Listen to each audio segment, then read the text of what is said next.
Hello, everyone. Welcome to Sizeday Friday number 3. This is Monster Girl Madness because it is Kaijun. Here on my left, we have Silesia Greenwood. Hello, hello. And here on my right, we have Evening with Eve. Hello, everyone. Hope you're all having a lovely day today. And next to Eve, standing on the couch over on the side, is Maury Hellcat. Sod. Your talking motion is so funny with you standing on the couch. I'm just a little grandma in the corner. It's very cat-like, honestly. Very Yeah. cat-like. hmm Also, Sanus, I found it. Oh, you found it. Ooh, I'll make sure to save these for the art section and all of that. Oh, Silesia, I see sketchy. I see him too. But welcome He's in, never everyone.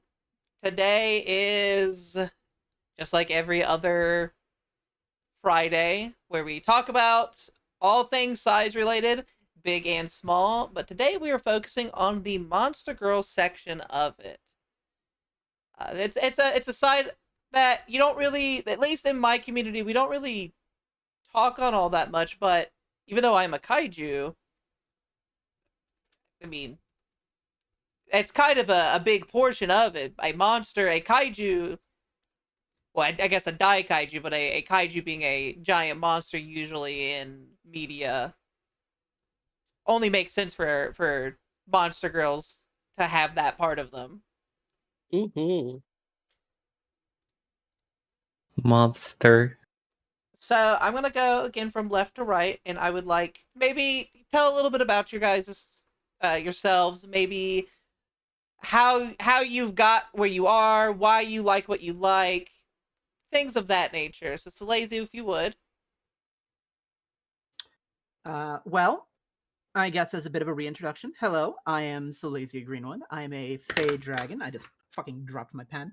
Um, uh, and effectively how I got into what I do. Sanus? Yeah, a little bit about like what you do, um, how you got into size and the Monster Girl style of stuff. Fair enough. Well, I got into it primarily, um, and I'm willing to bet money that Eve's in the same boat as me. It started out when I was younger. I was really into Power Rangers. Um, not a big fan of the heroes, but I definitely had a love for the monsters and the monster designs. And of course, as I grew older, I got into stuff like tokusatsu, um, so like Super Sentai, Kamen Rider, etc. And well, love of giant monster suits, so on and so forth. And at the same time, sexual awakening, always fun. Um, just fell naturally into the furry community. You put A and you put B together, and kaiju girl territory. You know, I get that. Uh, I remember I didn't watch all too much of Power Rangers. That was my older sibling who watched more of that. But my Ah. older sibling, because to everyone, I'm trans. I was born male. My older sibling wanted to name me Tommy after the Green Ranger. Ah, My mom was like, "No." no.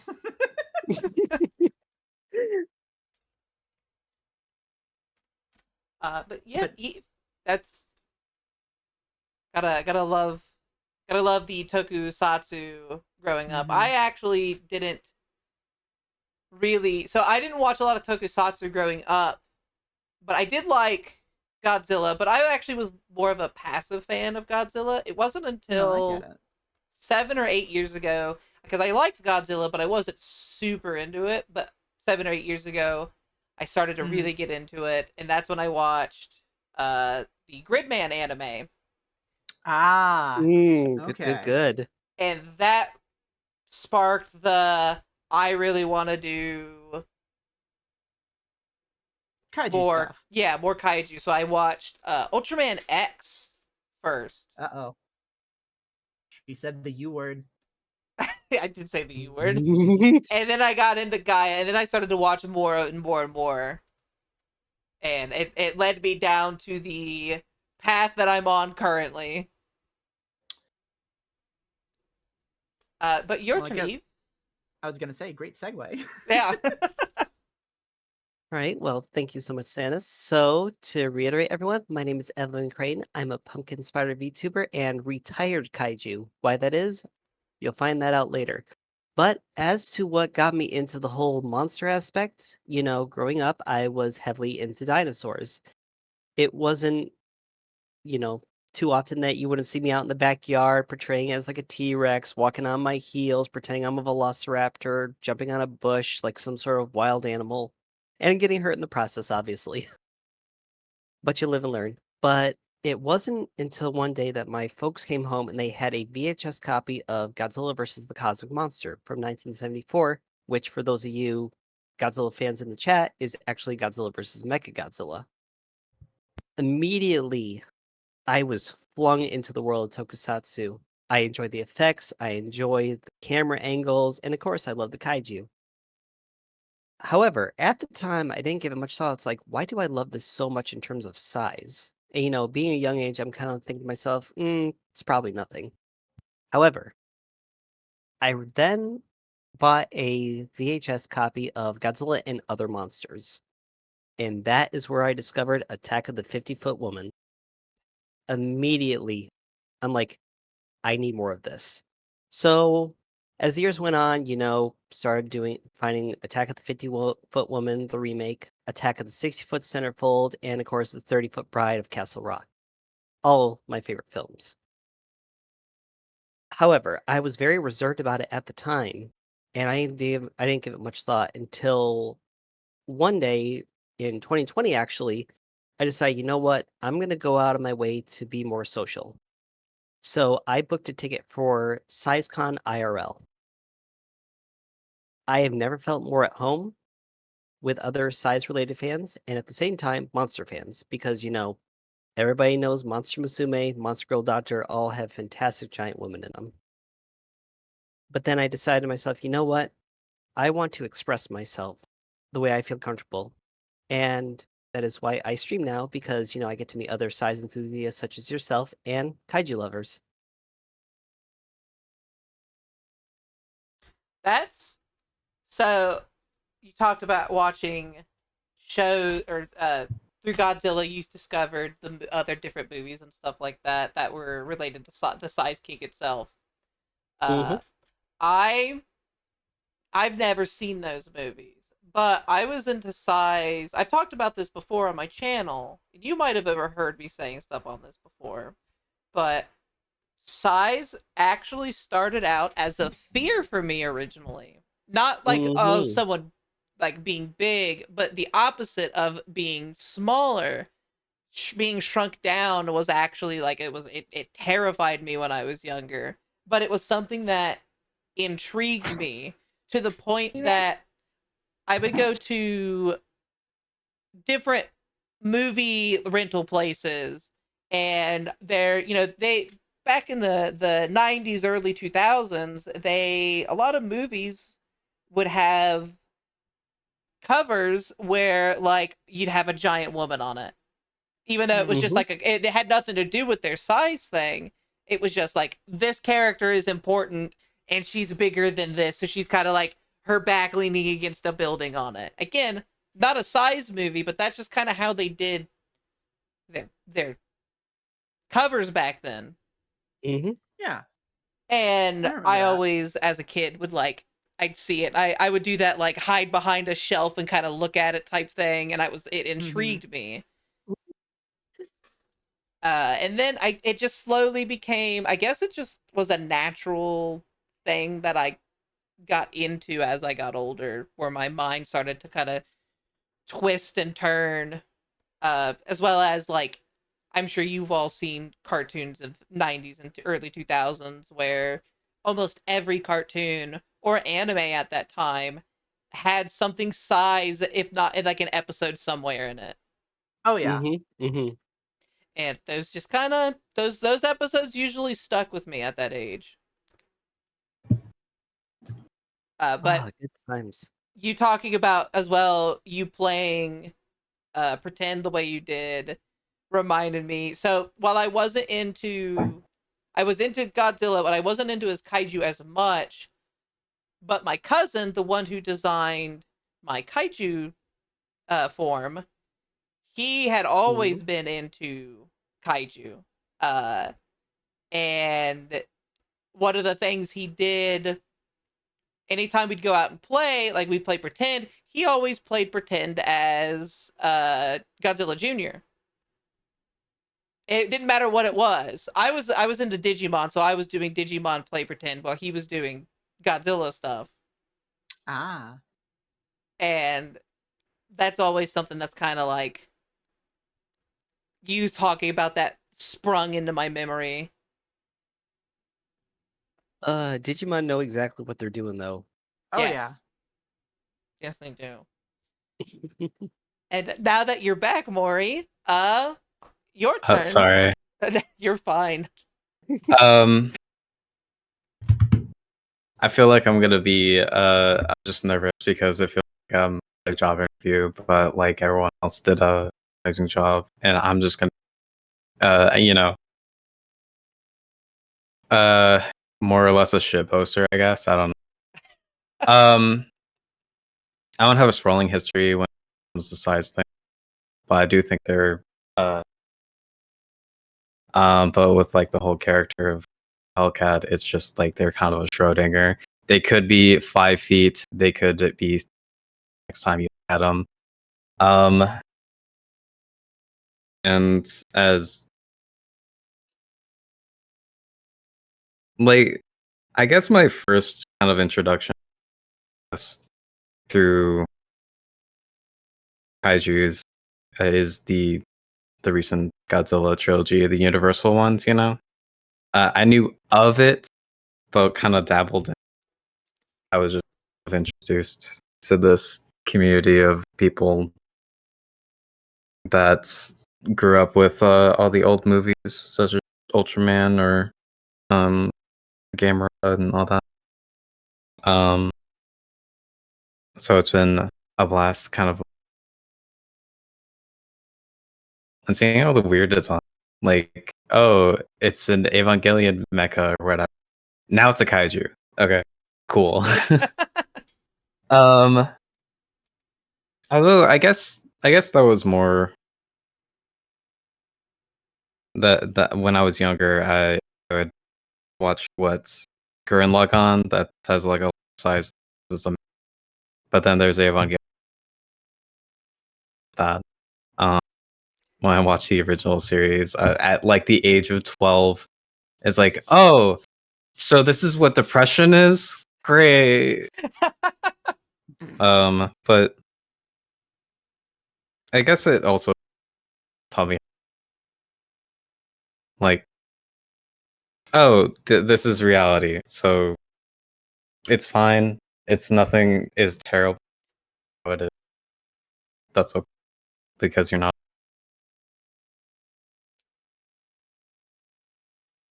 But yeah, I'm kind of nonsensical.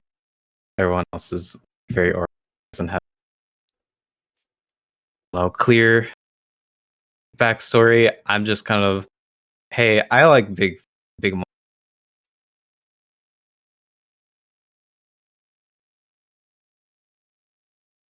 I was gonna say it's certainly not because I took you by the hand and kind of like pulled you in.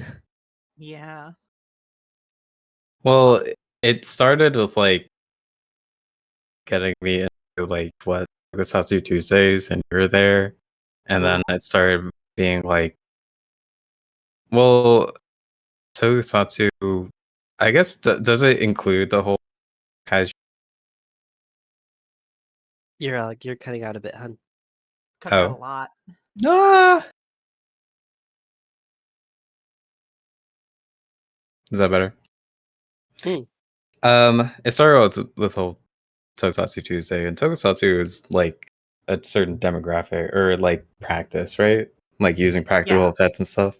Heavy emphasis on practical effects. Yeah. Um, so it was all like Kamen Rider, and then eventually every now and then it would be like a Gamera or other like older kaiju films or something like that. And I never knew about them, and it was fun kind of learning about it. Uh, but you know, around Eve, it's all a big lady, big booba or whatever, you know. Um,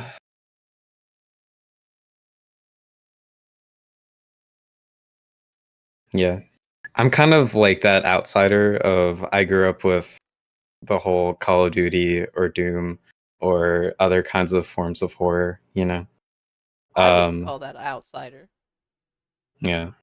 I mean, to be Um, fair, Doom's got its fair share of kaiju. So oh my god, fucking A- the first mission of Doom Eternal, and then you see the big demon that are carrying the temples. Holy shit, I love it.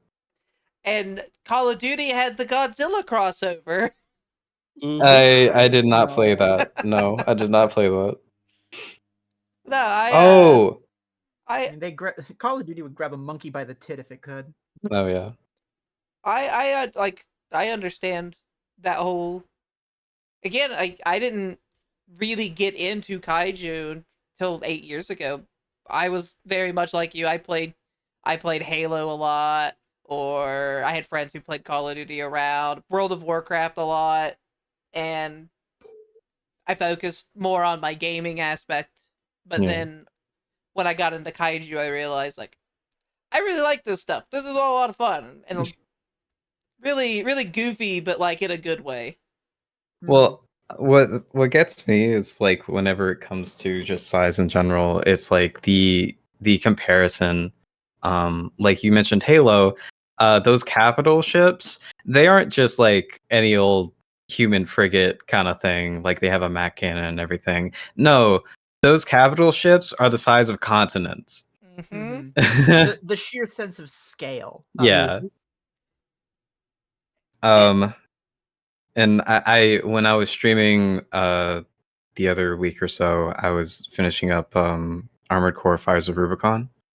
And I absolutely love had the sense of scale in that game because you're a 10 to 13 foot meter mech that can go at like Mach 2 In any and direction. at any direction, and your foot is the size of a car, you know? Yeah, just ripping through buildings. Right? That's one of my. So I'm not a big mech person.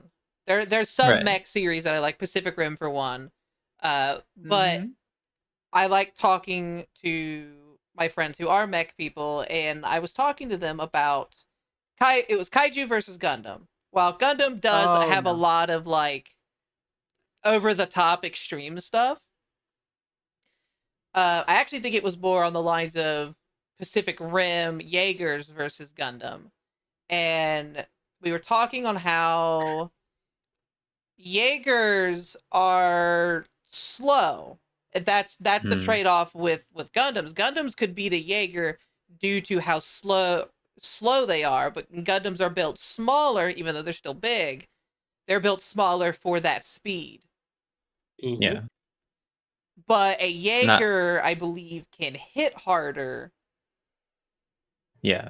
It's just Actually, hi, I'm also a prolific mech fan. Eve hates me for it.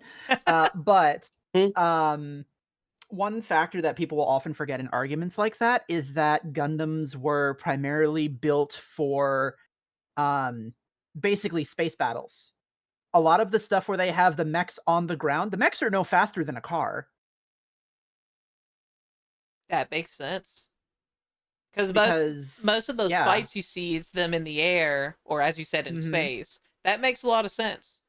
Yeah, and of course they're using high grade thrusters and retro thrusters to move themselves around, but when they're within an atmosphere of any kind, they're no faster than your typical, aircraft or, well, military grade aircraft.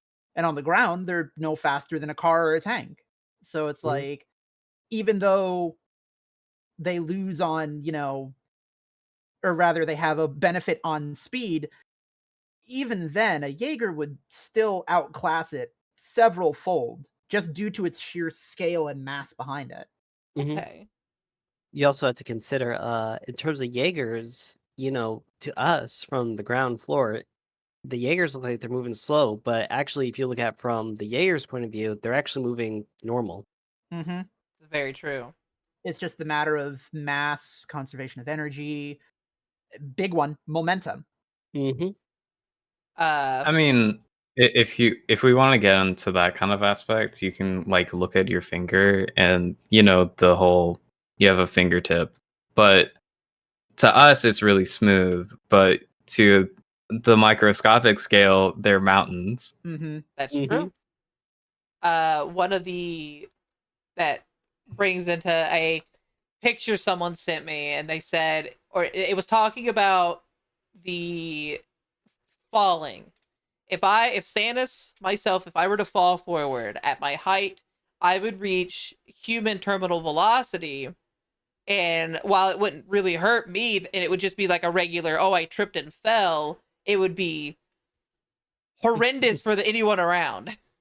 Mm-hmm. Mm-hmm. Unless they want that, of course, in which case it's more enjoyable than horrendous, but Well, I mean, also, if you were to simply roar, rest in peace, everyone's eardrums in a 5-mile radius. that's Well, true. 5 miles. not 5 even their ear miles. no, not Lowball even right their there. eardrums, not even their eardrums. It's just like the reverberation will shake your bones and burst blood vessels. Yep.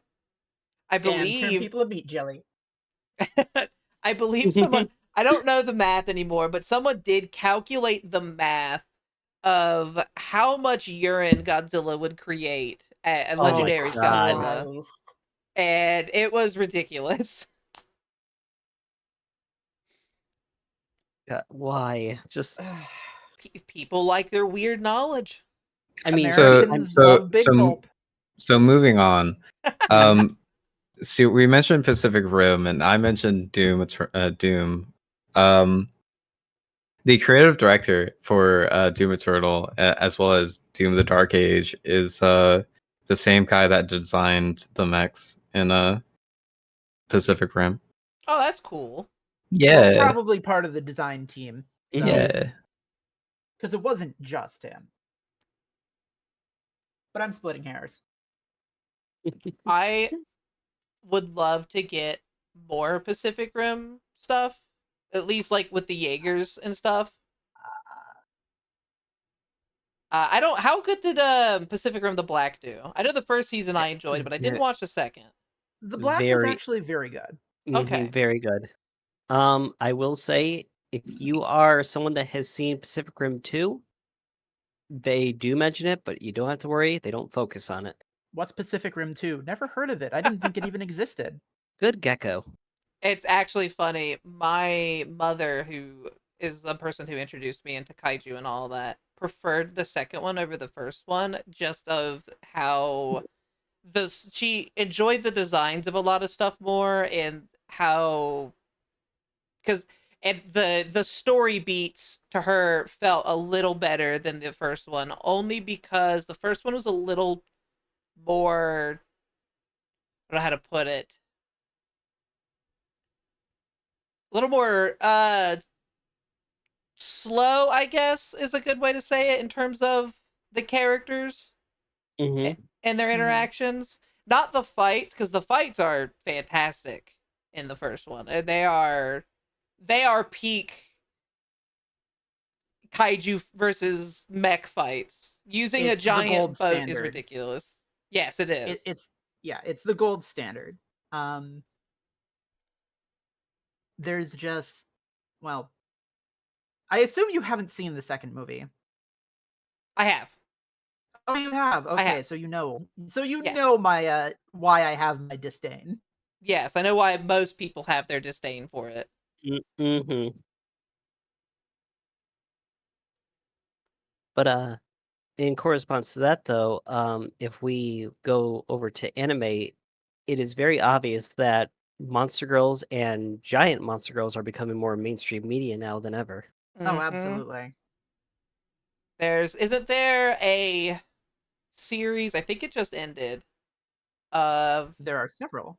There are where it's a Hmm. kind of reverse magical girl, Gushing where over gushing over magical yes, girls. and Hmm. one of the villains in that was size related. Totally Quote not biased. villains, yeah. But it is very refreshing to actually see it all.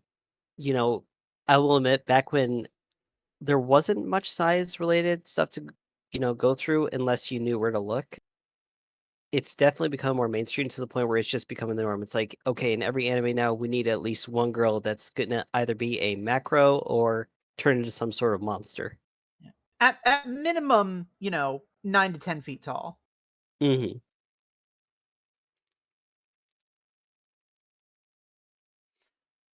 I'm because you brought this up earlier. Monster Musume and Monster Girl Mhm, Doctor. Mhm. mhm. Those animes are very good. Just a general, these are very enjoyable.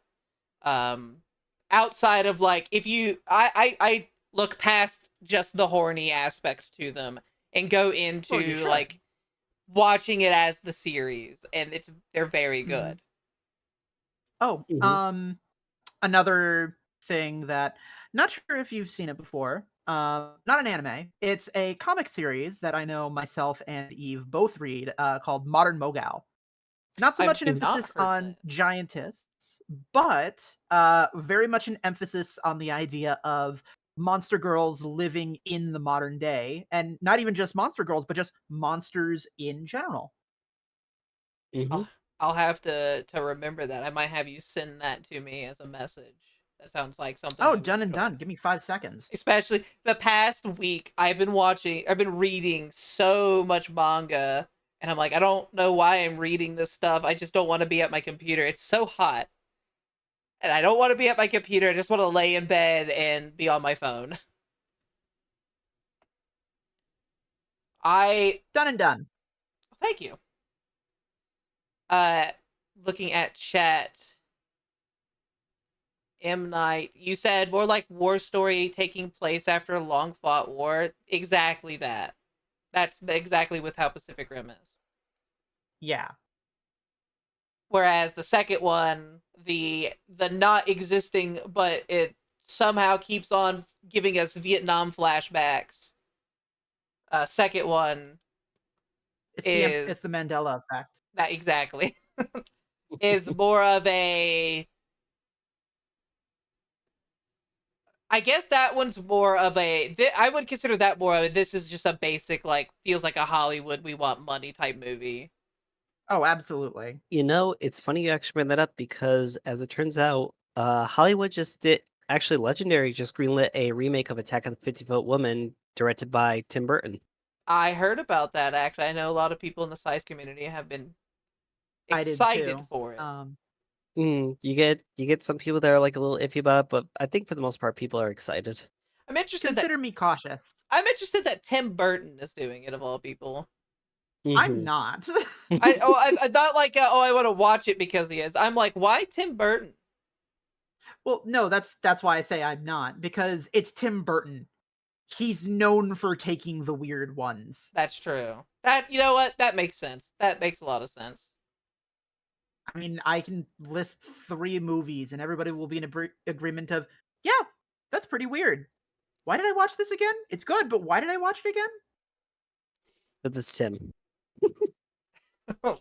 I'm gonna ask some of the questions, not all of them, but some of the questions that were posted in my Discord server that people want to know from you.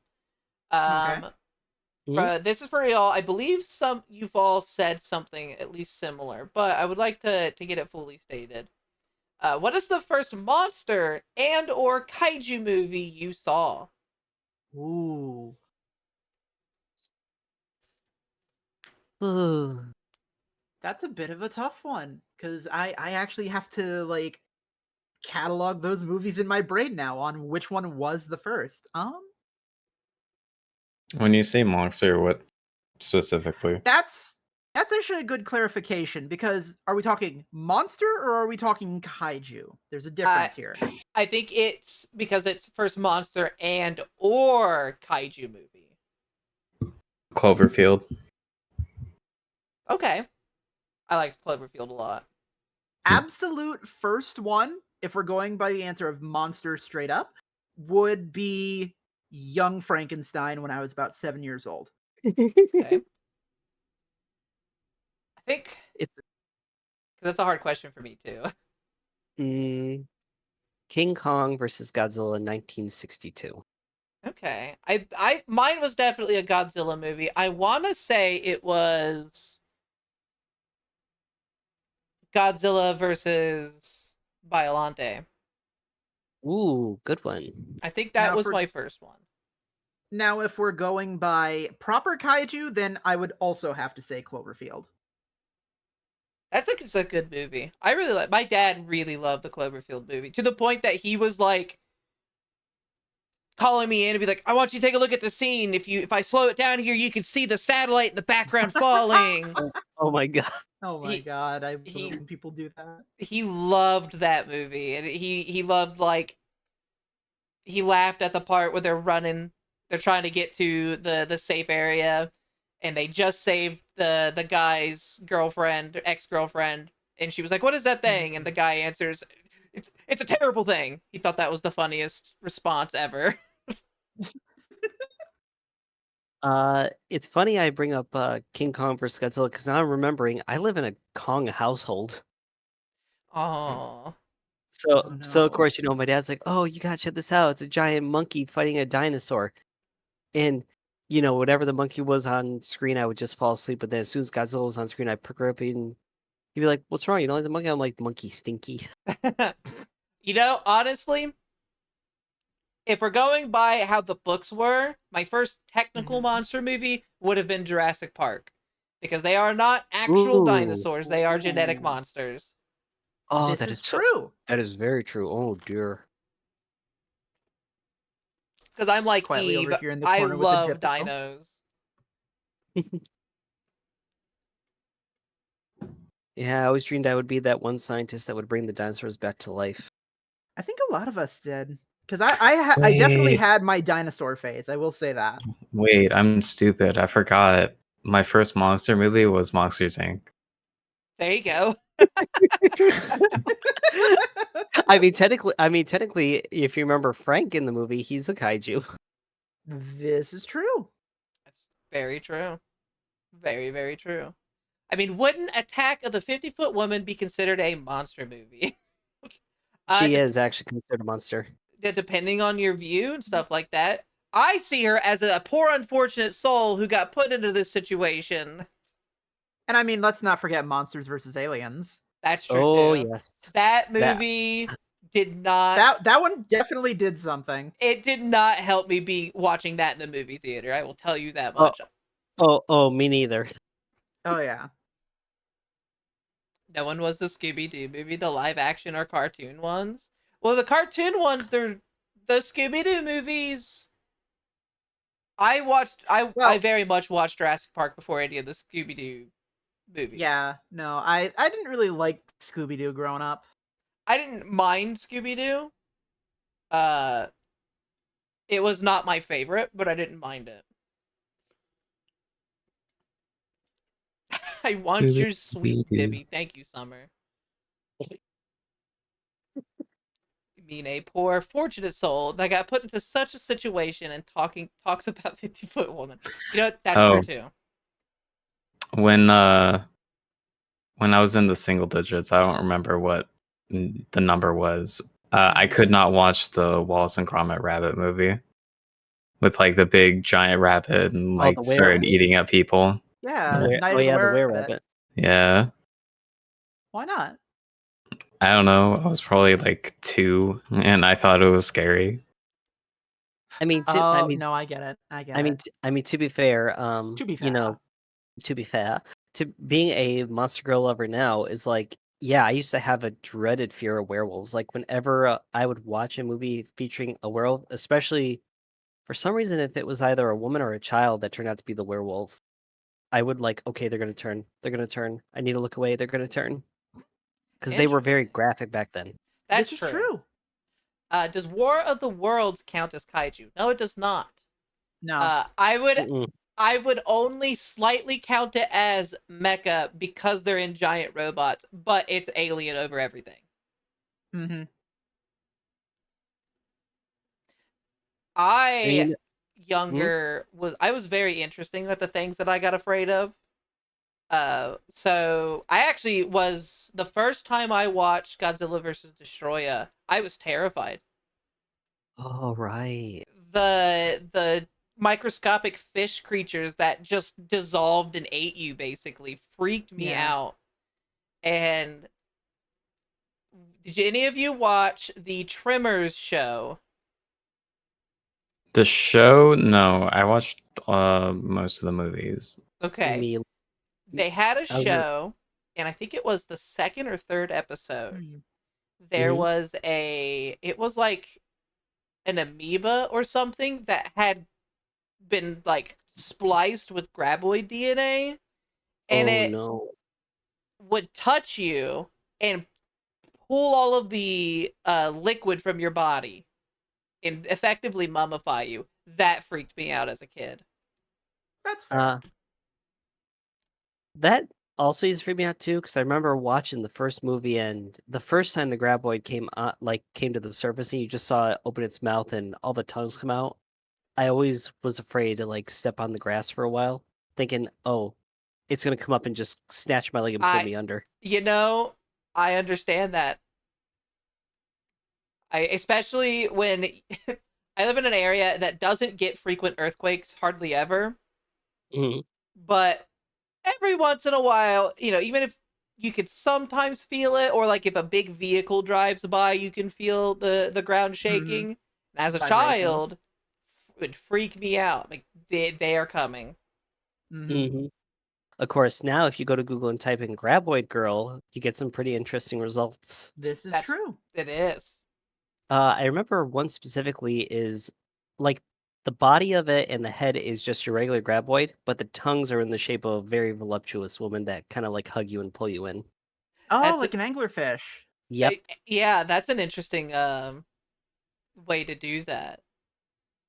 Also, I noted something that you said, Sanis. Hmm. I don't really think whether the thing or not being alien really matters, because isn't Gigan alien to begin with? Guy again. Gigan, thank you. He It's a is strange one let's because yeah, go ahead. well, I'll let you take it because you know more of the Showa era than I do. All right, let me get a deep inhale here. Oh, I'm just here we go. kidding.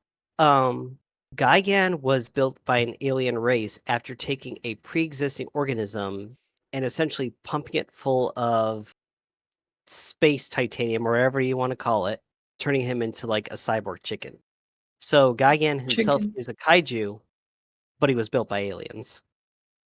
I think he's an alien kaiju is the Hmm.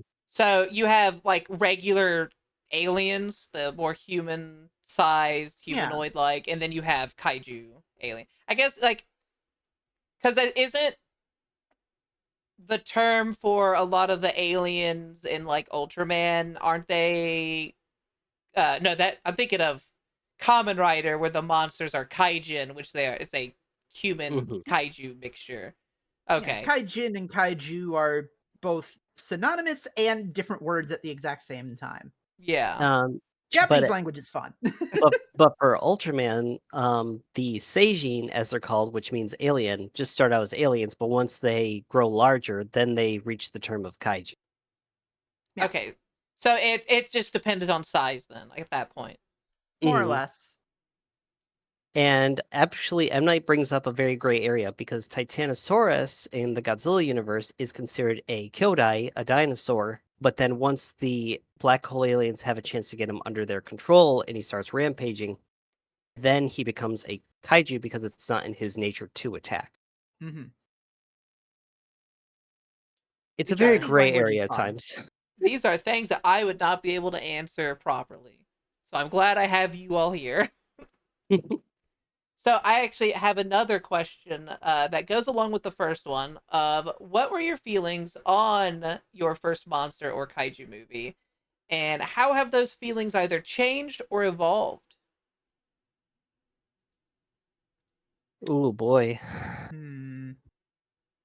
Well, I guess if we're gonna go from left to right on this one, um, I don't know, honestly, because while I remember that Young Frankenstein was my first monster movie, it wasn't really the first piece of monster media that heavily impacted me, I would say.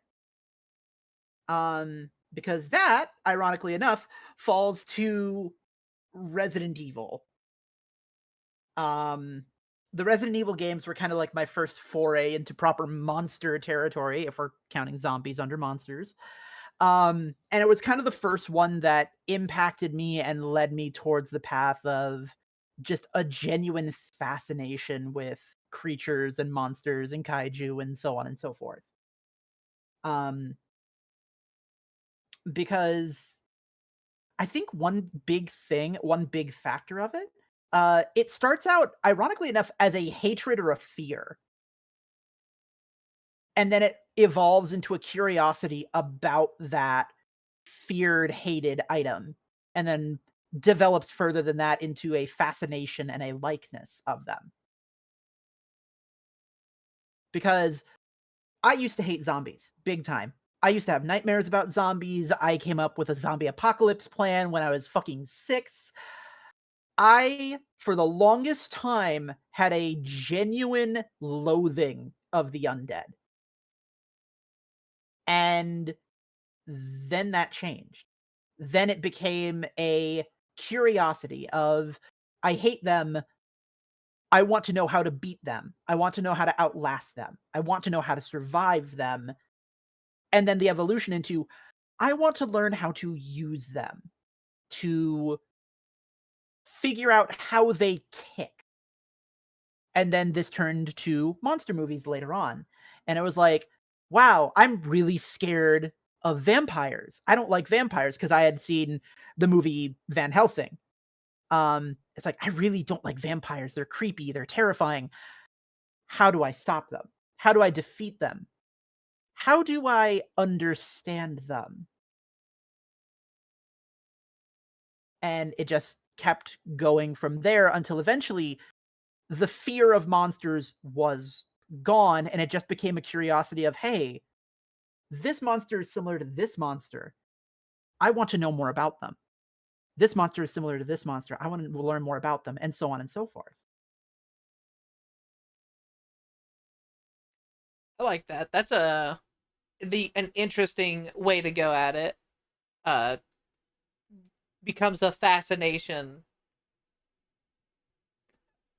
So going with like monsters. I guess it's I lived in a very fantasy inspired household.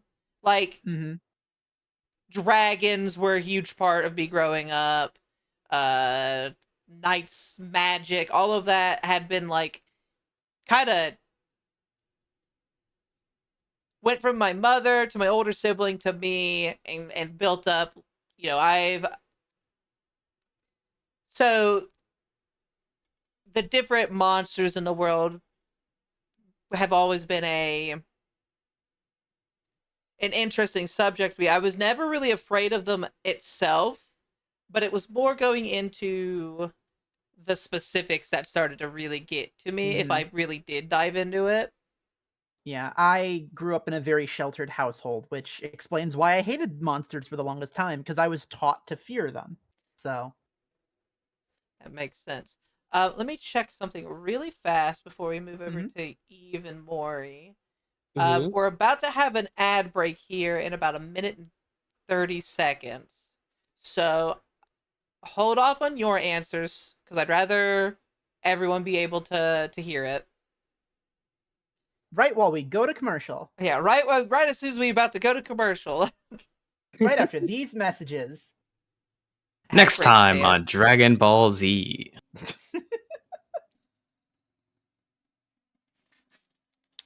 I have quite a few questions to ask you guys, so expect. I don't want to throw it all on you at once, Oh Mhm. no, that's fine. but going through because I enjoy the conversations between each uh question that we have. Chat, if you have any questions for these fine ladies or for myself, feel free to either message in stream chat. You could do the highlight message, and I will try to copy it down. If you're in my Discord, there is a Sizeday Friday question place that you can post them all in, which is easier for me to keep track of. Or if you have me or know where I'm at on Discord itself, shoot me a message on there. My messages are always open.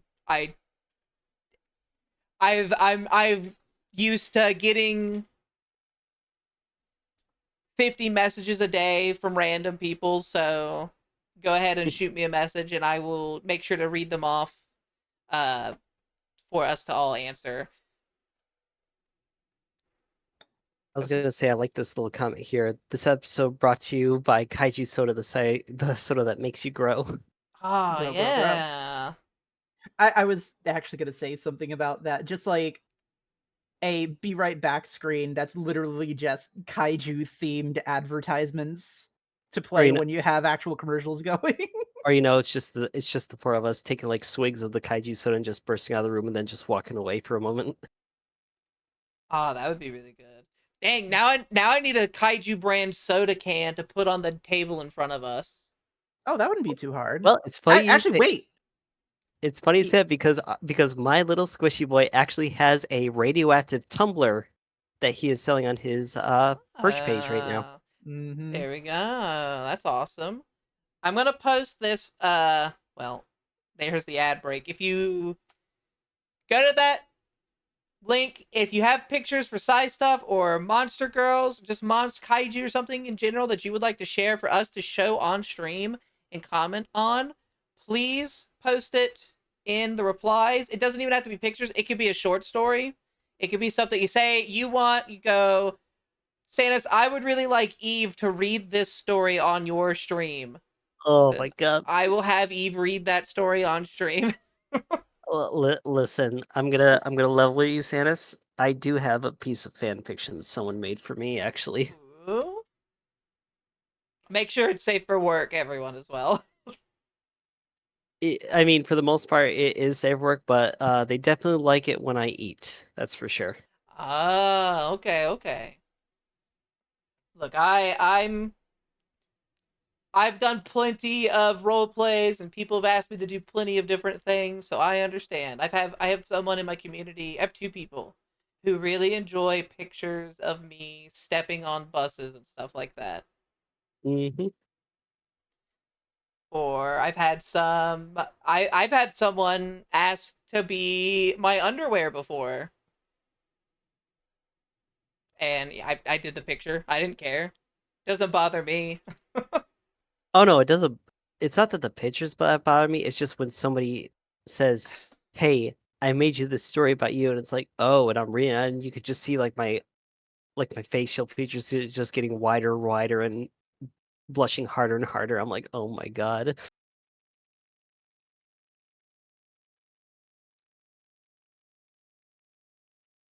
I That's me when I just in general anything fan art with me. Hmm. I've You mean like the lovely piece on our right here? Yes, the lovely piece on our right over here that was done by Claude Everproud. Very very good artist. Absolutely loved watching the entire thing. Siege, stop it. It's actually funny that you mentioned Claude, because I was talking. Well, I was actually messaging you while Claude was working on it, and just seeing you gush and how happy you were, like, "Oh my god, everything is perfect." I'm like, that's what Claude is known for. Claude really puts forth his best foot forward when he he does designs like this. I absolutely felt bad. I was like, there's no way that he's just doing this for free. I need to give him something for this. It was too much. It's so good. Siege, thank you for the gifted subs. Stop it.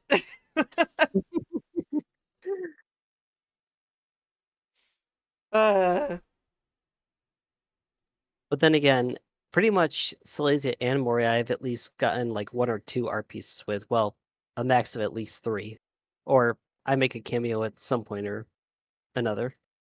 that's good. That's fun. I love that. I love seeing group shots and how the group dynamics and stuff go. Mm-hmm. And that's why, like, when I do art, and that's why I always go, like, if someone gets a 3D model and I'm close to them, I always go, let me take said 3D model and make a huge Blender picture with me in it. And that's how I've gotten anyone that's done that. I have so much fun with it. It's a lot of fun. So what did we reply to? The post that I posted, I'll post it again. Oh my god, Alonzo. Let's go, hype train. If you go to this post and you have size things, oh my Siege, if you have any size pictures, any art, overall art that you would like to share size wise for us to commentate on, look at, show to you all, want to advertise for someone, maybe your favorite artist, that's into size. As long as it's safe for work, you can post it on that Twitter post there, and I will share it with these lovely ladies, and we will share it with all of you. And again, Siege, thank you all for the gifted subs and the bits. But we are back. We are back from ad break. Eve, you are the next person for this question. The question. All right, so let's say we exclude Godzilla from the equation right now. I'd always had a love of monsters, like you said before, dragons were a big part of you growing up, as they were for me. Wasn't too fond of werewolves and vampires. I kind of found them to be a little bit too dark. Who knows what's going on with mummies at this point? But anyway, I didn't really start getting into like real like hardcore monster media or even started to kind of like idolize some monsters until one day during the 3rd grade, we had a read aloud class. And our professor at the time was reading a book called The Monsters Ring by Bruce Cole. So this follows your typical story about a young kid who's getting bullied at school. He doesn't know what to do with his life. He goes into a shop one day, and that just happens to appear out of nowhere, and the shopkeeper notices that he's trying to find something that could change his life. So he says, "Here, take this ring. At night, turn it once, and you will turn into a monster, and you won't ever have to be afraid again.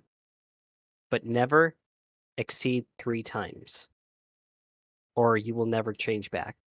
So, sure enough, kid meets up with his bullies, turns the ring, turns into the monster, scares them off. It's fine, right? But then he starts getting addicted to the power and how it makes him feel. So he turns the ring twice, and he starts mutating even more. And he thinks, oh, I'm going to be scary and I can do whatever I want. But little did he know that the monster's influence was slowly taking him over. So every time he would change back, there would be a piece of him that wouldn't be human. So then finally, one night during the school dance, his bully decides, all right, you know what? I'm just going to beat the crap out of you. No more tricks, no more mirrors, whatever. Gets pretty close on really pummeling this kid. He then turns the ring 3 times and transforms into essentially a gargoyle. And grabs the bully, holds him above a building, and says, "The next time I've like." He's kind of like posing as a monster at this point, because even the bully doesn't know that the kid is the monster, and says, "If you ever bully this kid or any other kid in the school, I will come for you. Remember this."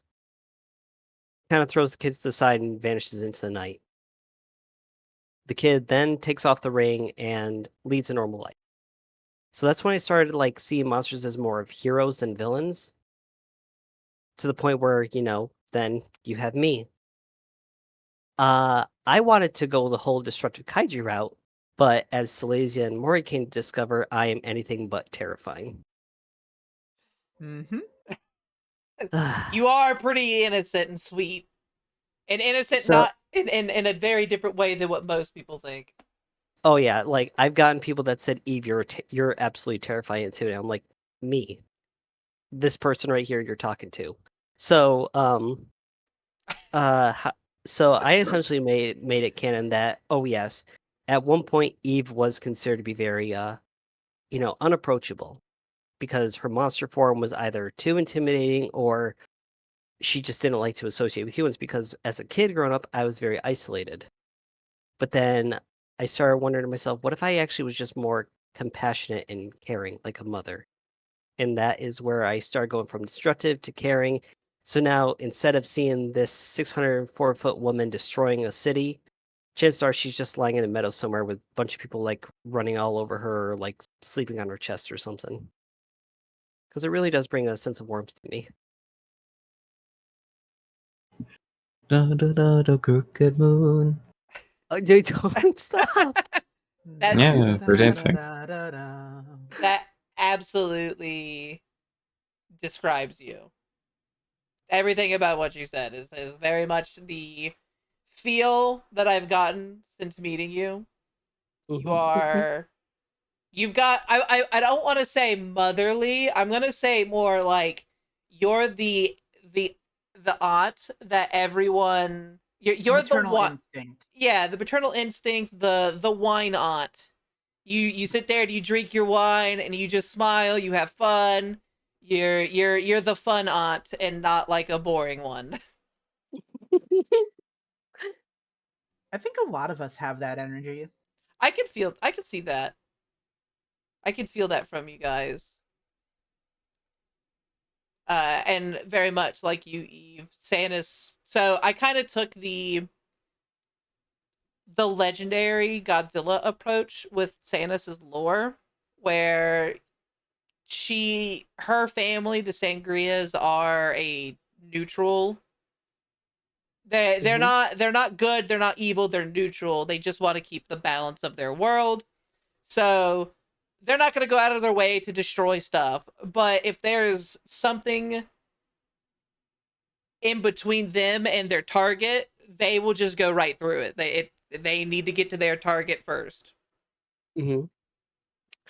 I was actually I missed this part. The reason why I say Eve is a retired kaiju is because she refuses to take on her monstrous form because not only does it frighten people, it also puts others in danger. So that's why she doesn't usually go to her max height, which is 604 feet, but instead goes all the way down to just 92 feet. It's okay, Eve. I would hug you in your kaiju form. Yee. All right, Maury, your turn to answer this question. Uh, Yeah, can I have a reminder of what the question is? this goes off of the first one of what was your first monster and or kaiju movie you saw. This one is what were your feelings on it, and how have those feelings either changed or evolved?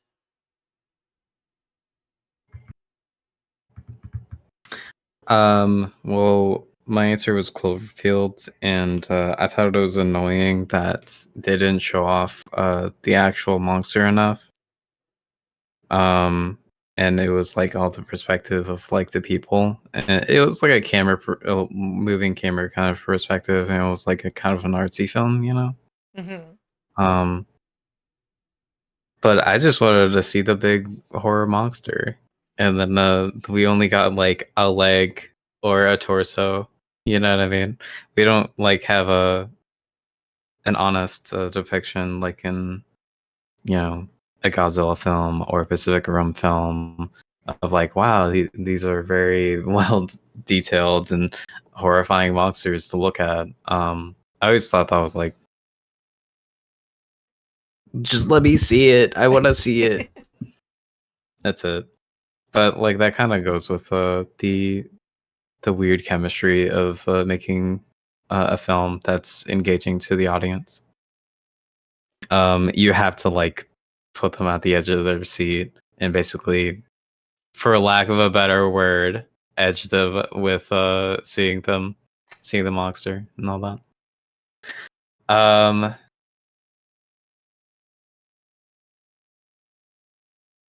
But yeah, that's. I watched Cloverfield, and then I got into more movies that showed off monsters a bit better, and I enjoyed them a lot more. I don't know what else to say. What's interesting about the Cloverfield monster is I believe it's stated that that monster is only just a baby, is an infant, A little bud. a little baby. Mm-hmm. And it was already quite large for the design of it. And while they never did a actual direct sequel to that movie, it was nice. It was at I can't remember the exact name of it. It's one of the other Cloverfield, not the Cloverfield Lane, but the one after that one. Cloverfield Clover- Paradox. Cloverfield Mhm. Paradox has the Cloverfield monster in it right at the end. So it is technically it is a not direct sequel to that movie. And I would like to see them actually do more with the monster itself and not just here's another thing and Yeah, slightly related to the monster. The yeah, baby. the baby. The baby. The baby. Because there's this one channel called Roanoke Gaming, and he doesn't do any gaming whatsoever, but that's just, I guess he started out with that name and then just kind of developed a different form of media that grabs the audience and such like that, or grabs the attention that he wants on YouTube. But he's a microbiologist, so he understands like how anatomy works and why certain ligaments and organs or whatever are designed in a certain way. So there's a video about how the Cloverfield monster is designed. It's like, oh, they're probably from a planet that has a lot more oxygen, because oxygen creates things a lot big, makes things a lot bigger. Like scientists theorize that bugs were the size of houses, but since the levels of oxygen drastically decreased at some point and nitrogen increased, um, those bugs became what they are now. But anyway, he goes over the Cloverfield, but he also goes over a lot of other kind of monsters, and they're a lot very interesting to watch.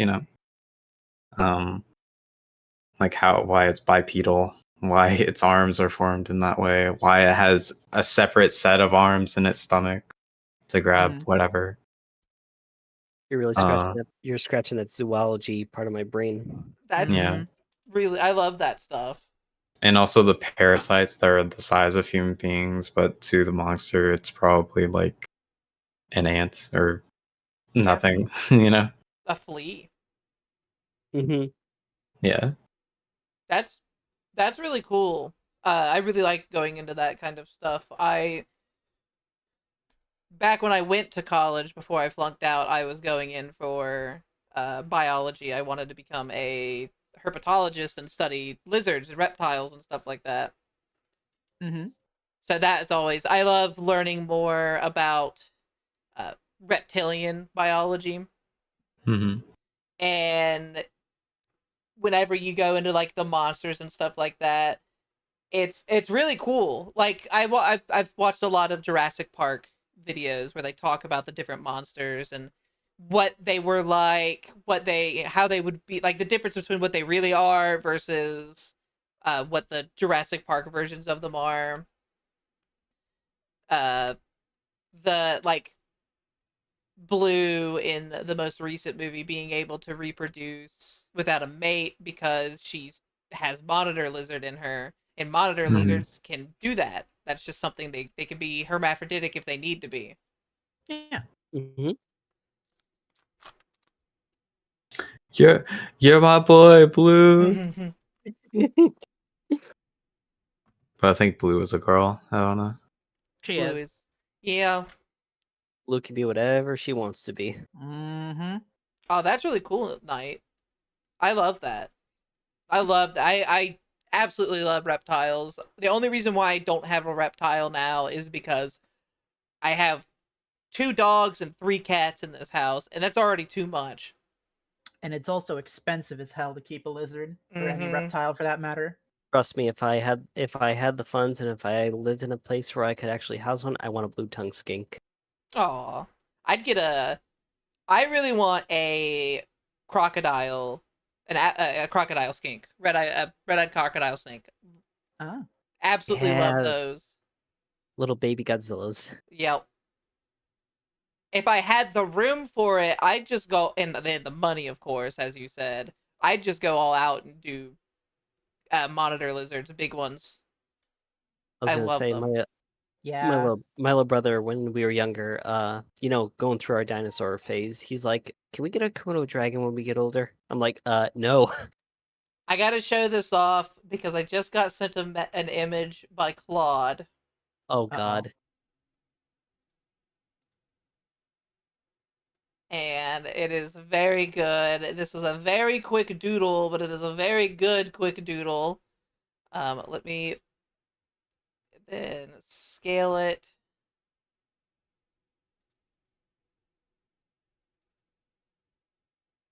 Oh. There we go.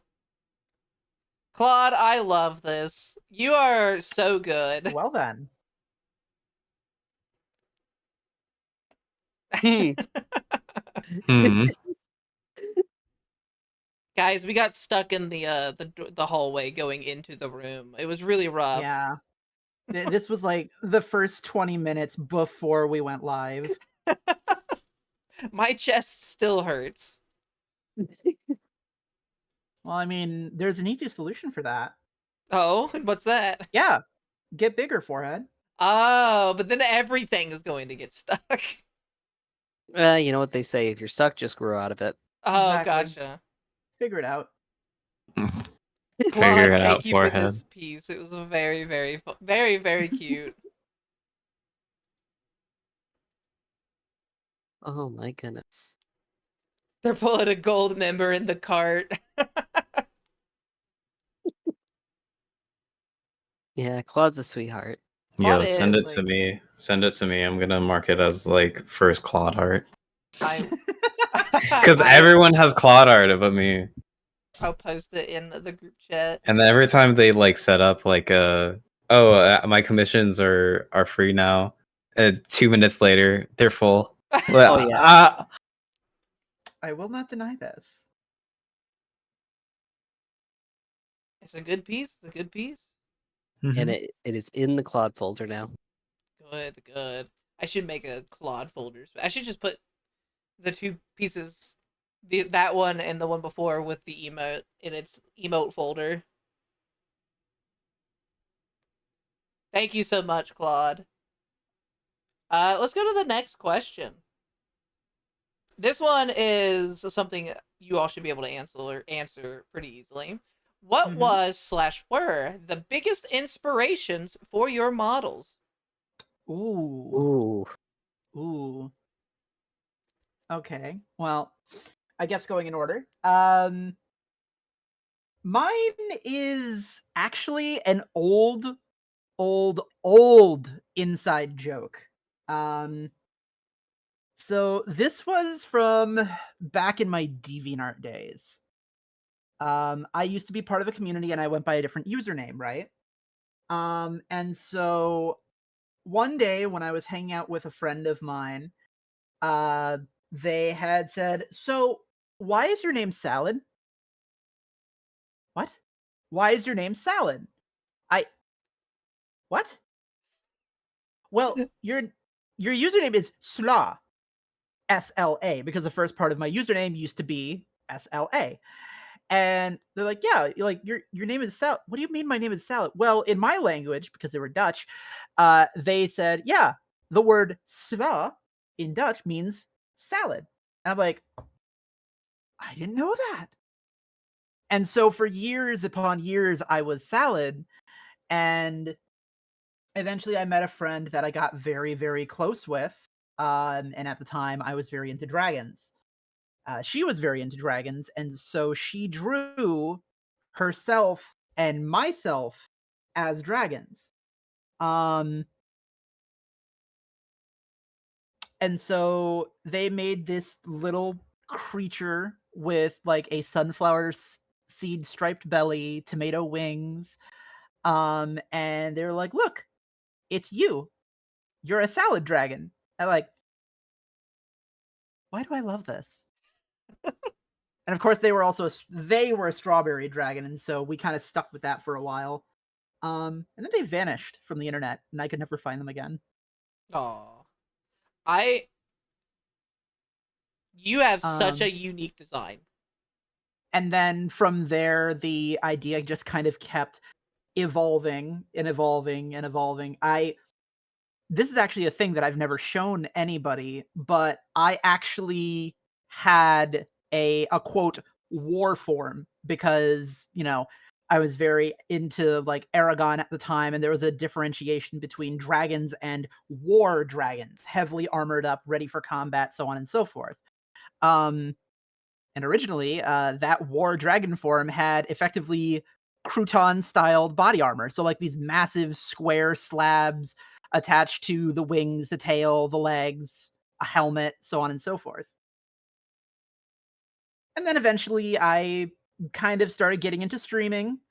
And the idea just kept getting refined further and further and further. Ironically enough, me being a Fey dragon is a very new evolution of my design. Because it was like, I mean, I can't go by salad dragon forever. That's just kind of silly. What would go better than that? You could go with Fey dragon.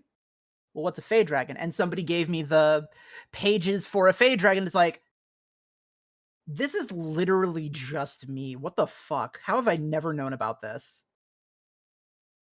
And so, officially, I am a Fey dragon, although my variety, my subspecies rather, is garden dragon, which is, why I have the tomatoes for wings, why my crest looks like, leaves of spinach and so forth. Because naturally, my species would live within the gardens of humans. And in order to protect ourselves from predators, we would disguise ourselves as part of the vegetation that they would be growing in their garden. Very symbiotic-esque relationship. I that's awesome. I said earlier just a bit that you have such a unique design. I've not seen a. You are the only salad dragon I've ever seen. Um, and the greenwood that comes from the Fey part, right? Yes, but no. There's a very specific reason as to why my last name is Greenwood. However, I don't feel comfortable sharing that specific one because that level of information would actually end up doxing me. So, I understand that. I'm just gonna go with the Fey part, and that's all that matters. well, that's also part of it. That's also Yeah. part of it because um I used to do a lot of writing. I'm actually trying to get back into writing. Um, and one of the locations I often used was the Greenwood Forest, which was supposed to be basically a parallel to the idea of, the dark forest from name a fantasy thing. The idea of, the enchanted wood, the mystical forest, the dark part of the woods where fairy tales originate. Okay. And so that's what it was supposed to be for the longest time. And then that's eventually got rolled into me being a Fey dragon, coming from, the Feywild, I don't know, wherever fairies and tricksters and so on and so forth come from. I really like that because so it's very similar with Sanis. She's half elf. I'm half elf. I'm a kaiju elf.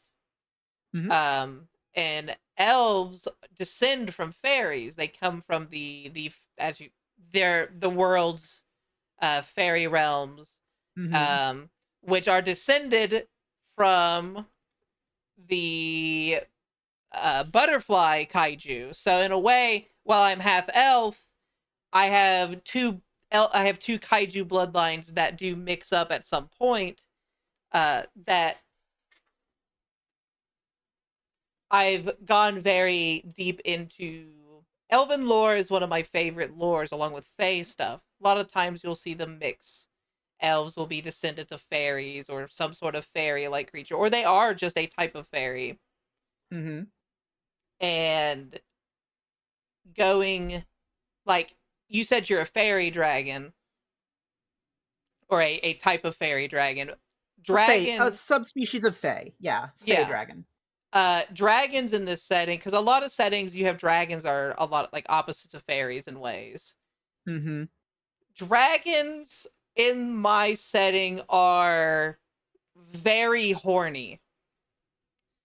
Yeah, that It, tracks. yeah, Pony.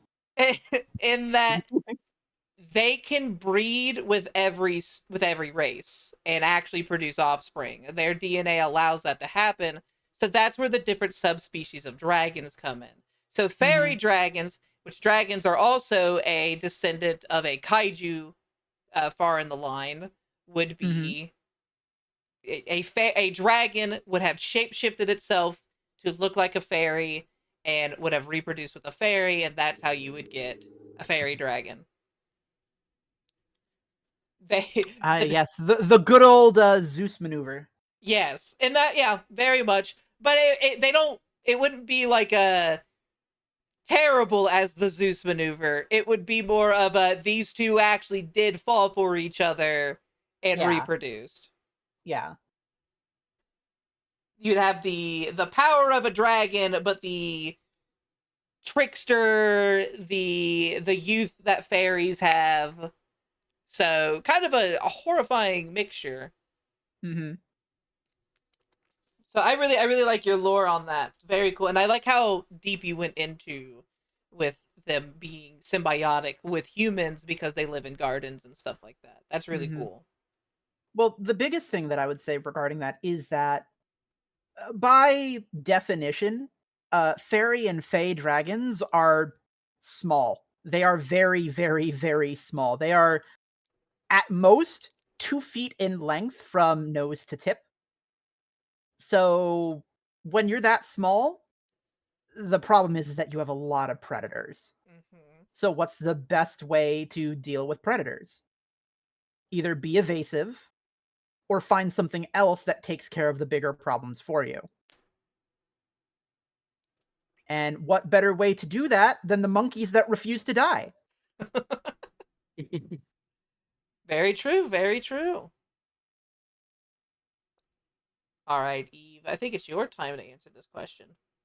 Oh boy, what caused me to design my model? So we're gonna go back to, University Eve. Back then, I spent a lot of time in the library, like an obscenely amount of time in the library, to the point where I discovered The Call of Cthulhu and other works by H.P. Lovecraft, such as Dagon, Rats in the Walls, all that stuff.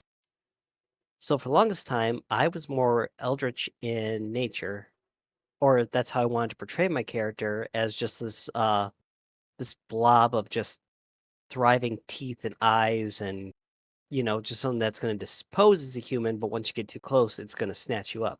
Ah, the thing. Exactly.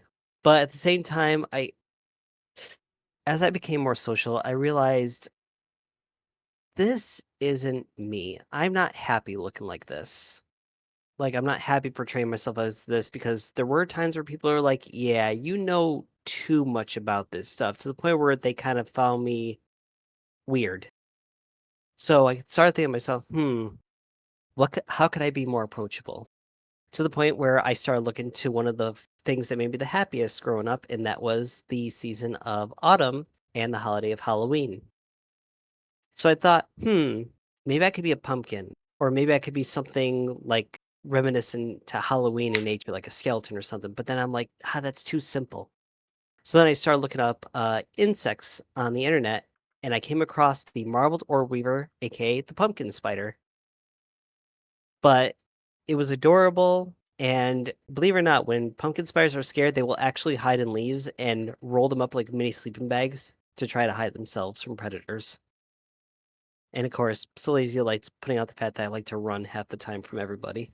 This is not making fun of it. This is just a genuine fact. Exactly. But at the same time, I'm like, but people have arachnophobia. So what can I do to counter that? So if you look at my scales on my shoulder and my claws, these are derived from pangolins. Because Oh. because if y'all know what a pangolin looks like, they're absolutely adorable creatures and they deserve to be protected. But again, just giving myself scales and claws still didn't help the fact that, well, if I still portray myself as a spider, people are going to find me unapproachable. To the point where I decide, what if we look beyond Halloween, like way back in the day, when people believed in the woods being haunted by fae and stuff like that, like Silesia said. So I essentially took bits of elf, bits of pangolin, and parts of a spider and just merged them together into what you see before you now. However, because of this, people have always said, Eve, you're an elf or a goblin, or in some cases, a phoenix, which I get. But they then ask, well, why are you portraying yourself as like this fae-like figure and not portraying yourself as spider? I said, because I do not want people to be afraid. I want people to feel like they can approach me and talk to me. But then by the time they get too close and they see the claws and the extra eyes beneath my hair, and they're like, oh, you're not an elf. But by then it's too late. But by that point, they've actually warmed up to me, and they're like, "Oh yeah, you're actually really nice." By then, you're Um, in smooching range. precisely. But it also coincides with the fact that and this is gonna be a little like heavy. Halloween was also the one time where I actually felt like I could be myself. Mood. So as my character, which you see now before you would say, Halloween is the time I can almost feel human.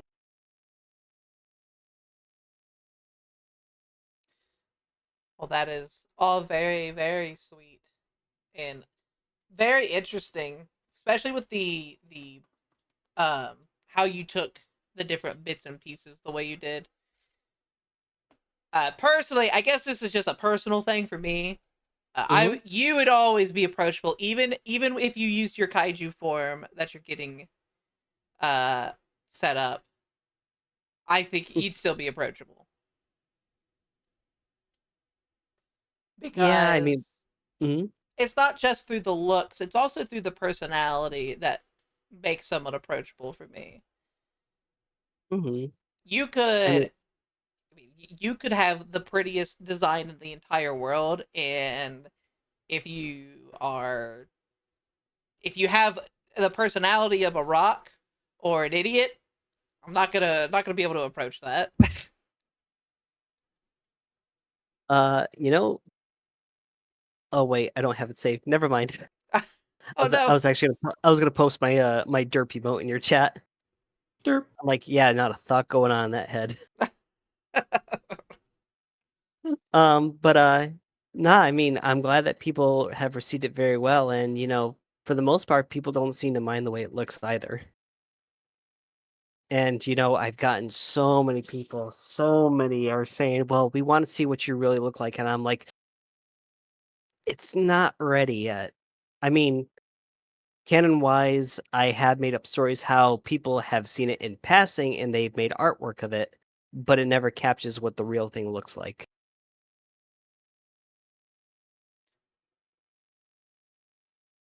uh so you all know, you're gonna be blown out of your seats, out of your pants. You're gonna be blown out of your pants by how good this design is. I've seen it. It's not finished. I've seen it. It's amazing. It's really good. Mm.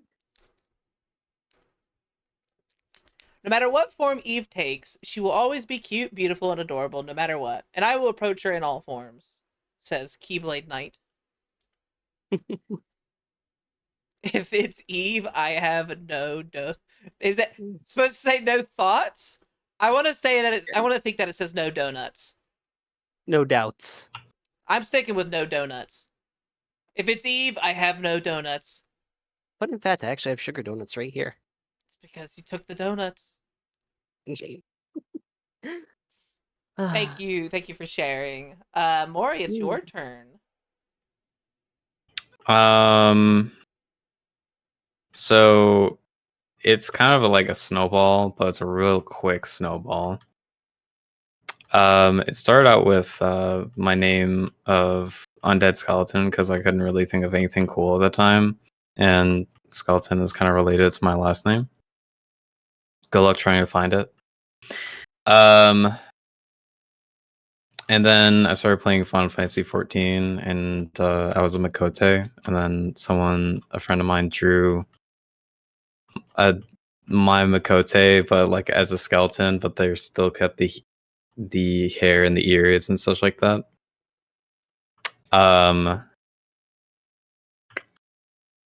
Let's see. And I thought like, oh, I want to make something a bit like more honest instead of just Undead Skeleton for the longest time or something like that. So I thought, oh, Hellcat is cool. I'm kind of a metalhead.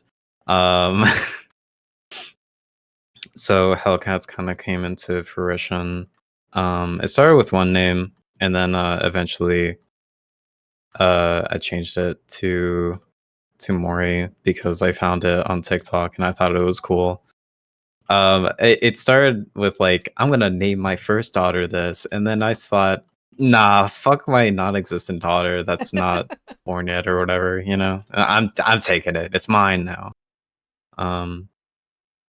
So yeah, here I am. That's the whole skeleton thing. That's how the face mask kind of came to fruition, and then I took up the jaw bit because I thought it'd be cute, and I wanted lips. Yeah. See, I'm glad that that I now know this. No offense, I just thought you were a really big fan of Kiss. A kiss? No. Yeah. Yeah. I'm sorry. I'm hearing Rock City in my head as Maury's like humping the air. Fuck, now I hear it too. Damn you, Eve. What's the song?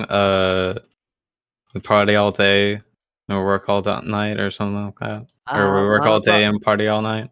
I wanna rock and roll all night. And party every day. That's yeah, I'm getting that energy from your dancing, right? That's what that is. That's what you're doing, dancing. Yeah, yeah, yeah. Yeah. Yeah, that's exactly what I'm doing. I'll talk a little bit on my inspirations. I'm sure I don't know if I've talked to you on this, Eve, before, but Samus's design was inspired by the comic Kaiju Girls that was done by that was drawn by Witch King. I think that's what they are. Their name. Oh my god, that takes me back. Mm-hmm. Her design was initially based off of Godzilla Jr. in that. I can pull up a picture of her to show her off. I have to find the right folder. I have too many folders. Too many art folders. Here she is. M Night, I've never played Omori. This is what Santa's initial, what she was based off of originally. I can see it. Mm-hmm. I can 100% see it. eventually it became I drifted away from it and made my own design from it the way I wanted it. But this is what she was designed on. I even have, when I first started streaming, if I can find it really fast.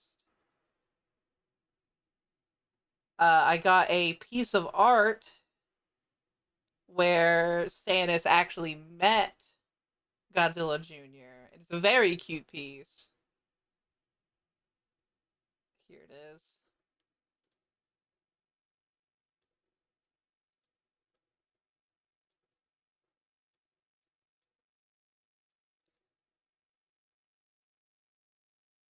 And I was very big into it. She was made for. She was actually. I made her as a fill-in character. She was not supposed to be someone that I played all that much. She was just going to be a background. Like, she is here. Here's Stannis. This is the character Stannis. I ran a Ruby roleplay server, and Ruby. yep, Ruby. Actually, Oh the Lord, name Ruby. Sanus comes from the continent of Sanus in Ruby. Oh. My brain filled in the blank way too quick there.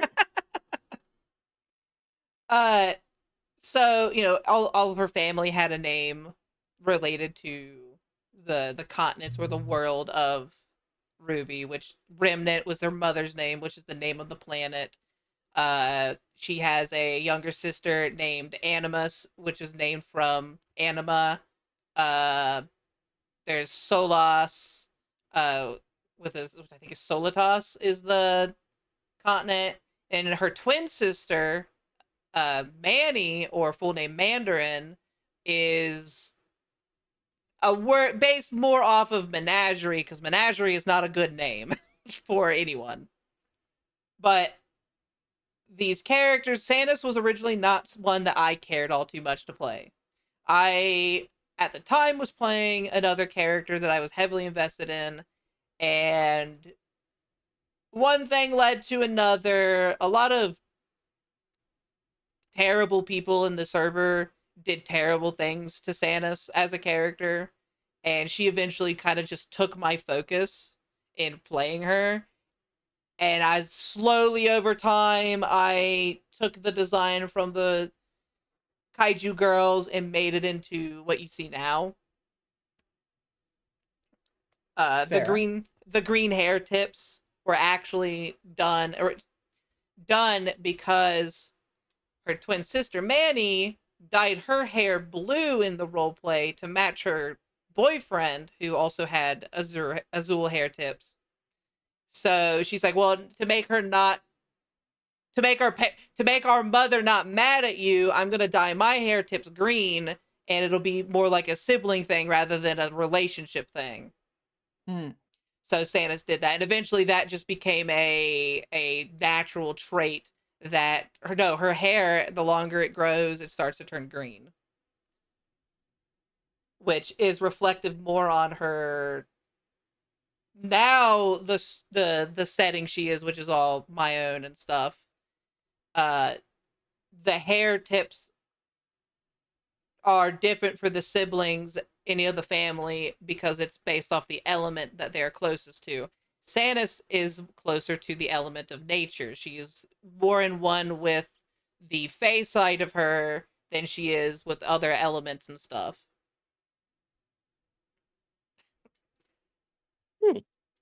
You want to know something funny? Sure. Did you know that nature actually hates the Fae? Yes. In some areas they do.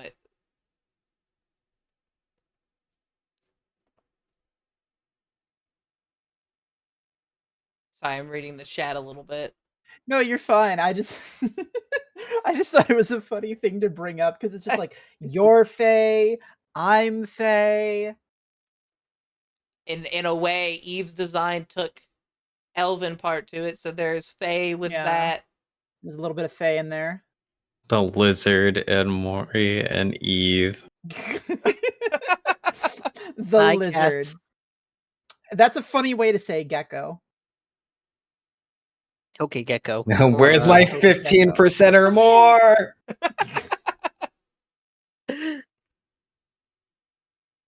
That's very good. Okay, I have another question. This one's a little bit simpler. Okay. Canon or most common size of your OCs? Ooh, that's an easy one. Mhm. So I've got 2 sizes, and these are my most common sizes. There is my, I guess you could say, natural size, which is 30 feet 6 inches. Um, and my most common size, which is my reduced size, so I can actually interact with people, is 9'2". Okay. And then there's the one that everybody in my community keeps saying because I'm a Fey dragon, which is 2 inches tall, Cassifel. Who keeps saying stuff like that, calling me very small because of Fey dragon heritage. Don't make fun of the Fey dragons. They're the ones that's going to turn you into they'll turn you into a pair of socks. No, no, no, no, no, no. See, it's pettier than that. See, Oh. what I would do is I would sneak into the people's houses and steal all of their left socks. Oh. Specifically the left sock. So you're only ever left with the right sock. God And damn then it. and then all of your right socks are dipped in water. Exactly. Can't change me in a way which matters. I wear sandals. Joke's on you. I can cut the straps. Ooh. What about you, Eve? Well, conversing with people, I usually stick to a 6'8" because that seems to be, the best way for people to interact with me. However, when either dealing with another kaiju threat or anything much larger than a human being, you can often see me at 300 feet tall. However, my max is 604 feet. But if I go beyond 300 feet, Eve cannot maintain the current form that you see before you, and she starts reverting back to her original kaiju form. The reason why this is dangerous is because Eve's power isn't just dangerous to people around her, it also puts herself at risk. To put it simple, Eve's true form and true height actually is slowly destroying her. So she will tend to stay at 6'8" or 300 feet at max if she can help it. Don't worry, Eve. If you ever go to your max height, I'll make sure to bring the kaiju wheelchair to help you out. You might hurt your legs. I mean, at the same time, everyone at the same time always draws Eve just getting bigger and bigger. And it's like, well, I guess if there's at least people helping and she's not relying on her own power to do it, I guess that's fine. There you go. I'll comment on that in a moment, but I'm gonna get Maury's cannon size or common size. Common size 5'7". Cannon size, like I said before, they're like a Schrodinger. So you look away and you look back, they might be a different thing. You know what I mean? I you are the embodiment of random humor. You are the Yeah. embodiment of Bobobo. Yeah. One moment you are standing there on the couch dancing. The next moment you are I'm wearing a cocktail dress. yeah, every time you look away, you have to keep your eye on Mori. Unlike, you're not like an angel statue that will slowly get up to you and kill you. If we don't keep our eye on you, you'll just keep shifting. I mean, sometimes I might like go over and grab you, but Boy, I can't wait till later tonight with you. oh yeah, watching the Friday movies. Mhm. Um, Just gonna like hold your hand, and I'm gonna like look away and look back, and your head's just gonna be hitting the ceiling. just your head. The rest of you is normal size.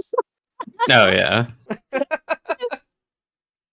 uh that goes into mine. My cannon size is 500 feet. That is usually the base height that you will see Stannis in art whenever I decide not to go with extremes. 500 feet is that height.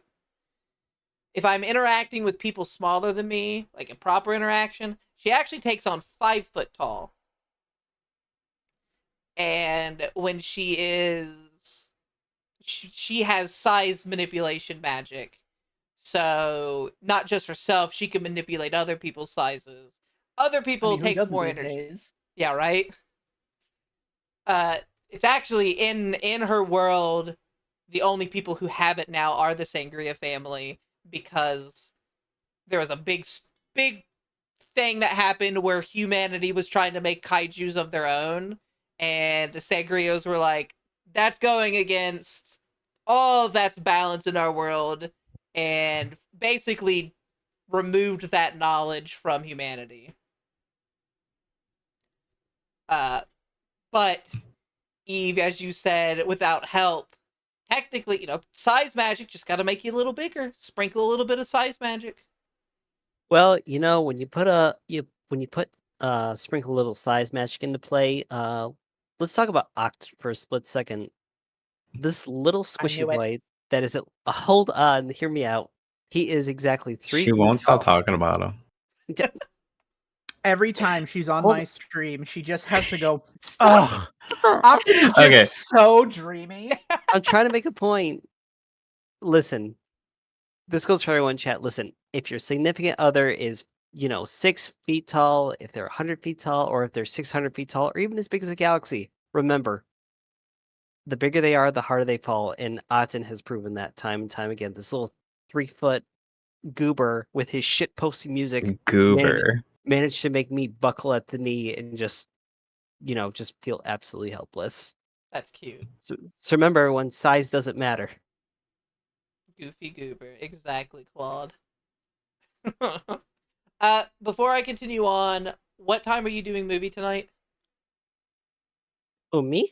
Yes, because I don't want to keep you too long. Oh, oh no, no, No, no. no. Okay. It's just me and her. Okay. So just when we're done with Yeah. this. Gotcha. Mm. Yeah. All right, then we'll go to the next question really fast with this. Going on with this last one, how has your OC developed over time? Ooh. Part of me I wants actually, to say pass because I already went over that. That is true. You So did go over that. And so did I, technically. Wait, mm? what was the question? How has your OC developed over time? Oh yeah, they're kind of like the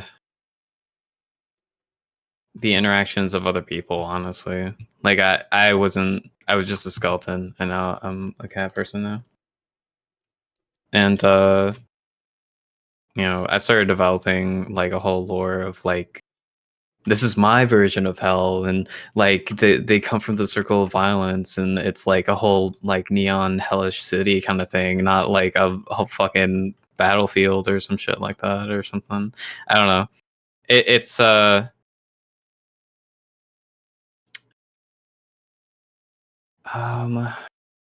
then I'm basically making just more. I just thought it would be cool to do this thing. It's like, wait, what if I just make them all like Hellcats or something like that? That'd be cool.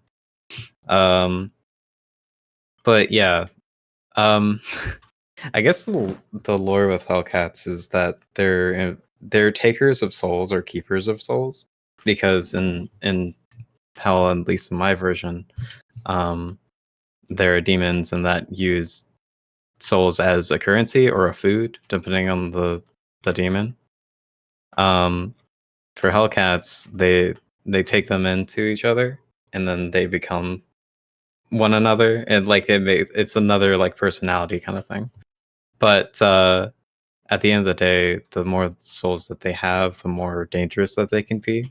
So if a devil or a demon wants to go up against them to take their souls and become powerful or rich or whatever, uh, it's a very low chance for them to survive. You can try it, but probably not. Um,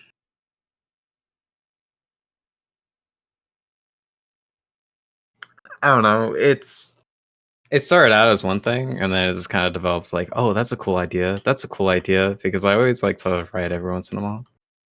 I mean, that's the best way to do it. Yeah. It is.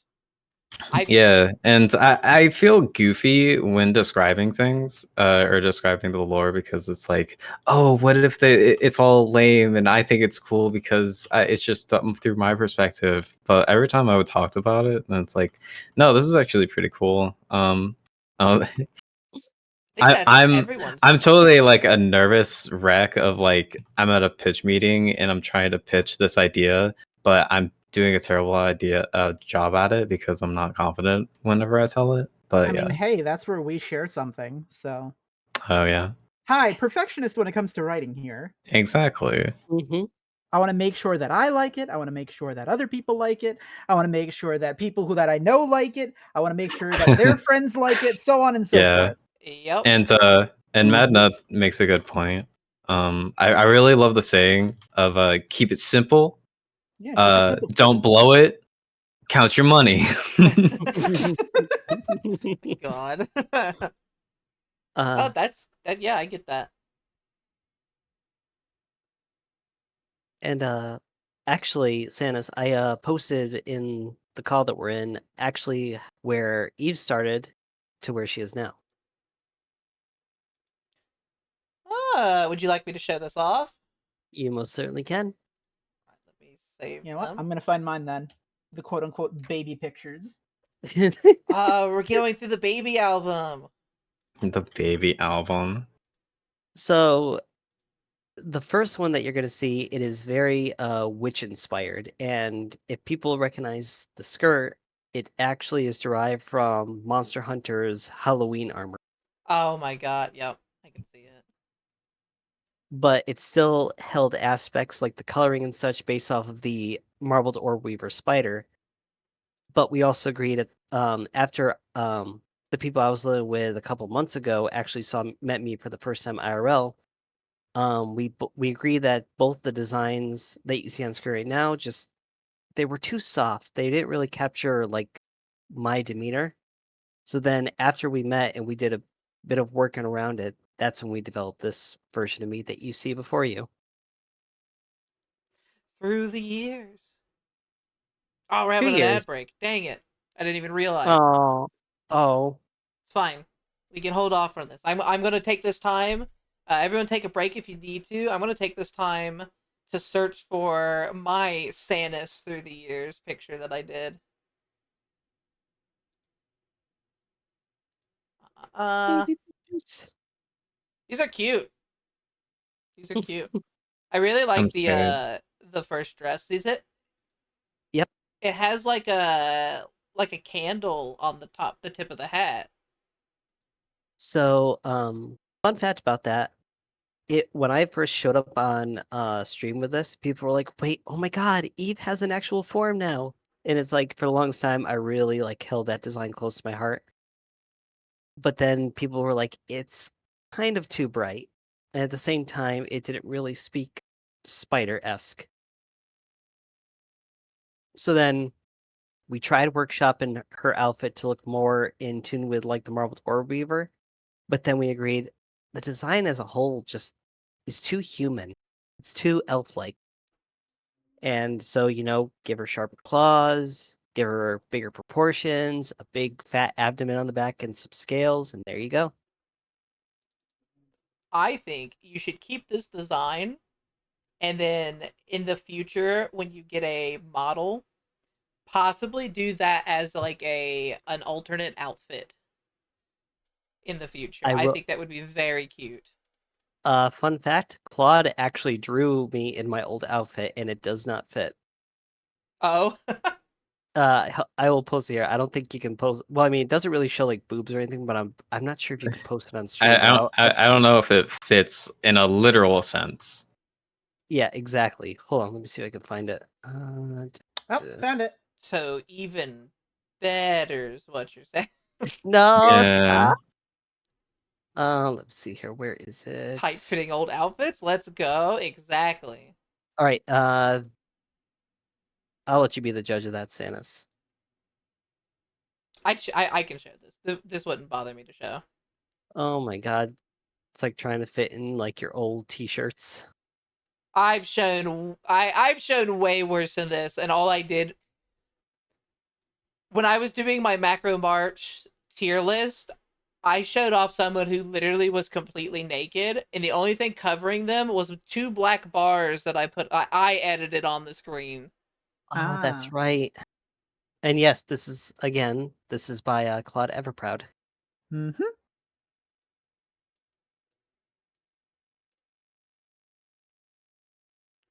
Oh, where are they? Also, Missing people been asking for the hat to come back. Actually, I love the hat. Hat's super cute. Blessed. hi, random. It's very good. I love this. If not something you would put on Eve in the future, maybe keep the design and outfit for something that you could do in the future for another character design. Because it's a Well, very good design. I'll let you all in on a little secret. We could maybe in the next coming months see the return of the hat. You hear that, everyone in chat? Be excited. That's a That's an command. order. Yeah. You have 4 giant women here who will gladly make your life a living hell. You better be excited. For both of those things, to be fair. It's just please Oh, clap. where is Please the clap. other one? Please clap. Need more Eve and tight outfits, yes, which means that Scarlet and Eve can go shopping however nothing fits. I'm down for that. Find the one picture. Oh well. Don't worry, I'm having a hard time finding my picture too. I'm gonna have to go into Well, my Discord, I think, to find it. I found at minimum the originals before I actually became anthropomorphic. So Ooh, interesting. Is this where Crouton comes in? yes, actually. So here are the originals. Oh, Oh, that one's so small. Ishmael. Very small. Well, because it was meant to be a pair of emotes for DeviantArt. Oh. And well, yeah. Let me save these. Oh, I love that one. That's so cute. What, the one I just posted? No, the third one in the first group that you posted. Oh yeah, that's the original dragon form. Oh, and this one because Yeah. I mean, this one's also very cute. Okay, well, they're gonna take. Ages. I don't know. Put Through the years. small and Babu. Yeah. Eve. I mean, I think the other thing too it comes down to is like, do I also bring up the other character that I had for the longest time?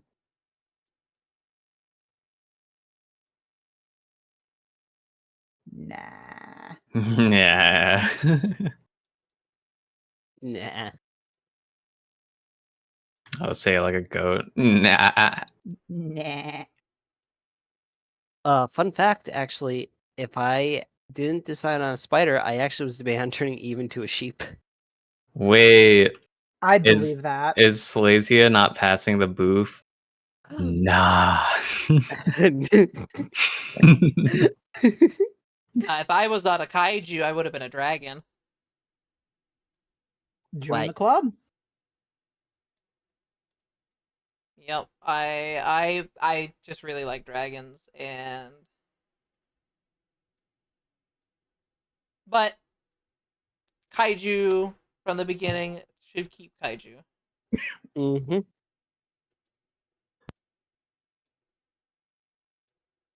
Here is Silesia through the years. You know what?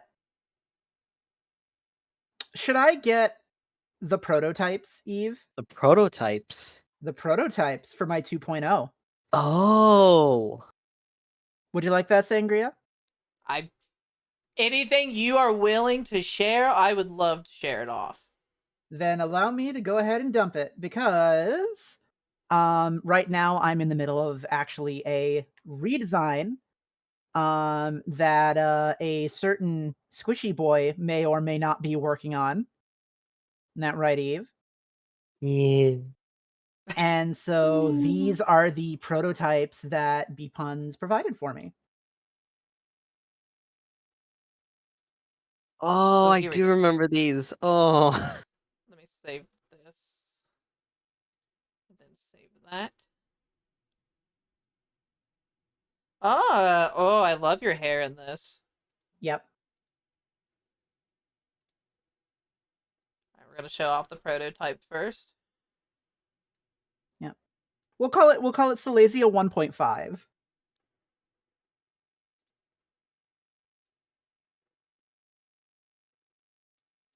You guys get a sneak peek.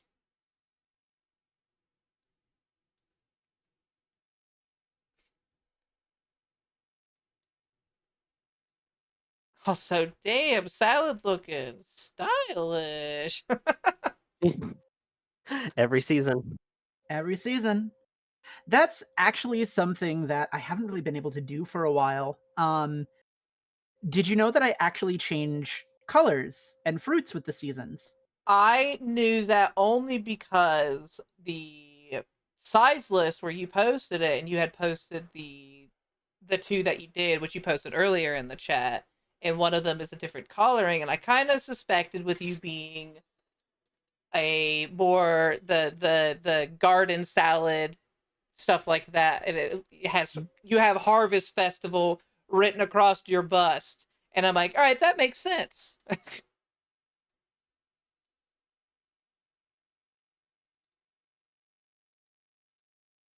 But How yeah, more are these yours through the years? Mm-hmm. Isn't she beautiful? You all are beautiful. What do you mean? part of me really wants to tease Maury. You know what? You know what, Sanis? What? I think I will do exactly what Silesia said when we were discussing things. Oh. Oh, you're gonna send yes. Wait, no, that's not fair, Eve. I can't show it. I'm sorry. The horns, Eve. The horns. Not a fucking knee. You're gonna get the weird ones in here if you do that. It's not a knee. Uh-huh. There's no horns, no horns. I mean, horns, pointy ears. What's the difference?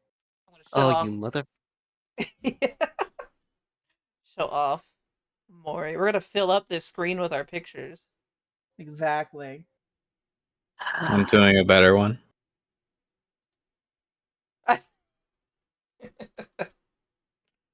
Fine.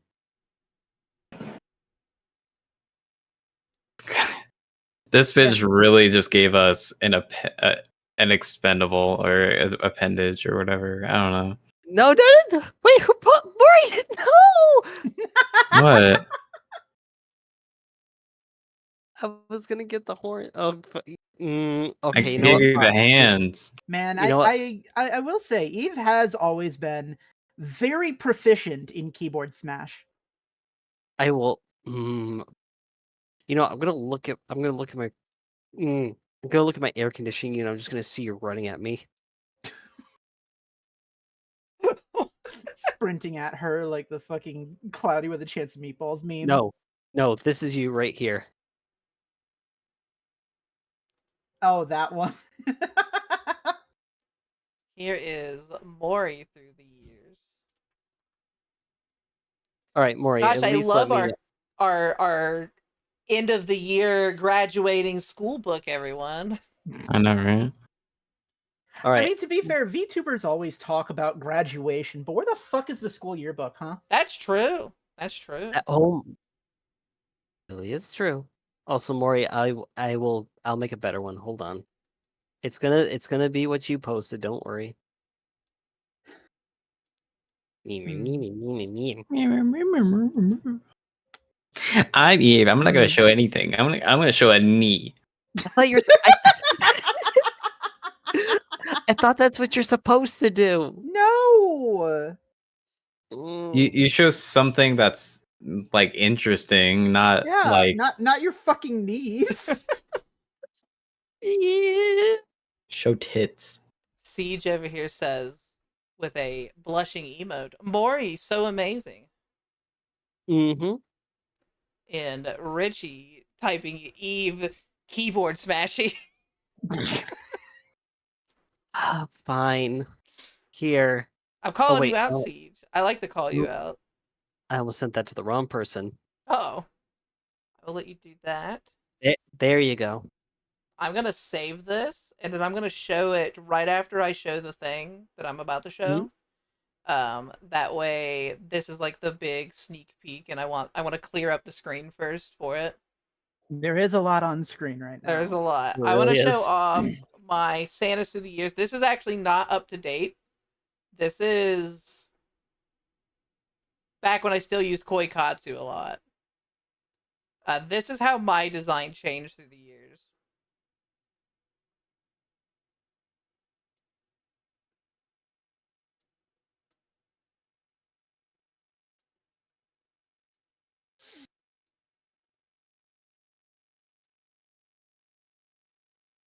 And how much better at 3D stuff that I got throughout the years too.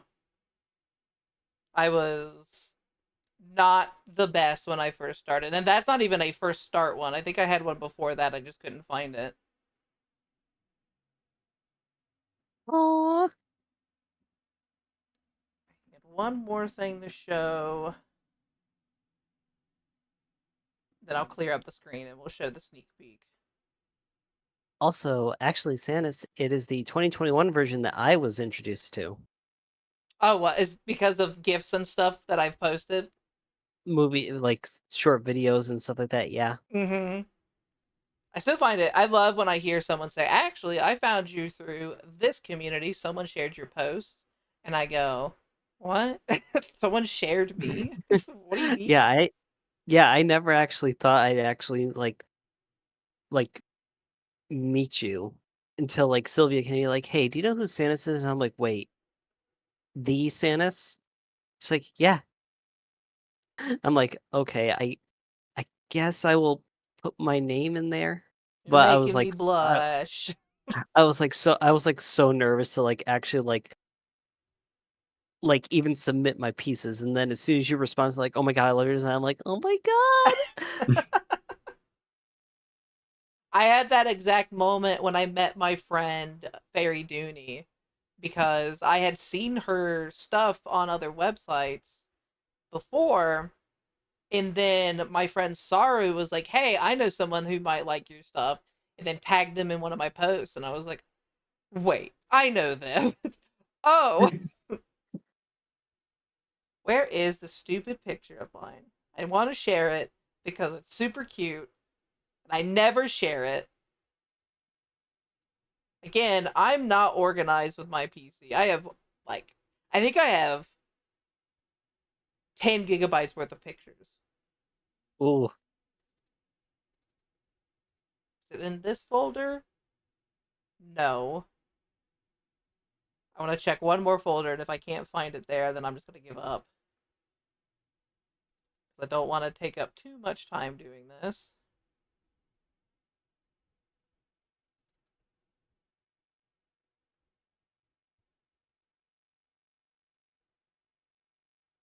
I don't know where it's at.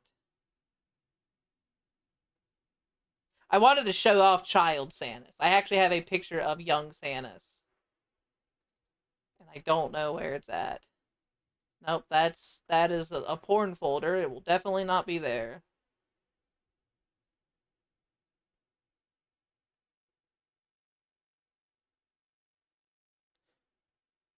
Yeah, I'm not finding it. Darn, that would have been a really cute picture to show off. Let me clear up this screen, and then we're gonna show off this super cool, awesome, amazing sneak peek that everyone's gonna be screaming when they see. Mm. Also, my music stopped playing. Screen is cleared. Let me turn on my music again.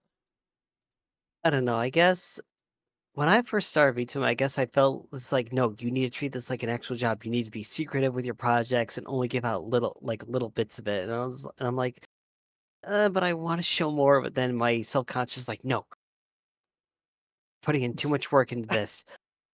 I It's understand like that. I have a bad it, time keeping secrets. and then there's that part. It's like, oh, but what if they don't like it? What if they say it looks weird? Here it Yeah, there is, you go. everyone. There you go, chat. There's your little sneak peek for Kaiju Eve. Perceive it now. You've got until this timer down here says 2 to 6. So you got about 30 seconds left before I remove it. Perceive it, because it's really good. This is all you're getting. Be lucky.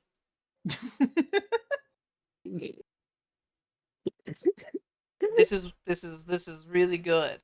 Hands, confirm yeah. confirm Berserk inspired. Oh, but to be fair, Silesia's 2D models also looking amazing. See, I've not seen that, so. And that's it. It's gone. You guys had your chance. If you didn't see it, that's your fault. That's all you get. Looks like I put armor on. I mean,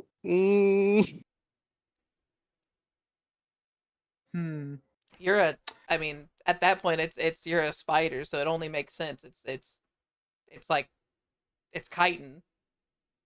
wait, is that the work of a certain reanimated Dead Rat? Yes, Dead Ratto is my lead designer, and actually, she was also the one that designed Mori's first PNG. Mm-hmm. You know, I should have been cheeky and waited until right as soon as we get the ad break and then posted it right as soon as the ad break came up. Oh, that would have been evil. Sorry. I'm going to look one more time for this, and while I do, we can go to the next question. Uh, which is okay. This one's a good one. What is your favorite monster slash kaiju movie to date? Easy. Pacific Rim. Oh, I found the picture. I'm so stupid. It was literally right in front of me. Yeah. I'm gonna let you guys answer this question first, and then I'll show it. Well, no, I was more responding to Eve. See, I'm actually shuffle. I'll actually answer last because I'm actually shuffling through the library of all the monster films I watched over the years. Is this what's your favorite monster film? Yeah, your favorite monster or kaiju film?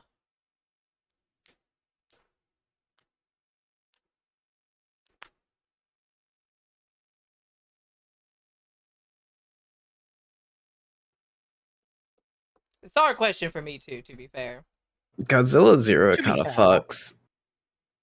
-1. -1 kind of fucks. It does. It really does. Such a good movie. Does, but I was gonna say that would be the obvious answer on my part. I'm gonna go with a non-obvious answer for me. I'm gonna have to give two ones.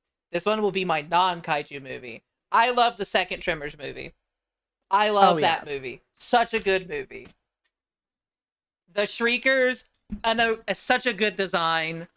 Uh, and I just like how I like Michael Gross being Bert in that movie a lot. It's just Mm-hmm. good movie overall. I like it more than the first Tremors movie, Fair. which I like the first one too. But now for my kaiju one, that one's a hard one. Let's think. Honestly, I think as a movie, my favorite kaiju movie is Gridman Universe Hmm. because it made me cry. Oh. Oh.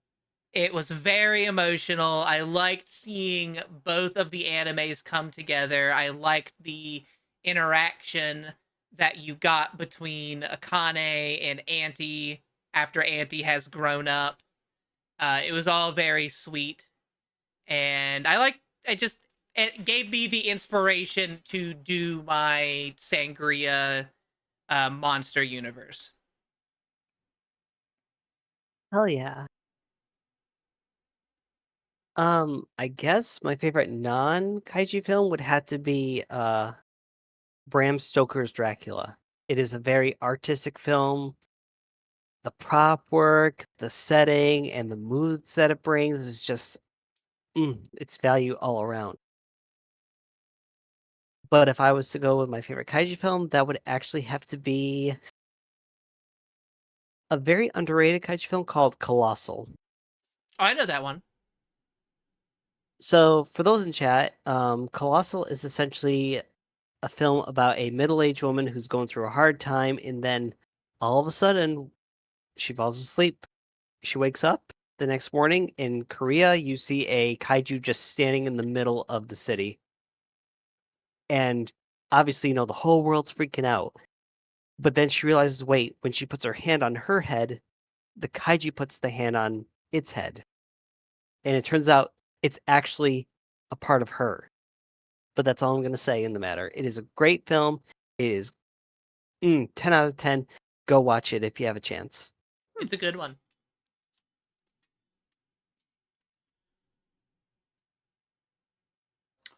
Also, I found something. Hmm?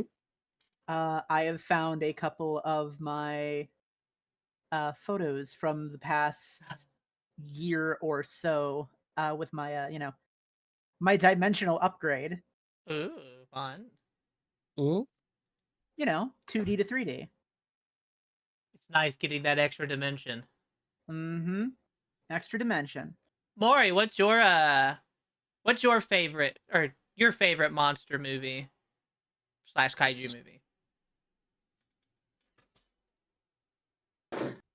Um,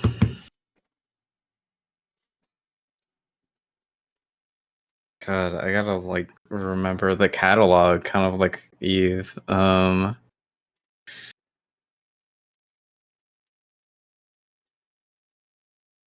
Like I feel like there's a couple movies in my head that it's like these aren't great movies, but I always rewatch them at some point. Um,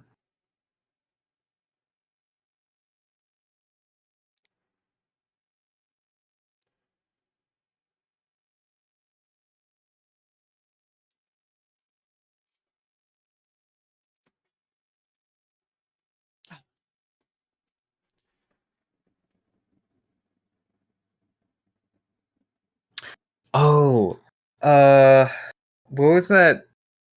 What was that ghost movie where like the house was built on an Indian burial ground? Poltergeist. Poltergeist. That was oh, that movie was so good, even though it was kind of older and like the effects were older. It was still like super iconic, at least for me. Hmm. It's a good choice. Good choice. Oh, Midsummer was fucking weird. Yeah. And your favorite kaiju movie, hun? Um,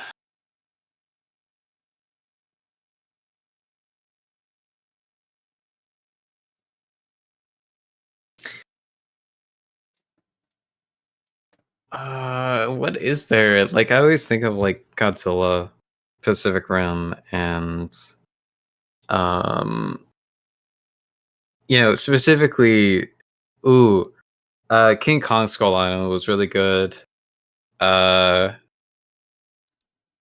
like I don't feel any guilt watching that movie, but I feel a little bit of guilt whenever watching Godzilla King of Monsters. Um, Godzilla minus one was an absolute banger. I feel like everyone kind of agrees with that one.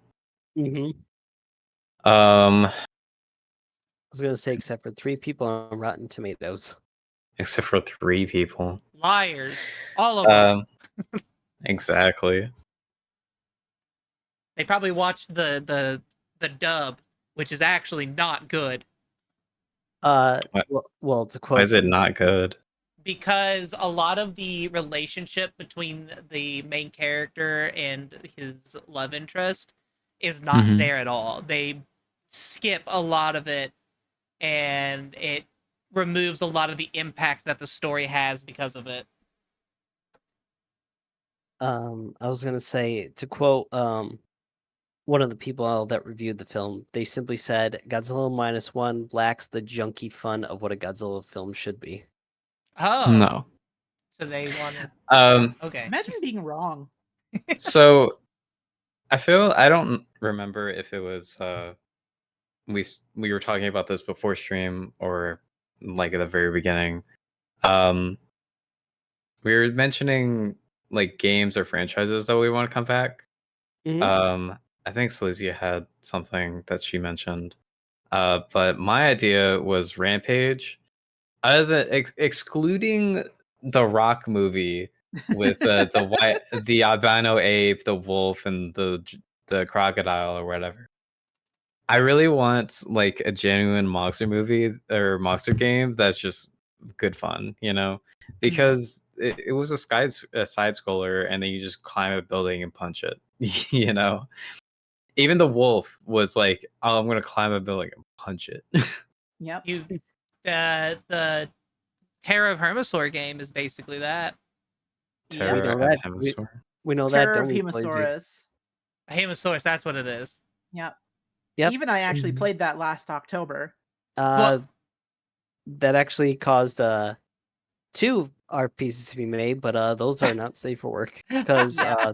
let's put it this way: there's something called the hyper butt slam in that game. Yep. Y'all do the math. I when it was released, you Eve or anyone in here know the kaiju VTuber Scottzilla? Mm-hmm. No, I do not. He is a mecha kaiju. Uh he Sounding more played familiar. he played he played that game when it first came out and actually had the devs come into his stream and talk with him. I've actually Uh, had a similar situation to that. Oh, that's cool. I've had that as More recently, well. actually. I was lucky enough to get the devs from Deep Field Games to pop into my chat during the open beta of Abiotic Factor. Oh. And they actually used some of my stream footage for one of their announcement videos. So That's awesome. it was basically us complaining about how, this game is really cool. Why doesn't it have in-game voice chat? Like, so you can hear your voice echoing off the halls. And then they use that to announce, hey, so we're putting in voice chat into the game where it echoes off the halls. That's awesome. I uh, had go on. I was gonna say, Sanis, in that regard, between games that you want to come back at Terra Hemisaur, you and I know this game. I want them to return to Titan Chasers, but I want them to Yes. do an official collab to like Ultraman or Godzilla. I would love that, but we both know that the head dev for that is currently fighting a war. Yeah, unfortunately. Yeah. Listen, if you for those of you in the chat that have either been on like watched Santa's or myself, please consider playing like checking out Titan Chasers because it is definitely a love letter to kaiju fans about how would humanity actually, deal with kaiju IRL. Mm-hmm. And it's without the use of tanks and weapons, Mm-hmm. It's a very good game. except for that Halloween and Jesus.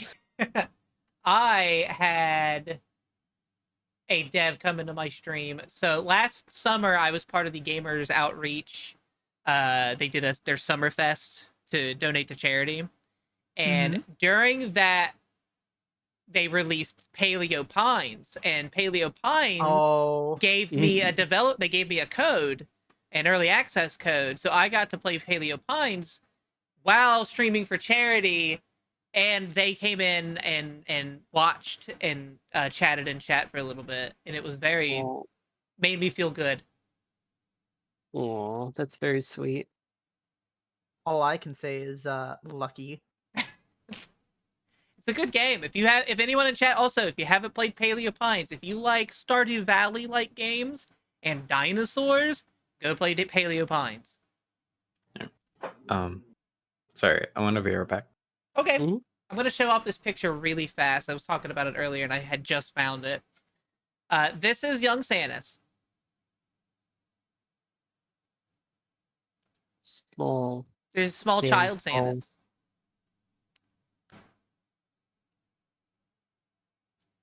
Baby Bean. You can play Paleo Pines. Paleo Pines is on Switch. It's not just on PC.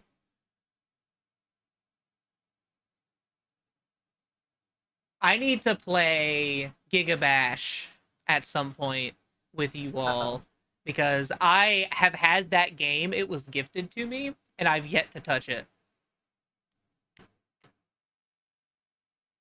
I mean, you just let me know and I'll come running. Yup. I need to. What I really want to do is learn how to mod and mod myself into Gigabash.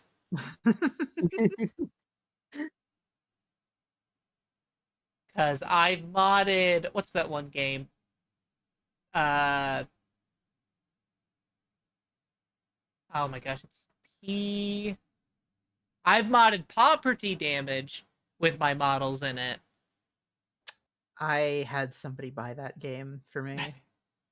I unfortunately have never touched it, Don't. and I can hear Eve judging me. I'll be No? honest. With that game, if you have your own models, putting yourself in it, that's kind of fun. It's kind of like cool to see all of that. The game itself, there's nothing to it. That's my issue. I know. Does Gigabash have a modding scene? If it's on PC, I would be surprised if it doesn't. I can look that up later. Also, Slazy, you make me sound like I'm smiling at you with fangs at this point. Aren't you? Nah, more like big, thick orange lips. That's basically Fangs. Chucky, my dog is laying on my feet, rolling back and forth and won't stop. Oh, bumper. Little chihuahua, little. By little, I mean he's huge. He's not fat. He's just really muscular. And I don't know why he's muscular. Eve loves to act like a brat. Is this true? Here we go. Is it true? No. No. Chat, is this true? I need to know for science. Mm,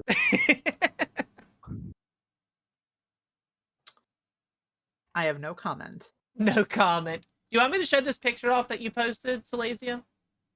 If you'd like to.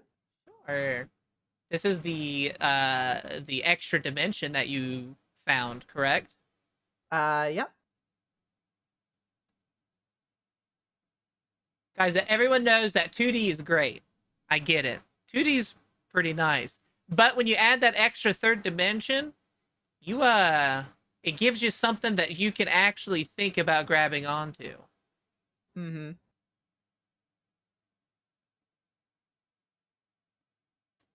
mm-hmm.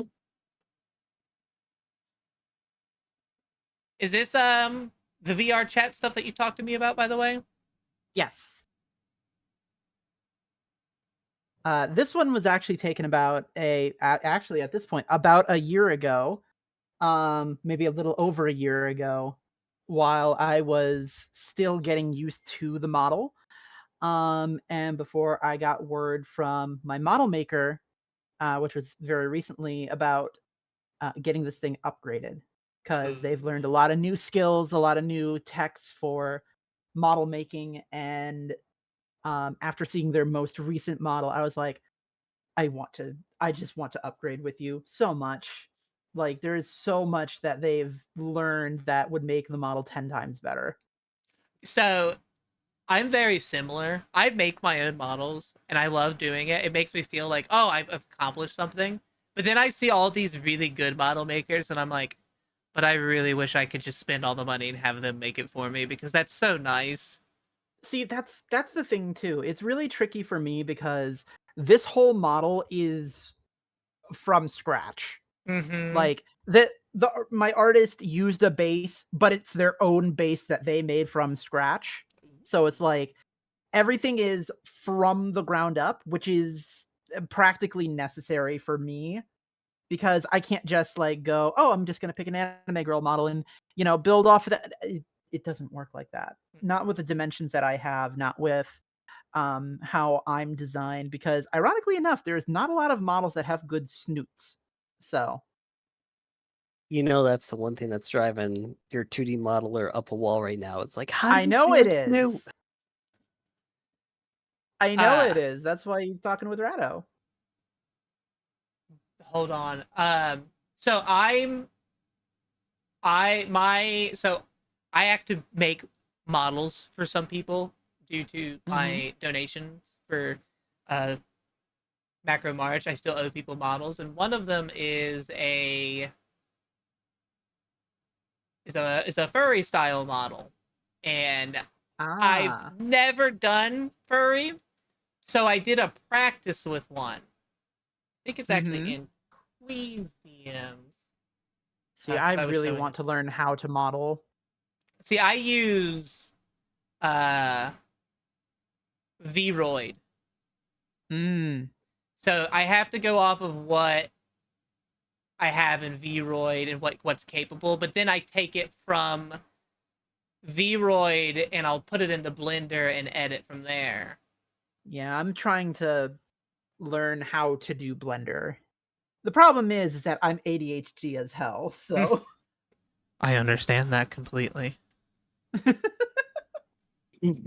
So here is the character. And again, I can't do oh, some of are the they supposed to be a crazy stuff. rabbit? No, this is actually a wolf. This is something I'm doing to test myself to see what I can learn. Ah, okay. So anime boy wolf style. It will eventually be anime, but this is actually a female. Um, it is Well, the very reason why I difficult. say that, yeah, the reason why I say that is because the style you're going for is obviously the much shorter snout for it. Which I've actually heard from people is harder because you're trying Really? to merge. Yes, because you're trying to merge the lips of a human along to the same vein as the lips of a dog. And Yeah. so it's this weird ass middle ground where the nose fully connects to the upper lip. It is And I've hard. had I've had so many people like complain to me like, God, this is so hard. It's so difficult. And then it's like, well, why don't you do a regular snoot? No, that's harder. Well, all you have to do is model a dog head instead of a human head. Well, I can tell you why it's Huh. harder for me. I'm using Vroid and they only have human features. They only Mm-hmm. do people. So if Yeah. I were to take this out and try to model it in Blender, it would break every single blend shape that's on it. And I don't want to have to do blend shaping because that sucks. I hate blend shaping. Yeah, that's what I'm wanting to try to learn. I eventually want to get to the point where I can just make 3D models. But it's like it's so difficult to get started because I can't find anybody to learn from. And everybody who is willing to teach me is like, okay, do the donut. Do the donut. Just do the donut. Always. That's the first thing you do, and it teaches you everything you need to know. No, it doesn't. No, it doesn't. I have Never not does. done it. I refuse to do the donut. Everything that It- I've it's learned, I taught myself. it's so difficult because like I don't know where to start. I don't know where to begin. Mm-hmm. I've done a little bit of fooling around on it, and I had a model that I have unfortunately lost because I lost the hard drive to it. But I made effectively a detailed coin in Blender. I never got like the UV mapping and whatnot for it, but it's like I still ended up modeling it from scratch, and I was really proud of it. And then I never continued on it because I couldn't figure out how to do more. I understand that. Absolutely. It is a pain because you'll sit there. It's like I've sat there and I'm like, all right, I really want to make this. How do I do this? And I'll go Mhm. on YouTube and stuff and look up specifically this. And they're like, all right, well, you use all of these things. So I'll go, all right, but what you're doing, what you are trying to show me to make this person, you're doing it in like 100 times speed, and you're not actually showing me how to do it. You're just doing it. Saying do this. Yeah. It's always the same. I'm Yeah. trying Do to this find. thing. Okay, how do I do the thing? Do the thing. Yeah, do the thing. Do it. Why aren't you doing Well, it? well, you see here, you're gonna want to go over to this file, then you're gonna want to scroll all the way down to here, this button, then you're gonna want to click this button, then you're gonna click import here. I want to show off the two recent, recent quote, more recent than stuff that I've made model wise. Um, One is an actual character design, and then another one I made a little velociraptor from Jurassic Park. I remember this one. I have to scroll up to find it because I don't know where I saved it. Hmm.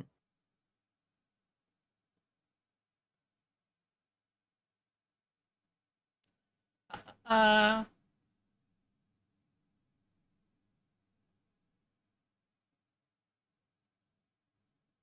Actually, it might be. I might just be stupid. I found it. We're good. I don't have a picture of it. No, I found the folder where the model is, but I don't have a picture. Where did I? Raptor.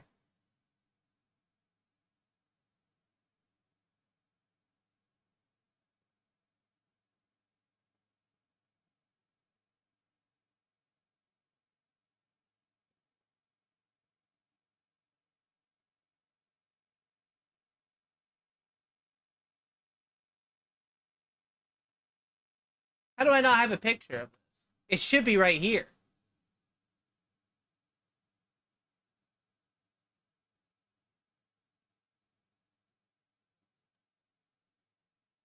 Leave it to me to. I just lose everything. Is it on my Twitter? Did I post it on Twitter? I could have sworn you sent it to me too. Let me check. I did. Oh, I found it. It's on Twitter. We're good. Save. Save. Mhm.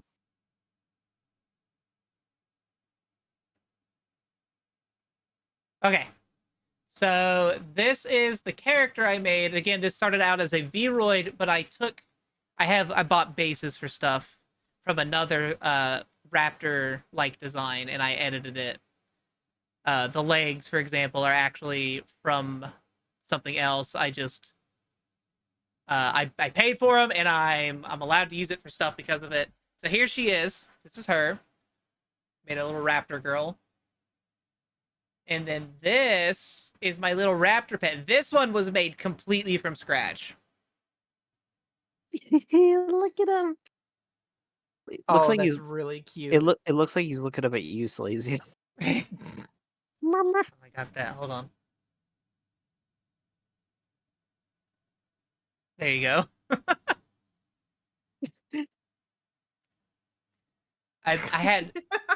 I had my chat name her. Her name is Gaia. Oh, Oh, And it was fun to make. Very it's difficult. Not super it's very difficult. cute. I It's very actually cute though. I made this during while we were watching Ultraman, I think, in your server. Yes, that's right. It was Gaia, I think, actually. Yeah, that's very, very funny because they had no idea I was watching Ultraman Gaia at the time.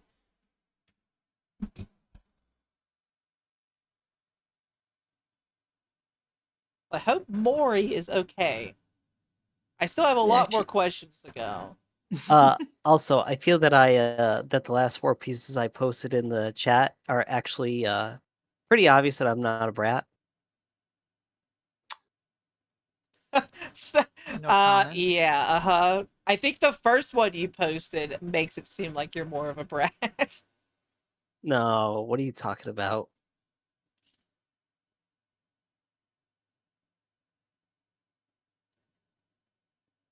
I like this last one though. That one's really funny.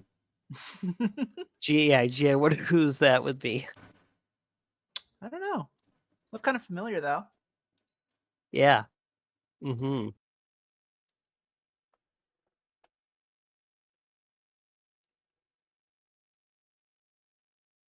Well, I guess I'm gonna ask this next question because again, I have a lot of questions to go through.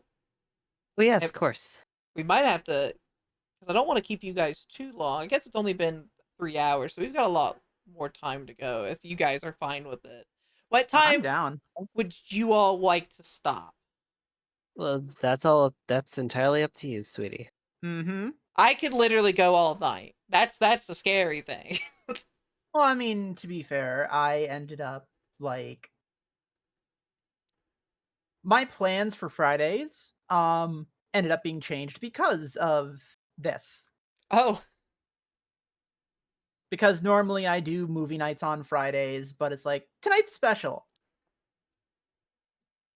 it's like a movie. I mean, this is the longest movie that they'll watch. Oh You're a yeah. part of it. What is happening?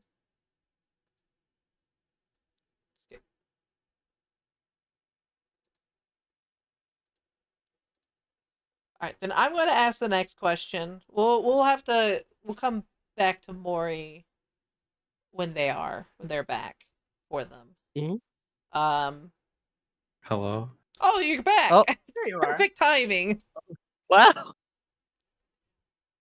Then for the next question, what makes a good monster slash kaiju movie in your eyes? Ooh, this is where I'm gonna get heated. Ooh, No, I bet. no people. No people. Uh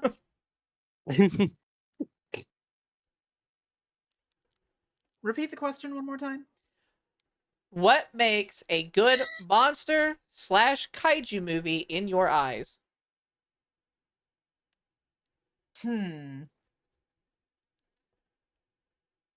Well, I think the obvious answer to this would be scale. You have to know what the scale of your movie is going to be, and you need to operate within that scale. That's why Pacific Rim is at like the pinnacle of kaiju media. And then same goes with all of the other great kaiju movies. Uh or not even kaiju, monster movies. So like for example, Alien. Why is Alien still so good? Why is it still one of the most iconic films of all time within the field of monsters? Because it knows what it knows what its scale is, and they play to it. Okay, that makes sense. It's the being stuck in the hall, like the confines of that ship or the areas that they're at with this creature Mhm. that is hunting them. Not just hunting them, but also fits within its environment so well. Because, for example, it's meant to be like the ultimate hunting machine. It's literally meant to be this thing can adapt to almost any situation. And that's what makes it terrifying. And it's on board a ship in close quarters where humans have the obvious disadvantage. Therefore, you're in an uphill battle. And that's the entire point of the movie. It's the monster itself is within its confines. They know what the parameters for that is when producing the movie itself and playing to that strength. Same goes with Pacific Rim. Pacific Rim is supposed to be giant robots, giant monsters. And so what do they emphasize on? Weight, mass, momentum, the actual physics of these things, the long lasting biological effects of the monsters dying on Earth. Because that skeleton's not going to go away. The flesh is going to decay and decompose. What does that do to the world? We're gonna They make it our took. new church. Don't listen to her. Anyway, so it's the whole point of scale, knowing what it is, knowing what your scale is, and playing inside of that scale. Okay. That all makes sense, honestly.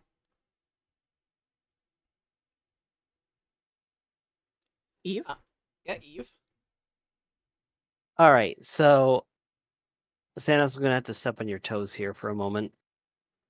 So, if you're someone wanting to direct a monster film, especially if it's a remake of a previous existing monster film, don't try to be different. Don't try to modernize it for the general public right now because when you add outdated memes to your movie, guess what? Mm-hmm. It gets stale. Now, Mhm. I am of course speaking about Roland Emmerich with Godzilla.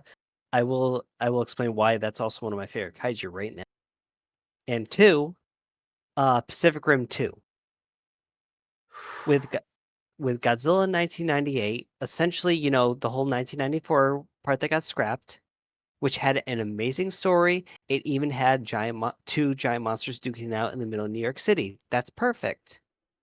But if you're someone that's just going to see this as a cash cow, go in and just change it up, being like, well, we're not going to do it their way. We're going to do it my way.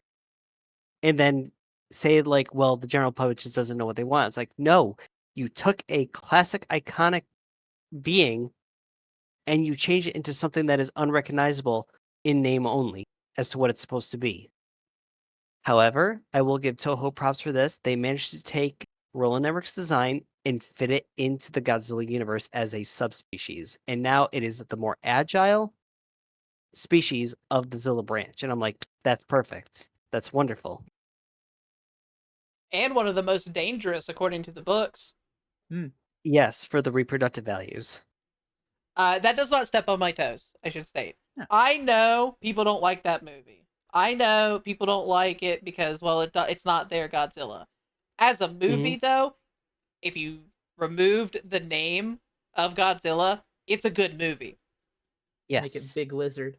Big Beast, because the guy clearly looked at it and was like, "All right, but like, I want to make it my thing. I don't want to make it your thing." hmm Well, And to quote, go ahead.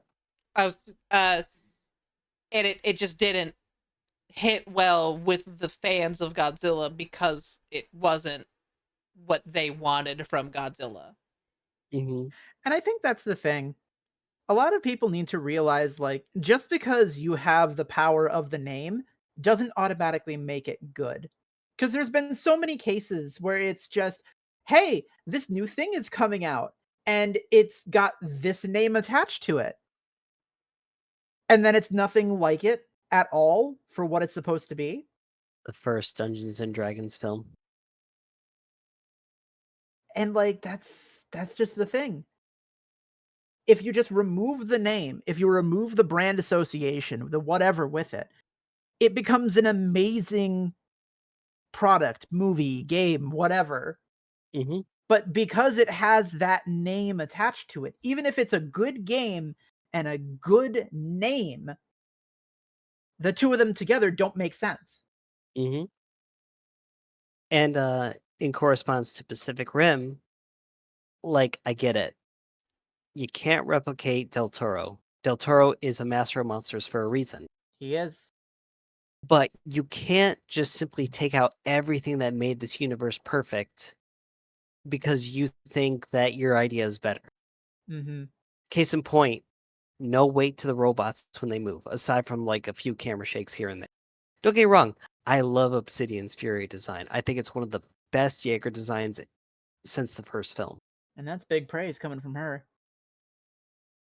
But you're taking away the weight, you're taking away the seriousness, and instead you're putting it filled with outdated memes and jokes that no one you're probably gonna get like a simple kitty chuckle out of, and that's about it.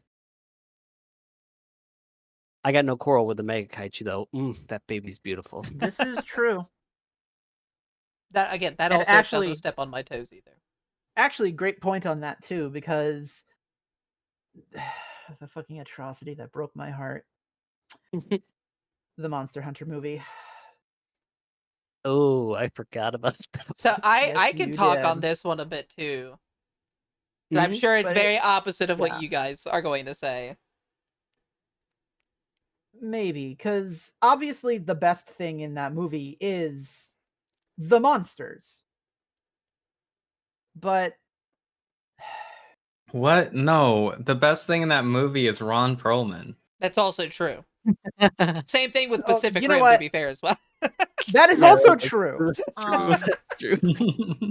Damn, it's like fucking Ron Perlman and giant monsters go really well together. Cough, Hellboy, cough. Mhm. Yeah, but he's too old now. That's a lie, and you know it. No, he Yeah, actually came, yeah, he no, is.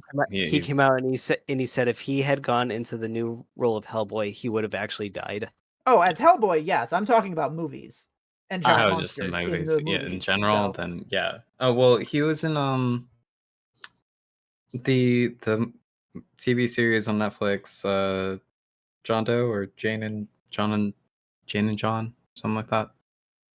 yeah. Oh, Mr. and Mrs. Doe, Mr. Mrs. Ah, whatever.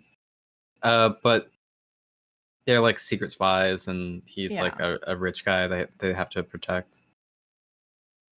But yeah, it's just like, fuck. What were we talking about again? Monster Hunter. Sanus was Right, gonna Monster Hunter. Thank you. explain her reason for liking it, Yeah. right? Well, no, she was Yes. gonna. Oh, Monster I Hunter. Okay. I can explain why I like the movie.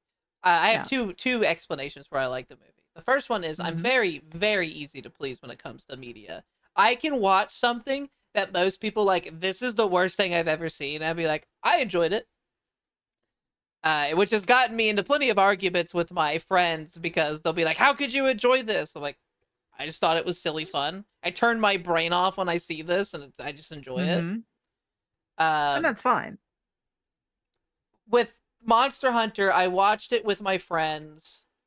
Who one of them is a very big Monster Hunter fan, huge Monster Hunter fan, and he Oh boy. enjoyed it himself. He really liked it. And we both can see where it's bad. Like it became the Yeah. military movie, and it's like, all right, the guy just wanted his wife on screen as much as he could.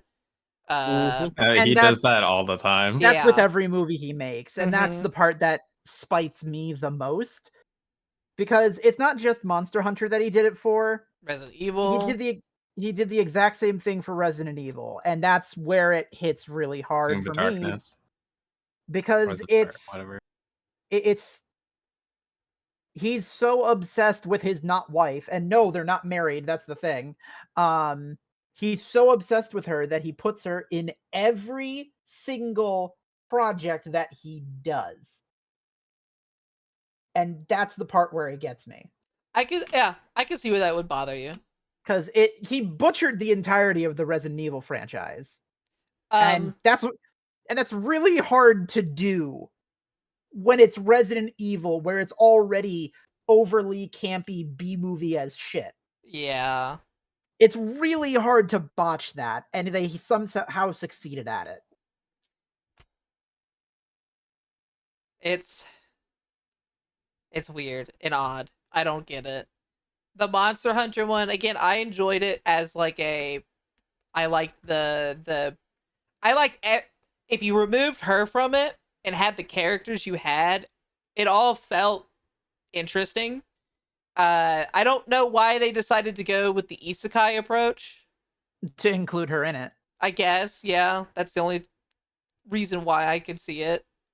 Um, like the monsters, though, even though I know the weapon that he uses is supposed to be the great sword, and it's like, all right, this is much smaller than what it would be. Yeah. It would be like, I guess they could have made it as like a proper cosplay prop and like made it as weightless as they could. It would still Uh, be rather, unwieldy. yes. Yeah, and I did notice that when watching that movie because they had to reduce the size of the greatsword because of how unwieldy the greatsword is in actuality. And it doesn't matter if it's like a full weight prop, a unweighted prop. It's the fact that by proper physics, the greatsword from Monster Hunter is just too long of a weapon to be properly wielded Yes.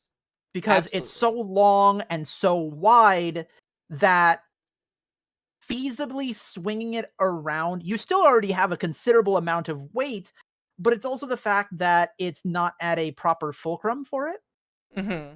And so just trying to swing that thing around is far too difficult even for people with extensive training on utilizing weapons and props of that caliber. I do agree with you on that. However, there is a person on YouTube, and he has training videos of him practicing with a weighted Dragon Slayer from Berserk, and he's actually getting pretty good at wielding it. Oh, I'm familiar with the guy. He also does the same thing of effectively workout videos utilizing Cloud's Buster Sword, a full, like a proper sized full metal prop of it. And for one, it's incredibly impressive, but for two, it's also nowhere near the size of the actual Buster Sword. True. The real question is, because he's doing those training with it and all of that practice, you have to put it into, all right, he's practicing, but in the case of their where the setting they're taking that this is taking place, could he Mhm. effectively use it against this creature?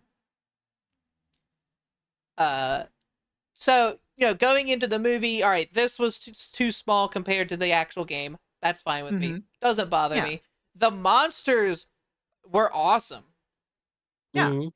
And I think they portrayed all of the only one that's like, all right, I don't like how they portrayed the Rathalos because of how big it was. But even then, it's like Monster Hunter things just happen and are different. So this one could be just a very massive Rathalos for no reason other than Yeah. it's just massive. I mean, on top, like in that same case, there's the whole point of Monster Hunter stories where the monsters actually don't grow super huge like they do in stuff like, the main game line. Instead, the monsters are actually at most twice as tall as a person because they're effectively chibified. Mm-hmm. And this is an actual canonical thing within the world of Monster Hunter that they have these super small variants of the monsters that are often used as companions and mounts in a completely separate region of the Monster Hunter world. And Exactly. so the feasibility of there being, just a mega sized Rathalos is completely feasible. Mm-hmm. Oh Plus, it yeah. comes down to my favorite thing with discussing kaiju, the actual biology, physiology, and ecology of them. Like, and I guess that's why I can take a look at a bad movie and enjoy it. As long as Mhm. there's something I can kind of grasp onto. I enjoyed the action scenes in the Monster Hunter movie. They were Yeah. goofy. They were stupid. But that's kind of what I expected in a Monster Hunter movie. I didn't expect it to be some realistic crazy fight stuff. Mhm. Yeah. Oh, But I also can't also admit that it's bad. Yeah. oh, yeah, definitely. I mean, I'm just tired of Milia Jovovich. Yeah. So, I think everybody is at this point. yeah. Like I'm just I don't have anything against the movie itself. It's just her. They could just take her out of the movie and it would just progress as normal. That's Mhm. it. Also, Sanus, back to the original question from earlier about what else would make a good monster film. Let's take Jaws for example. Mm. He quote shows up in the first 3 minutes of the film, but you don't see him. You know it's there, but you don't see it. It's like directors are too about, oh, guess what? Here's a monster in your face. Oh, guess what? It left. Guess what? It's back in your face. It's like, don't No be afraid. suspense. Yeah, don't be afraid to build suspense. Maury was saying, like what they did with Cloverfield. You saw an arm, you saw a torso, you saw a flea, like a parasite A falling from it. parasite. You didn't see the full picture at any given moment. No, No. nowhere in the movie do you see the actual thing in full view. I think the most they actually show you is like a silhouette of it in the far, far distance when the bomb is going off. Mm-hmm. And like that's the most you ever see of it. Mm-hmm. Like, actually, we could also look at that too if we fast forward to Godzilla 2014. When he shows up, yeah, you can see the spines, you hear the footsteps, you see like the spines or the tail like going behind a building. I'm like, that Mhm. is how you build suspense in a monster film. It doesn't care, you don't have to worry about how cheesy it is, but as long as you build up mystery and put some effort into it, it can be a great film that is Yeah. not both horrific, but also very artistic. And that also falls with Pacific Rim. For a Hmm. good majority of the movie, until you actually have them in the pilot seat of the Jaegers, the kaiju are all shown in very brief moments and only really a part of them. It's not until you actually get onto their scale, into their world, that you actually see the kaiju in full. And that helps with that sense of scale. I'm gonna get a little bit yelled at here, I think, for my take on this one. Okay. Going on to, because we mentioned 2014. I am not a fan of Ah, 2014. I think all of the ah. Godzilla stuff of 2014, that's really good. I enjoyed that part, but I don't enjoy the story. I talk with my friends all the time about this. I say, if they didn't kill off Bryan Cranston's character and made it, instead of a movie about a military man going on his military like journey with, for some reason, the Mutos always being there, and it was a story about the son and a father, the father trying to find out the truth, and the son who is part of the he has his military training, that's fine, but together they are working on trying to stop the Mutos and trying to deal with Godzilla, and then eventually them fighting. I think that would have been better, but they killed off Bryan Cranston's character way too early, and I think that then they just focused on him being military man. Hmm. And like that even falls into stuff like the Transformers movies. It's like we don't want the stupid people on the ground talking about shit constantly. We want to see the big things fighting one another or talking with one another or just doing anything together that isn't about the movie star people. Mm-hmm. I Yeah. like that description. Movie star people. I get yelled at a lot because I like the TriStar Godzilla more than 2014's Godzilla. Frankly, I have no opinion on Godzilla, ironically enough. That's perfectly fine, actually. I feel kind of judged. No, I'm not no judge whatsoever, actually. Um, I'll be honest. I think out of all of the kaiju, like the big known kaiju movies, Godzilla is. I love Godzilla. He's probably the most boring because of Toho's law of Godzilla of he's not allowed to lose. Gamera literally blows his own arm off. He gets scarred. He gets sliced down the middle. You see scars on him throughout his series. They are not afraid to hurt their kaiju. He is allowed to lose, and Mhm. that is perfectly fine. But even like with -0 or other ones where it's like, oh, Godzilla, he died at the end, and they're like, well, and then you see a heart beating. It's like he didn't die. He's just they stopped him. He's not dead. They don't let him die, and it's okay to let your monster sometimes die. Yeah. Pull a Superman once in a while. The only time Godzilla I feel has really, really died was at the end of Heisei when he had his meltdown after fighting Destroya, and then the original Godzilla movie where he got destroyed by the oxygen destroyer. My brain was dying.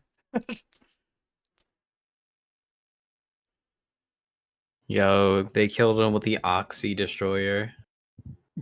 Because Godzilla is a force of nature, thus a force of nature will always come back. That I think that's almost a poor excuse. He's a force of nature, but he's still a living creature. If it was, oh, Yeah. this is child of Godzilla who came back and is doing his work, that makes sense to me. But it's not that. They got him with the Oxy Clean. But no, I mean I completely agree with you. But Sanis, you know Mhm. how well you said that you're gonna you're gonna get spilled bad shit. It's like everyone's got their own opinion. Like personally, I love every Godzilla film in its own way, shape, and form. However, I do agree with you that if this had been Breaking Bad versus Godzilla, wow, what a film! Right? They literally the advertisement for that movie was, we got Bryan Cranston to be in this movie.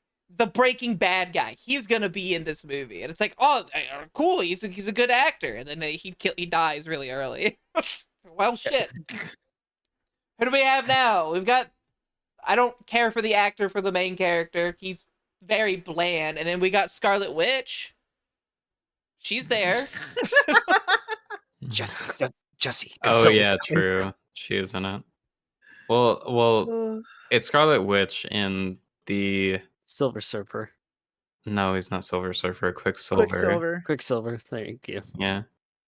The husband is also Quicksilver, which is Wanda's brother. That's very funny. And he's very boring in that movie. He is. Yeah. And there's so many like cool beats that they could have done with it, but they went their own way. And I get it. I've been told, and heavily been told, you are in the minority of this thought process, and I'm like, am I? I guess I am, but sure. That's just how I feel. I liked 98 because it's a movie I can kind of just put on in the background and watch, and it Mm-hmm. just kind of be there. The movie itself is very silly and interesting. They keep my attention. Mm-hmm. Whereas 2014, I actually think the best parts of 2014 are the beginning of the movie, where it is he and Bryan Cranston are going through this quarantine zone in Japan, and then they learn about the Muto, and then the Muto bursts out. That's actually really interesting. Great build up to the movie. And then it's boring, and then the last part of the movie happens where it's just Godzilla in the city. That's all of that's really cool. The Hell Drop Zone scene, it's really cool. But I feel like I'm trying to eat a dinner, and I get a 3-course meal. And the first course is like, here's this, I don't know, here is this delicious starting meal that you go into and you eat it, you're enjoying it, it's great, it's building up, and then you get to the middle part and it's a steak. You get a steak, you're like, oh, I'm gonna really like this steak. And you go to cut into it, and it's so dry you can't cut it with your knife. But then they bring you dessert, and it's the best dessert you've ever had in your life. That's Yeah, how I feel with that movie. That sums it up pretty well, actually. Yeah. We had to go through so many appetizers just to get to the main course. The Yeah. dessert. The dessert was the main course in this case. And your build-up topic on Godzilla, the build-up to Godzilla, that was a really cool. That's really well done. I love that. I love the scene where they're in Hawaii and the water recedes, and then it just kind of goes through the city as Godzilla starts to walk through. Great scene for it. But then he goes, I'm going to go back to the military and I can disable bombs and stuff like that. I'm cool. I'm an EOD. And then, all right. They put him on a train. The Mutos are on the train with him. Okay? He escapes. The Mutos, it's like the Mutos followed him. They weren't going for radiation. They were going for him. If you actually read the comics, you actually understand why all that makes sense. Yeah, I just kind Yeah, of wish I they love didn't the have comics. to explain it in a comic. I Yeah, love the comic of Godzilla going to hell. That no, that's real. That's real. it is. That comic is the most ridiculous comic in the world. But you know what? Anytime, go on. I was gonna say, but you know what? It just proves not even the devil can stop him. Not even It's where God he can met- stop him. It's where he met Jason Voorhees. I Wait, have really? conversations with people all the time because they like to do that whole, could this person beat this person? Oh, I love those arguments. And I they'll love how go, pointless they are. one was because they're doing a DC comic with Godzilla. Oh, Christ. So Superman lost to Godzilla, and Superman fans are so mad. And I'm like, you guys know that in the comics, Godzilla in the comics is strong enough to kill the Christian God, right? Because he He even did. challenged. Yep, and he killed all the Greeks as well. Mm-hmm. The And, like, Greeks. You can say Superman Blue can, like, the one crazy Superman can destroy a universe. He's not destroyed Christianity yet. Godzilla has.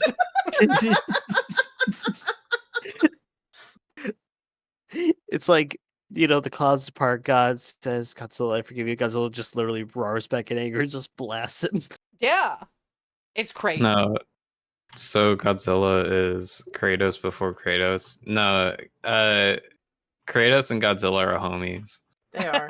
Like I kind of want art of Kratos riding on the back of Godzilla up the I mean- mountain of Olympus. I mean, a better way to think of this in turn is just replace the Jormungandr with Godzilla, and there you go. Same difference. Yeah, No change has been made. basically. Actually, you know what? It's funny you say that because IDW is actually coming out with Godzilla Rivals, Godzilla versus Manda, and apparently it is in a Viking setting. That's awesome.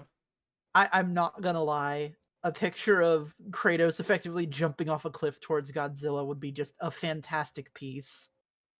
Random nerd throws in, but when comes Goku into play? When Goku again? If you literally, if you ever do a power play of who could beat who in a fight, Godzilla versus this, you actively have to say we can't use Godzilla from the comics. Yeah. Mm-hmm. Yeah, And no, like if anybody ever gets into the argument of who's stronger, this or this, just always use Godzilla. Just always Godzilla is the winning play, no matter what. well, here's the thing. When the author, sorry, his name's Kevin, the author of Dragon Ball passed away this year. Toriyama. Yes, thank Akira you, Toriyama. Toria. Yes. Somebody drew like all these like anime characters that were inspired by him doing the Spirit Bomb. And guess who else is in the background? There's Godzilla. There's Godzilla. And guess what? Godzilla X Kong, it's a tribute to Dragon Ball. Yep. Yeah. You can't mean, stop. Yeah, So fighting a monkey regardless. Going so Kaioken. and guess what? Kaiba. In most of the conventions I've been to, there's always a print of like Godzilla and Goku like either just chilling by a cliffside or just literally doing like a fist bump. Sure. So is King Kong Vegeta or Goku? It But I mean, a can't monkey's be. a monkey. It can't be Vegeta because King I Kong's don't not like how you angry say enough. that. You know what? Godzilla's Vegeta, except Sounded Vegeta very wins. Frieza. What if Vegeta Vegeta always wins. wins against Goku? Because Kong is the goofy, does things, beats someone with a child. I can see Goku doing that. Yeah. Whereas Godzilla is very angry, always wants to be on top, and absolutely gets set back down onto the couch by his wife. Or in some cases, just sitting on the couch opening a beer as his son watches TV. True. In this case, Mothra is Bulma. I mean, that's a very angry Mothra. Oh my goodness. But yeah, we were on the original topic of what makes a good kaiju movie or monster movie in that Yes. matter. But those are my takes before. Maury, what are your thoughts on what makes a good monster movie?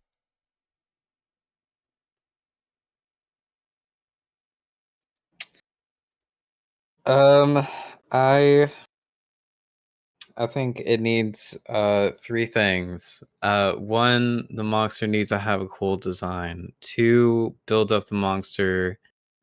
Three, deliver on the monster. You can be give or take with the human kind of aspect. It can be good, it could be bad. But like I didn't know about the design of Godzilla being like severe radiation burns until minus zero. It's like, oh, that's a lot more fucked up than I thought it was, and that's actually kind of badass, and I love Godzilla more. Um, but you know, the Universal ones, I think they're more just designed after a lizard, maybe. I don't know. Um, I could be wrong in that aspect, but if that's, I feel like that's a good benchmark. You know, Mhm. cool design, suspense, and delivery. It's kind of like that whole weird pyramid thing, where the rising action, the climax, the what is it called? The slope going down. I forget what it was. Anyway, and then towards the conclusion. But anyway, um,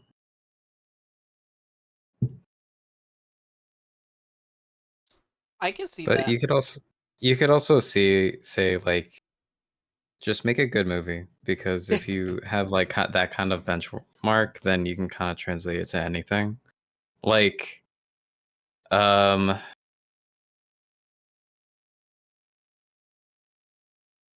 a lot of people were, at least myself, was concerned about the Furiosa movie.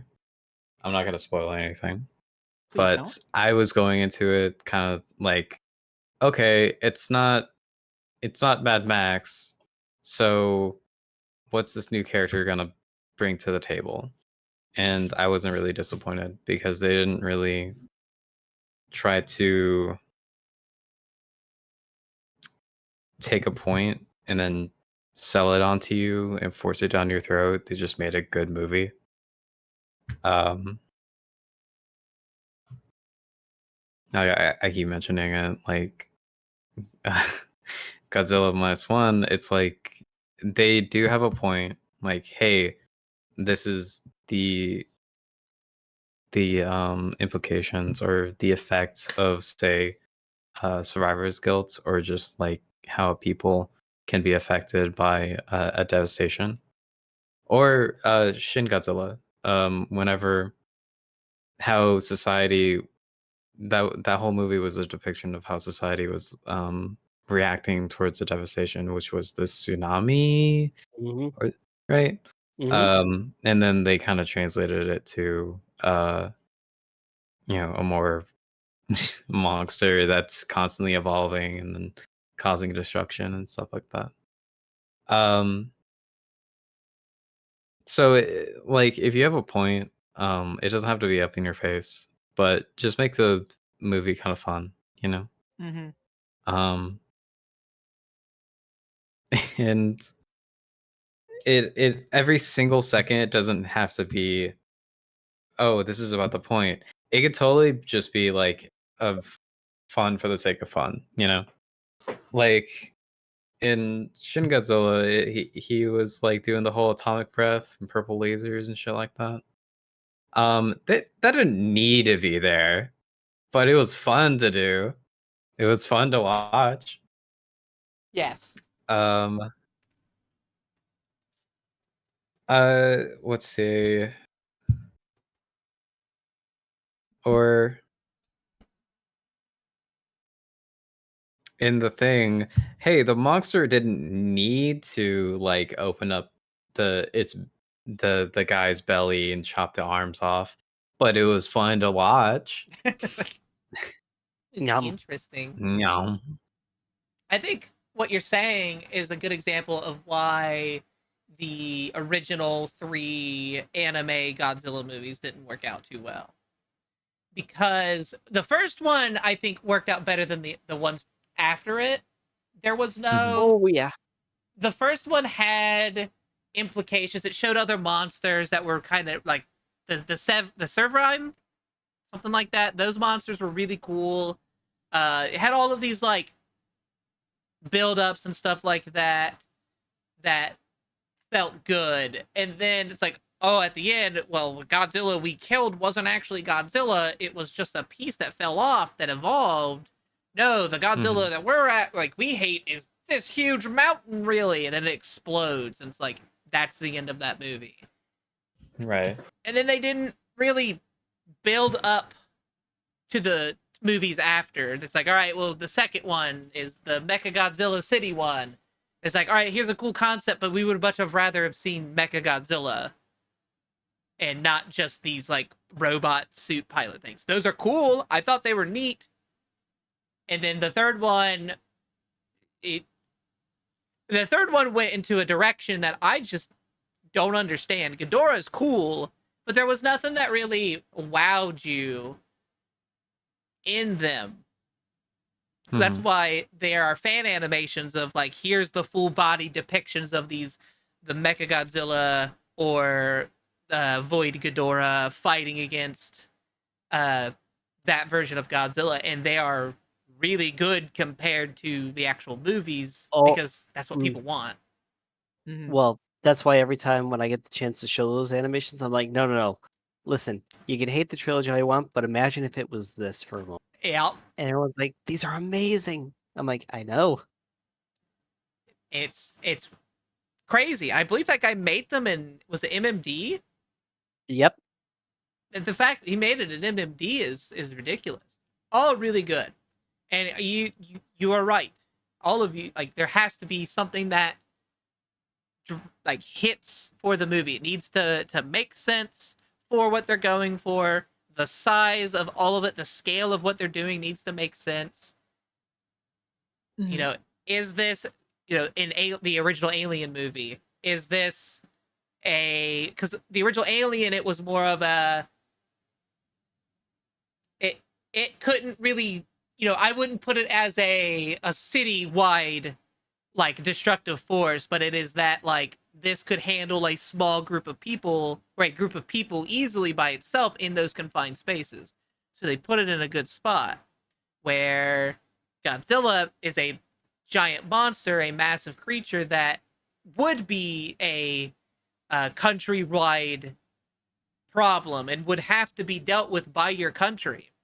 If they would have started bringing in more, it might have been a little bit too much. But the fact that they did what they did, where they did it, and how they do it feels good.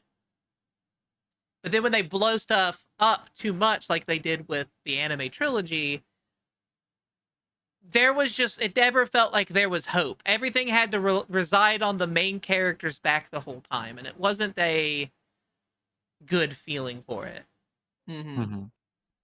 That's why I wish they would have done an anime for the books that led up to those movies, because those books are really good. They go into different kaiju, where we learned that the Zilla species is, they said, was more dangerous than Godzilla because one of them could, in a week, produce so many of them it could easily overwhelm major cities in such a short time. Where, you know, and then we get to see the power of Godzilla Earth, it being able to, it charging up its laser, its energy inside, storing it and shooting it at a meteor that would have destroyed the planet from the surface of the planet, blowing up the meteor instantly on impact. Another, like, this is showing the size, the power of this creature. But all we got was kind of a slow moving plant dog. It's nothing sexual. It's about the power.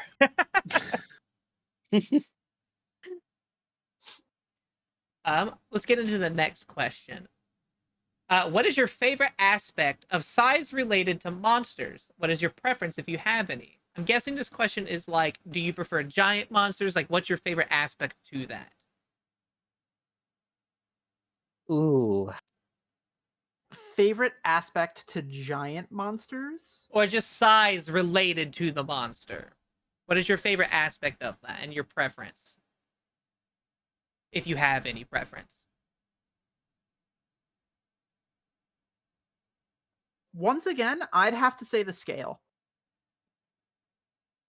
Because there is a point of a Siege point cleared up of his question. detail. Siege cleared up What's his your favorite size for a monster, I Yeah. guess? Oh.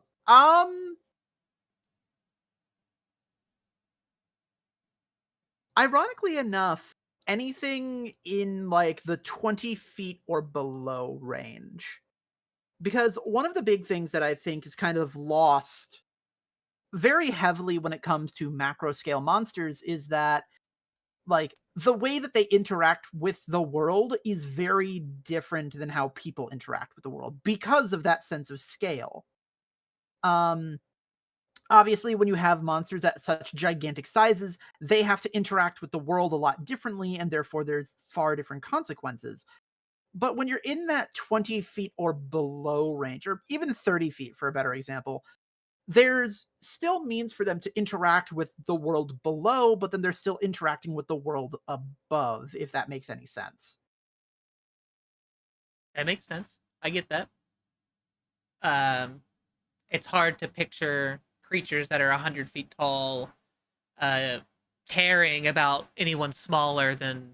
Mm-hmm. Um, that's why, like, things of, oh, Godzilla spotted a human. He's not gonna shoot a beam at that singular human. It wouldn't make sense. It'd take too much energy to do that. It's like that Yeah. goes into Jurassic Park or just dinosaurs. A T Rex would never hunt and eat a person. It would take too much energy. We're not big enough. Yeah. A whole like crowd of them though, that's a different story. Yes.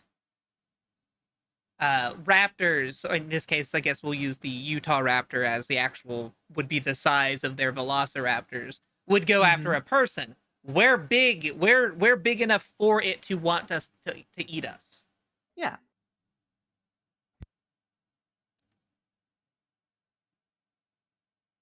What's an ant to a Yeah. person? Yeah. Yeah, exactly. Unless it's like those, was it the bullet ants that when they bite you, it feels like you got shot? Oh yeah, that's a different story. They bullet ants come from a very special part of hell. Let's put it like that. Very true. Human beings and a mob. What's a mob to a king?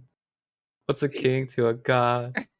There she goes dancing and singing again. What's a god to a non-believer? We don't believe in anything.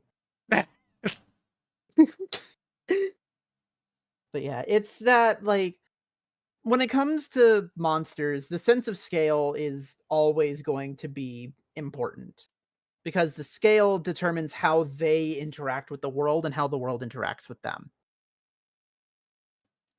I can, that's a good one. If they do it right, I can see even in that giant era, like the massive size, the way they interact with, we'll go with the city. We'll use again Godzilla in a city. He is hundreds of feet tall. He would just kind of walk through it like we would walk through a dense jungle. Like he's gonna, these buildings crumble as he walks by. He's not gonna stop his movement, his pathing to get from A to B. Yeah.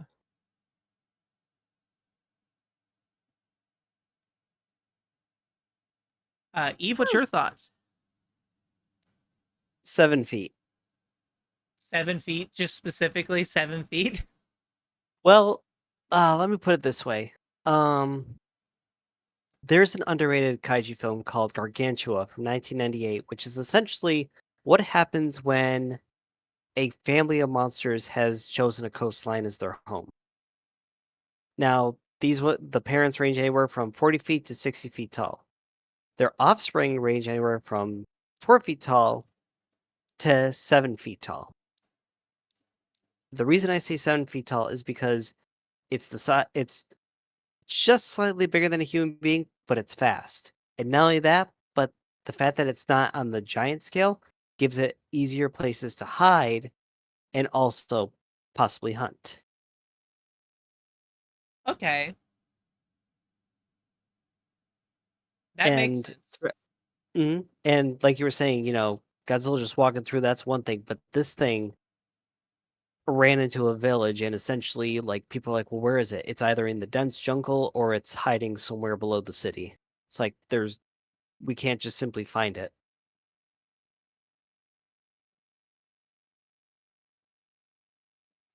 I can dig that. I get it. Again, the velociraptors in Jurassic Park are a good example of that. They are, I Hmm. believe, just bigger than a person, and they are the actual villains of that book compared to the T-Rex. The T-Rex might have eaten someone at the beginning, but it's the raptors that in the book would they see a baby raptor, the baby raptor at the beginning of the movie that hatched, they saw that raptor, and instead of taking it in like its family, they just ripped it to shreds.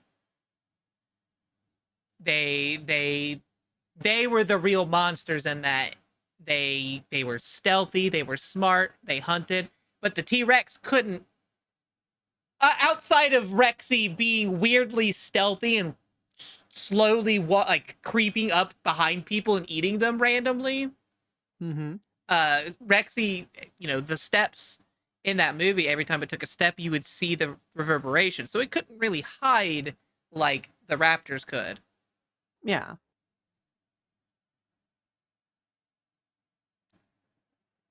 Okay, Maury, what's your favorite size for a monster? I understand that size too.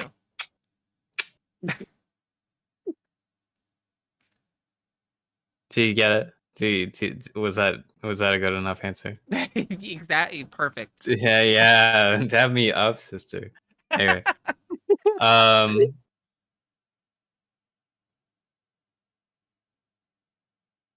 okay. So size related monsters, I feel it's definitely should be bigger than the normal average human being. Or at least like what the tallest human being? What was that? 8 feet, 10 feet? I don't. I think How tall it's. is the I don't think it's tall? 10 feet.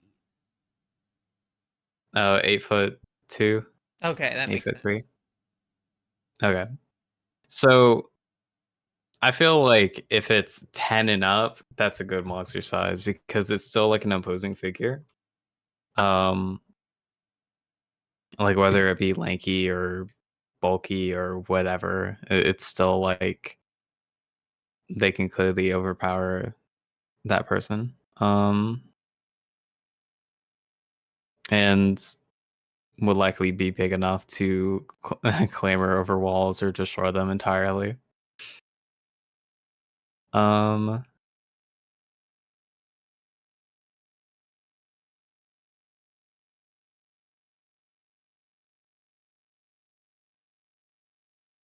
yeah. Sorry.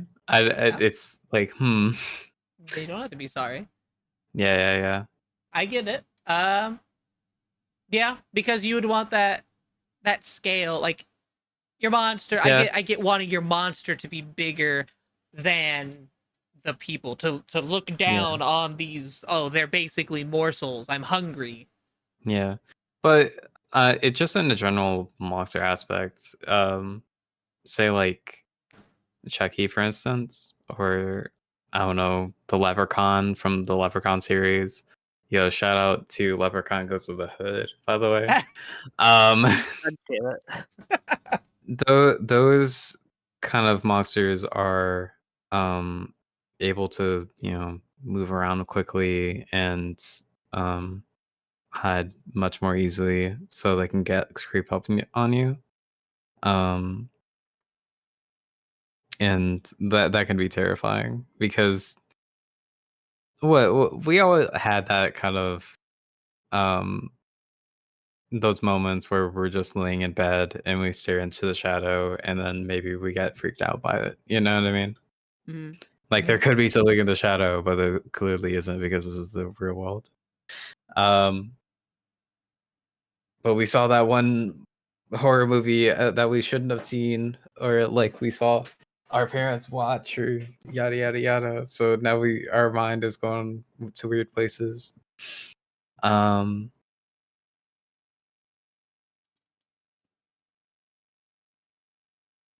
I get that. yeah.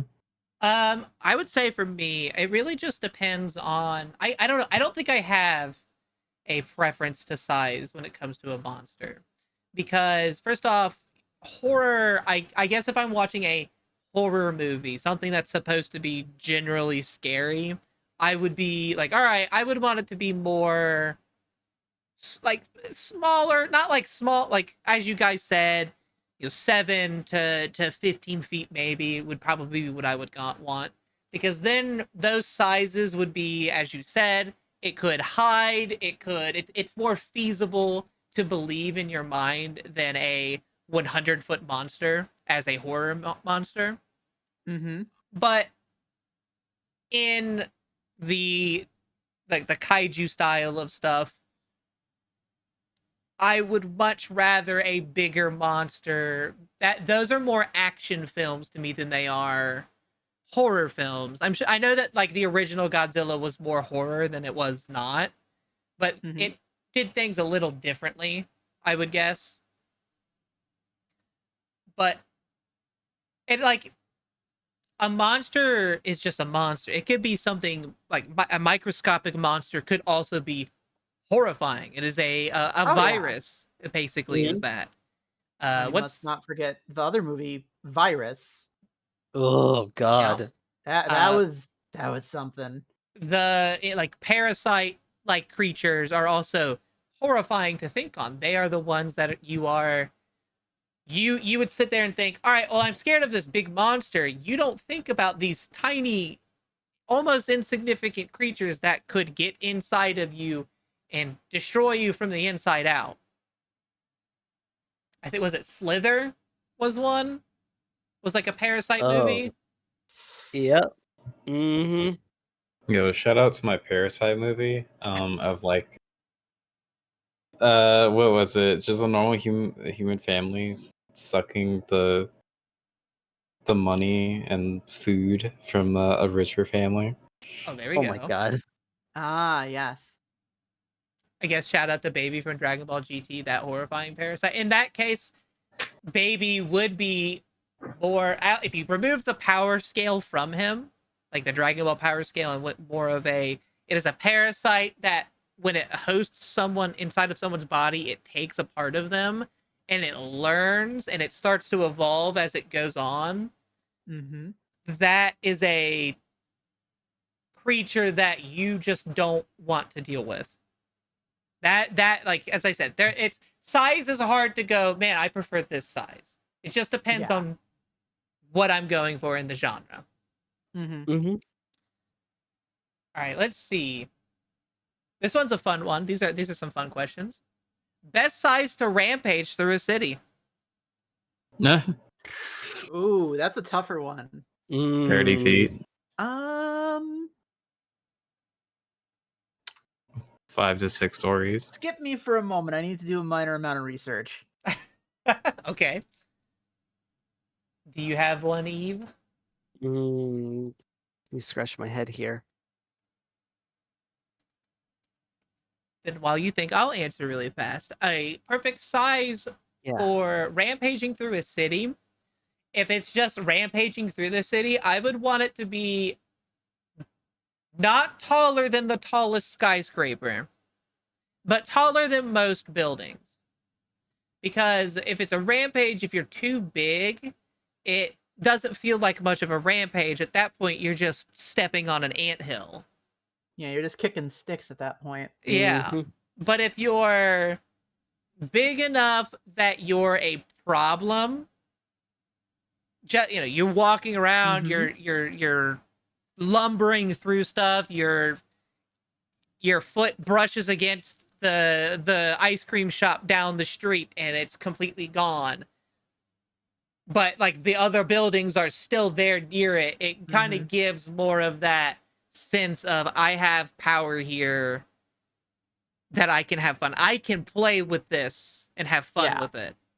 I think probably a good size in that case, in my opinion, would probably be around like the 300 350 mark.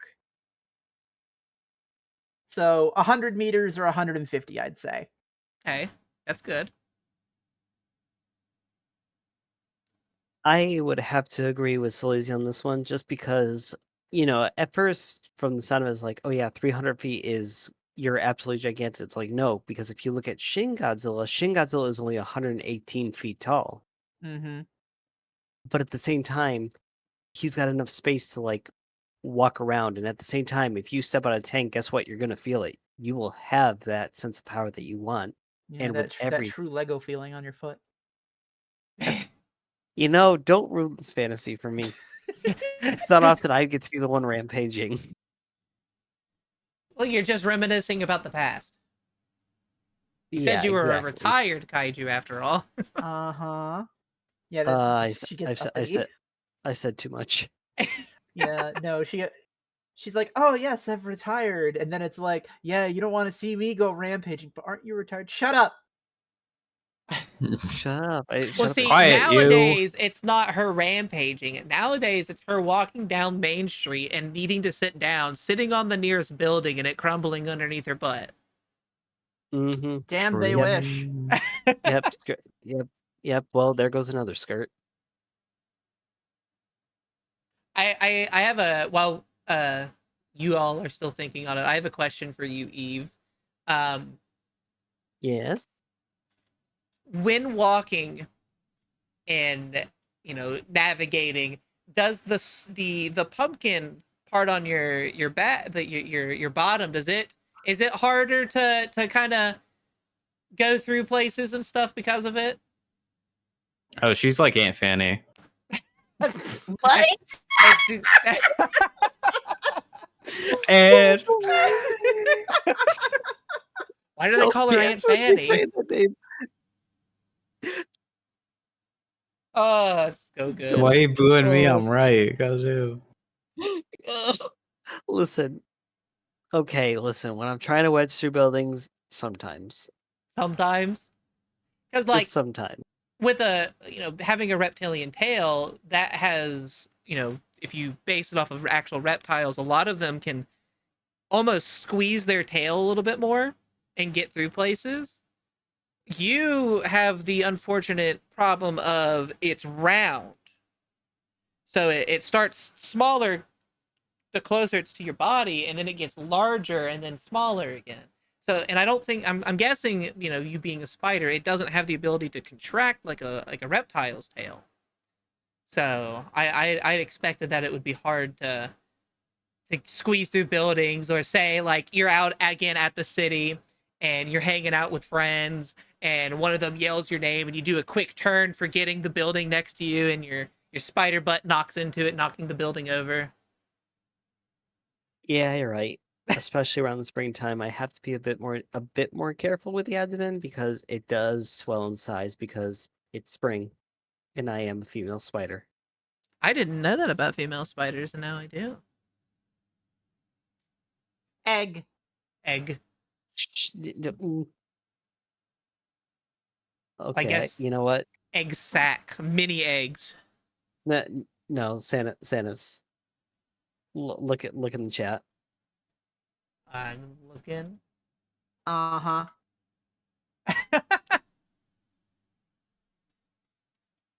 I learned something about spiders. I don't know if this is true, and you know more about spiders than I do. So, again, while we wait a little bit, I'd like to ask this question.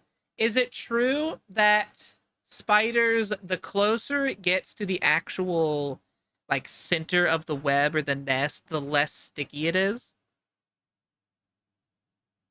Well, you're asking the wrong spider because I can't produce webbing.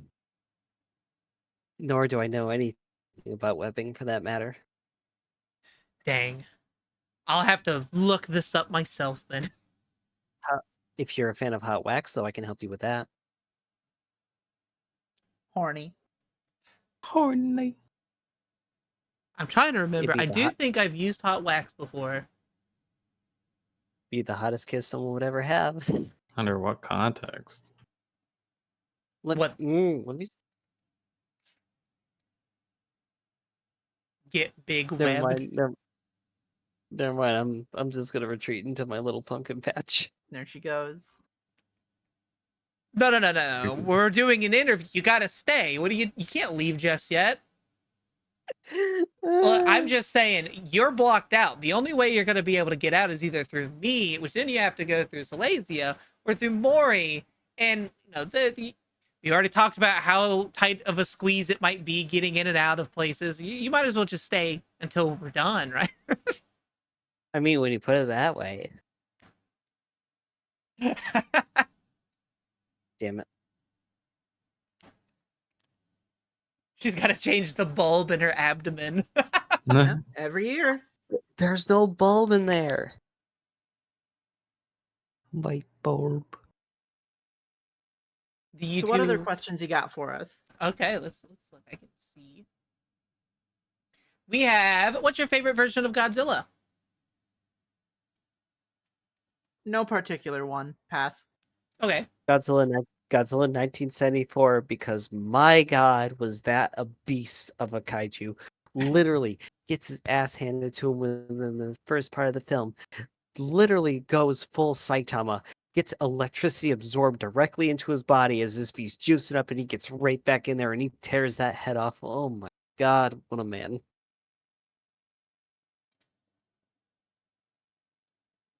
I see. I see your dream. It's very dreamy.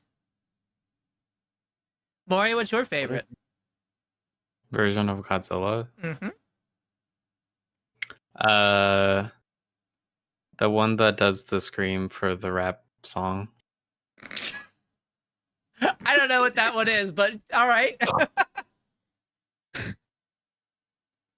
I don't know if I have a favorite version of Godzilla personally. I'm gonna get. I want to say Heisei. I just really like Heisei in general. The Heisei Mhm. series is what I grew up with, what I liked. Move on to the next question then. What would your dream kaiju movie be like? Plot, characters, scenes. Hmm. Ooh.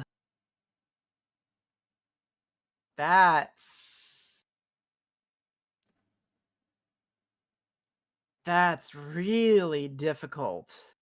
Winnie the Pooh, Um. Blood and Honey 3. Oh my god. It would me. My dream kaiju movie is a movie with me. I don't care. Sanus being the kaiju is what I would want. I would cry going to a movie theater and seeing Sanus on the big screen. I don't care if it gets 1 star review on Rotten Tomatoes or whatever they do, 1 tomato, half a tomato. That I would still be like, that's me. You're That's doing the me whole on the big screen. It's me. there, you see your commercial on the TV, you're like, "Oh, look, Gary, there I am."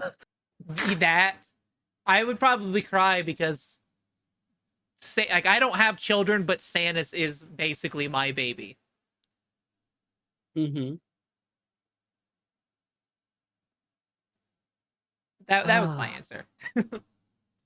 I suppose if I was to like have my own kaiju film, I think I'd want something more related to folklore, honestly. We kind of got that with the Netflix movie of Trolls, which is essentially a modern day kaiju film, but with a giant troll.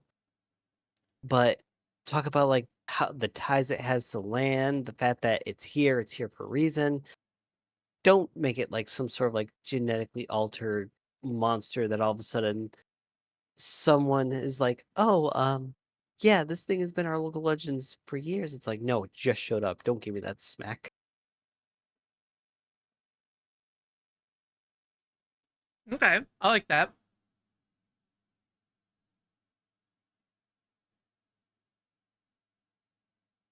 Also, Santa's Kai talked very quickly about that new emote you got where it's just you engulfing the camera. Sure. Like that it is one of the cutest things I've seen. It's just the derpy smile on it that just I love it. The emote artist was like, I sent them my reference, and they were like, I'm gonna have to make this. It's not gonna be as detailed as your stuff. I'm like, absolutely fine, please. I want that. I love it. It's so cute. you're the piece of bread. Point of view, me eating my Chinese before stream. POV. It's mouth play time.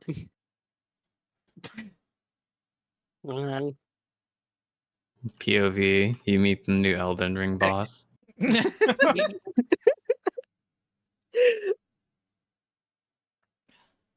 What do you want, Kimmy, my dog? POV, it's the baby swallowing the camera, but it's just Samus. A point of view games on your phone. I'm hungry. Let me eat your phone. Anyone else got an answer? Uh,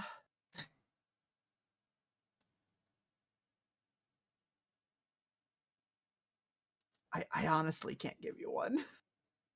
Get it. Maury, do you have one? What was the question? What would your dream kaiju movie be like? Plot, characters, scenes. Um, Godzilla and King Kong finally have a relationship. The ship movie we always didn't want. Yeah, And I just can't pull myself. exactly. Can it have the soundtrack of Tarzan? Yes. They need to interlock hands. Yeah. No, And then no. it I want ends like that. my ideal kaiju music movie is a musical. Can it be like on ice? Is Godzilla and Kong on Yeah. Godzilla X Kong on ice? Yeah. It All right. features Godzilla fighting. Go ahead. No, go no. God features I what? was just it features Godzilla fighting the trio that is the antagonist of the show Kamacuras. Uh, that's good. I was gonna say more of a. It's like Scott Pilgrim, but it's Kong has to fight Mothra.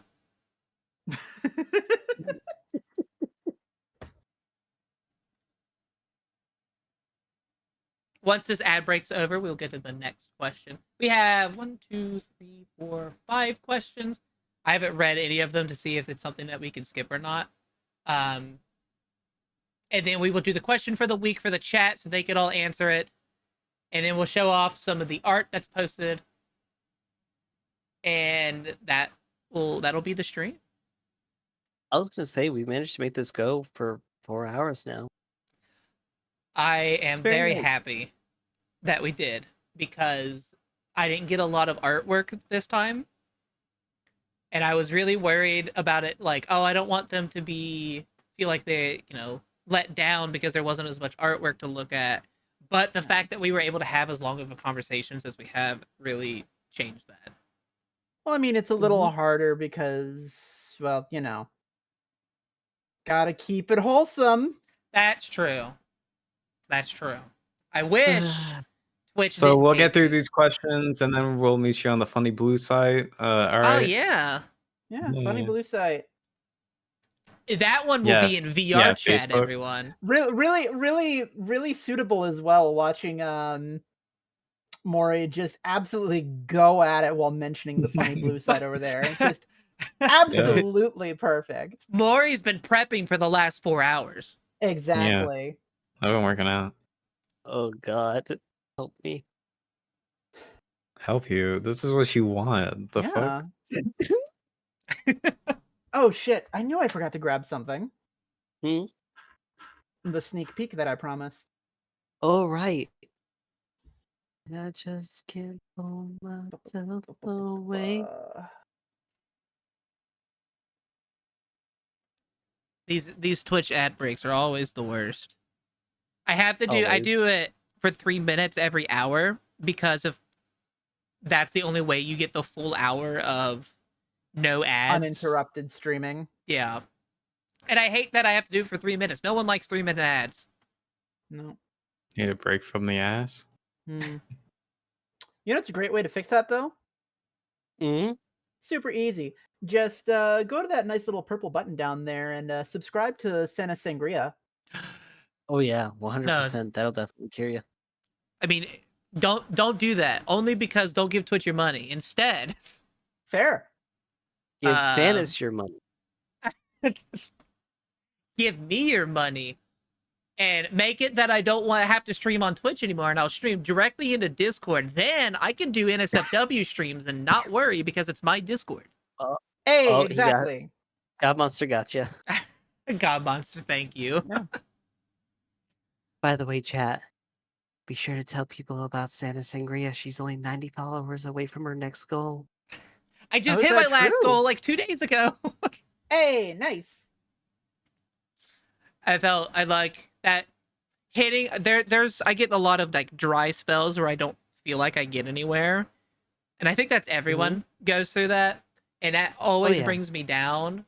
But anytime I do big size stuff, always like perks me back up when it comes to that. Can we keep the emotes on Discord? Lonzo, always.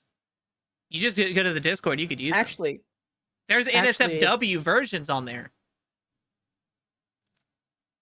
it's actually really funny that you mentioned the whole doing size content stuff just kind of cheers you right back up. Mm-hmm.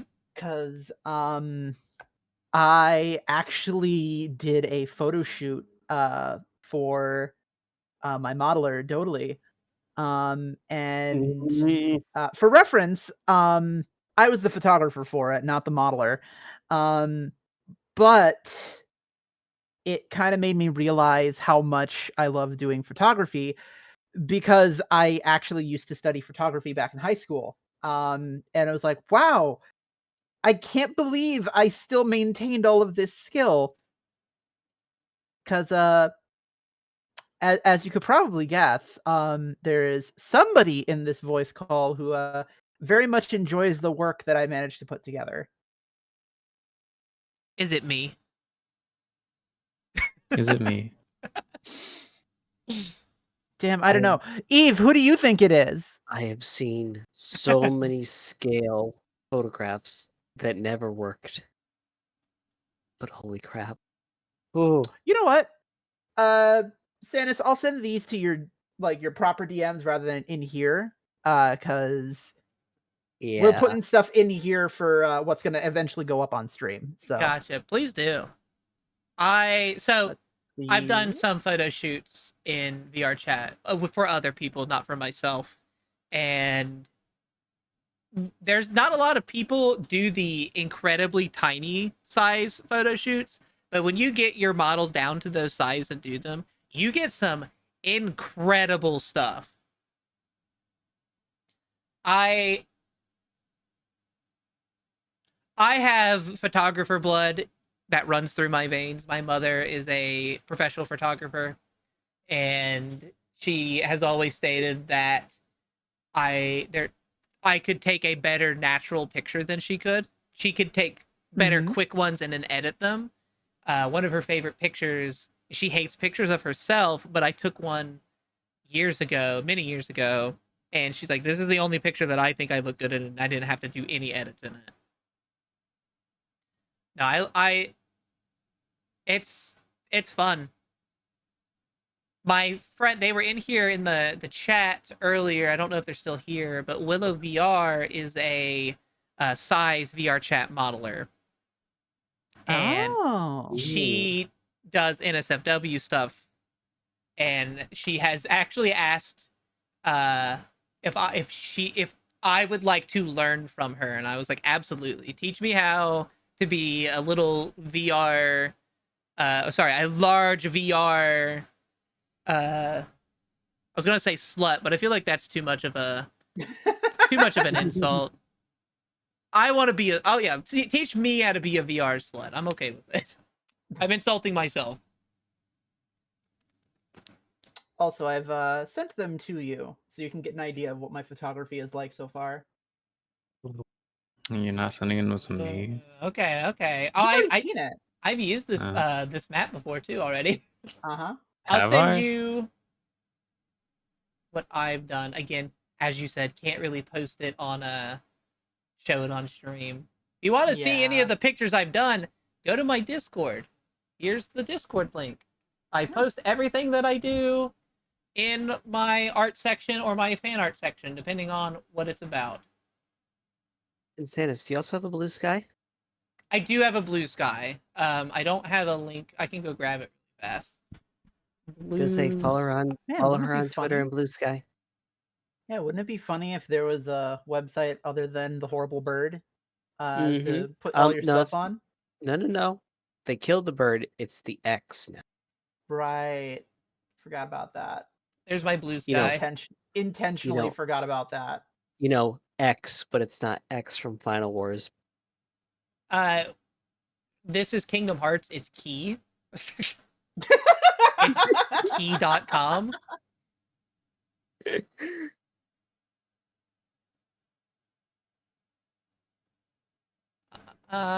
What else you got for us?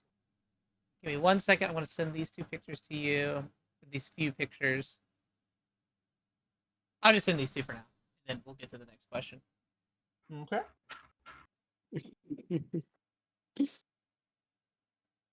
Ooh. What characters in kaiju or mecha media would you love to see together in a crossover? Along the lines of Ultraman, Pacific Rim, Evangelion, or Gundam? Anything like that. Oh, I've you're got saying this. $5 on knowing who this person who asked it is. Oh yeah? I take a Yeah. guess. No. No? No, I'm gonna talk about it probably off stream later. But I got $5 riding on knowing who that person is. I do too. I'll just message it in the chat. What's we're all gonna be like, yep. Oh, All right, I lost Wrong. $5. All mine. Crossovers. Keep her accountable for Can the I- $5. Can I be honest? Sure. I kind of think crossovers are dumb Okay. because crossovers literally breed the whole who would win in a fight, this one or this one. Yeah. And the problem with that kind of question is that it always ends up becoming a pissing contest of what side do you root for more. Yeah. Especially when it comes to mecha. Oh, definitely. Because it's always the matter of, oh, well, this one's got a tritanium triple bearing override system, or blah blah blah blah blah nerd pissing contest. Like, That's at usually the how end it of the goes, day, yeah. yeah, it's why I can't really put any of that together, simply because it does come down to just a pissing contest. You're saying this, and the pretty much all the ones aside from Pacific Rim already had crossovers with each other. This is fair. This is very fair. As a quote from the late Stan Lee, it doesn't matter who could win. It all just depends on who the writer is. Exactly. If he wants, I can't remember what I think it was Fantastic Four, the Thing in the Fantastic Four to fight against Spider-Man, and he wants the Thing to win. Guess who's gonna win? It's not gonna be Spider-Man. Mm-hmm. Just like how nobody wanted, oh, well, in terms of Godzilla versus Kong, who's going to be the victor? No one. Well, depending on who you ask. But it's like, of course, because there's going to be a common threat for them to take out. Yeah. I'm okay with crossovers as long as it's done in a fun way. I'll Mhm. use like the Power Rangers versus Godzilla one. I think that one was fun. That one was just a silly like. Here's for some reason the Zillions and Rita Repulsa are working together to take out the Power Rangers and Godzilla, and that's just a really stupid, dumb crossover that I like. It makes no sense, but it's silly. Um, I would if we're gonna go into it though, what I would like to see, I want to see more Gamera. Let me see a Gamera mixed with an Ultraman because they're both protectors. They're not gonna fight each other. They're gonna protect humanity. That's what they do.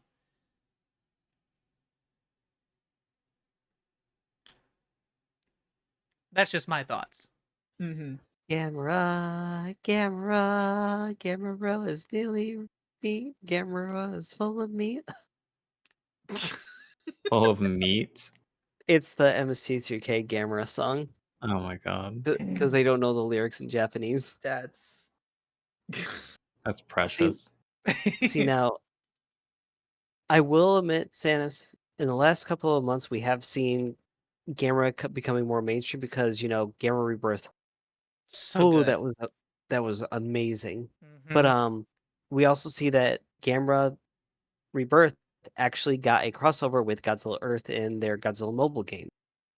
So it is. I'm starting to see Toho becoming more accepting of probably partnering up with other companies, but at the same time, that's a few centuries old Yes.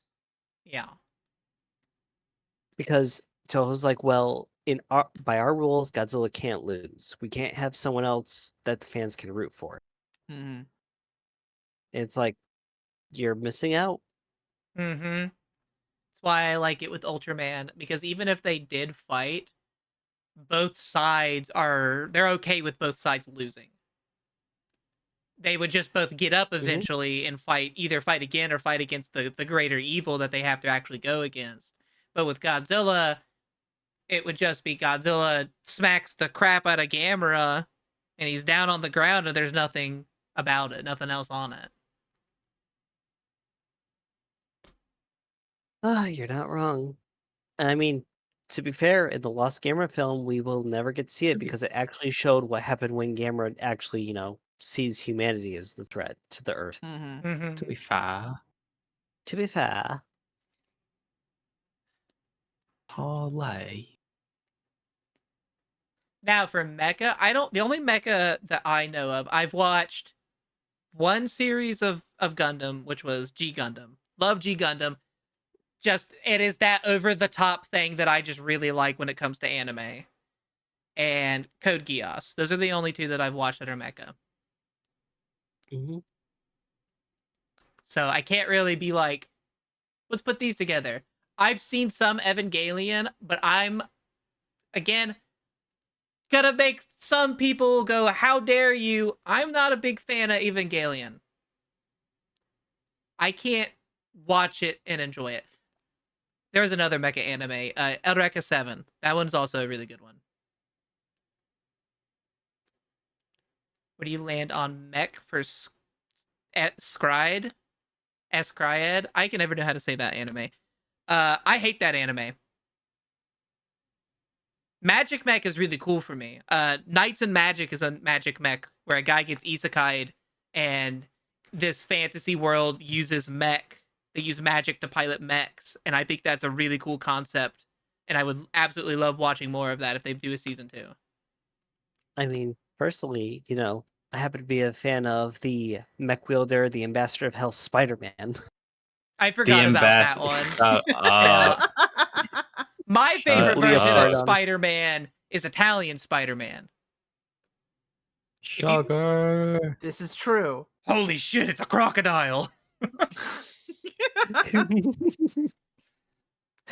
Throws I his mustache mean, at someone and takes control of their body. Has nothing to do with Spider-Man at all. He just has a really crappy drawn spider on his shirt. Yep. Great series. Oh, that's great. If you haven't watched Italian Spider-Man, go on YouTube and find it. It's really good. Oh my god. I like the Spider-Man that says it's Wednesday. It's Wednesday. It's Wednesday. Well, Maury, do you have a crossover you would like to see?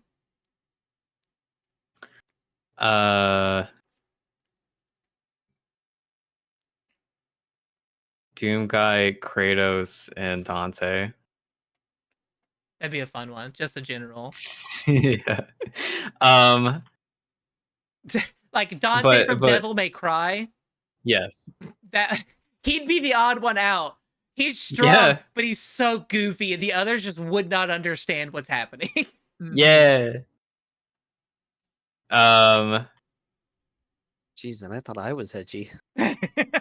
What? Oh, right. Earlier, Swayze was talking about how, hey, this franchise was really good. This movie was really good, but if they didn't tack on The the name name. to it, then I forget what was the example, but that's how I felt with DMC Devil May Cry, the game by Ninja Theory. Oh, Like they tried to Dante. change it up. Oh, the reboot. Yeah, they tried to make it like more appealing more to the American audience, but kind of flopped because it was like their reference was the Fight Club movie or book. Thank you for the big summer. Like it was the toxic masculinity kind of thing, If they didn't tack on the whole this is supposed to be Dante, white hair, goofy, yada yada Yeah. yada. No, I agree. It would have been great. But play it in Spanish. He's Dante. oh yeah. That's He's how you play awesome. that game. hmm All right. Okay, here's a good one. Second or third choice. I don't know what that means, but what kaiju animal or race would be you if you weren't your current model? I think we've talked about this a little bit, but let's a little bit more open on it. What would, if you weren't what you are now, what would you be?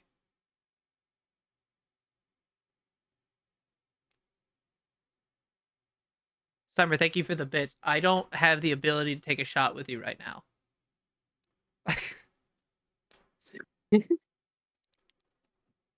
A lava spewing pangolin. Okay, that's unique. Be able to just, roll up into a ball and let the lava secrete through the scales and then start rolling around, just covering myself in the stuff. And then when anyone touches me or I run them over, boom. You really are just turning into a Monster Hunter monster. Yep. I can see that. Yep. I Got mean, that long secrete tongue too. we already got one really close to that in Monster Hunter. That is true. Yeah, but does But it really have to fart? Well, you fart lava. Oh no! Please no. Please no. Oh my god, no. God, what was its name again? I can't remember. It's the one in Rise, right? Yeah. It's also in World. Is it in World? Wait, I don't no, think you're it's... right. It is in Rise. No, it's in Rise. It's in Rise. Yeah. It was... Volvidon. Yeah, Volvidon. That's it. It's a big ant or a mixture of like an anteater and a... Oh my god. Armadillo. Yeah, I mean, just that's walk. what a pangolin is. I guess Yeah, that's except true. well, the only difference is that when they walk like they're apologizing to you. Meanwhile, an ant, is just walking on its claws. That's just Taco Bell. Yeah, it's like Sleazy comes up behind me and me, I just take the T pose position. Yeah. Names to the icon. The one here on my left, the green one here, that is Silesia Greenwood. The one here right next to me on the opposite side is Evening with Eve. And the one on the far end, the cat standing on the couch that keeps dancing, is Maury Hellcat.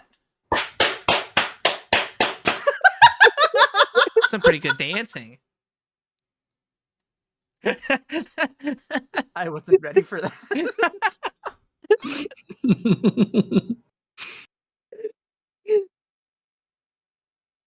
I'm going back in the VOD and clipping that.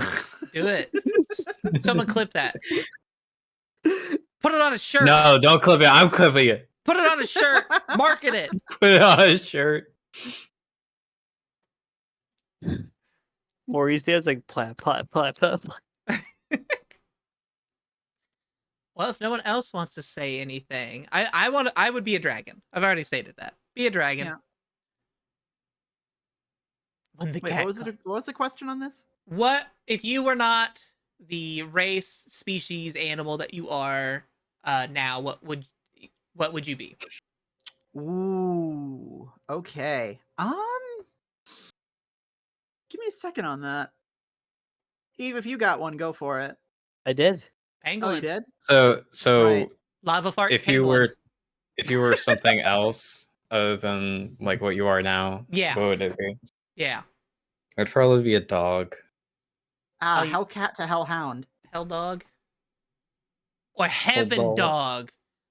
Yeah, there we go. You're an Okay. angel dog. Forever a So good girl. yeah, all dogs go to heaven. You know what I'm saying? Yeah. Oh. And then, like in Constantine, if you stare into a cat's eyes with your feet in the water, you go to hell. Hey, Eve. Hmm? You said like you remember the movie and you're starting to get sad. Do you want me to make it sadder for you? How, hun? Huh? How? How? Okay. I want to tell you a story about the last recording of that movie. So during production, the little girl that played the little girl, she got all through her lines during the movie, the production of the movie, Mhm. and I don't know what the father was or whatever, but he Oh, went wait. crazy. Yeah, she's also Ducky's voice actress from the original Land Before Time. We all know the story. Oh, okay. No, not done. Wait, we all know the story. I don't. Oh. Well, her dad went crazy and ended up killing her and the rest of the family, and then probably himself. But when oh god, what's his name? He did Eastbound and Down. Hold on. He's like the man's man back in the fucking 80s or 70s. Let's see. Burt Reynolds. Ah, Burt Reynolds.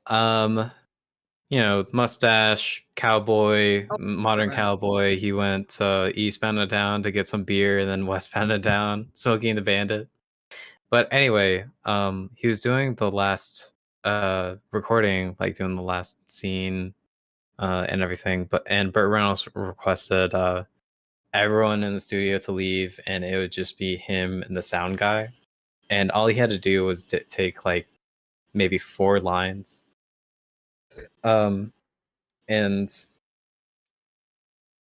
But more often than not, he would get through maybe 2 words and then start crying and recollect himself.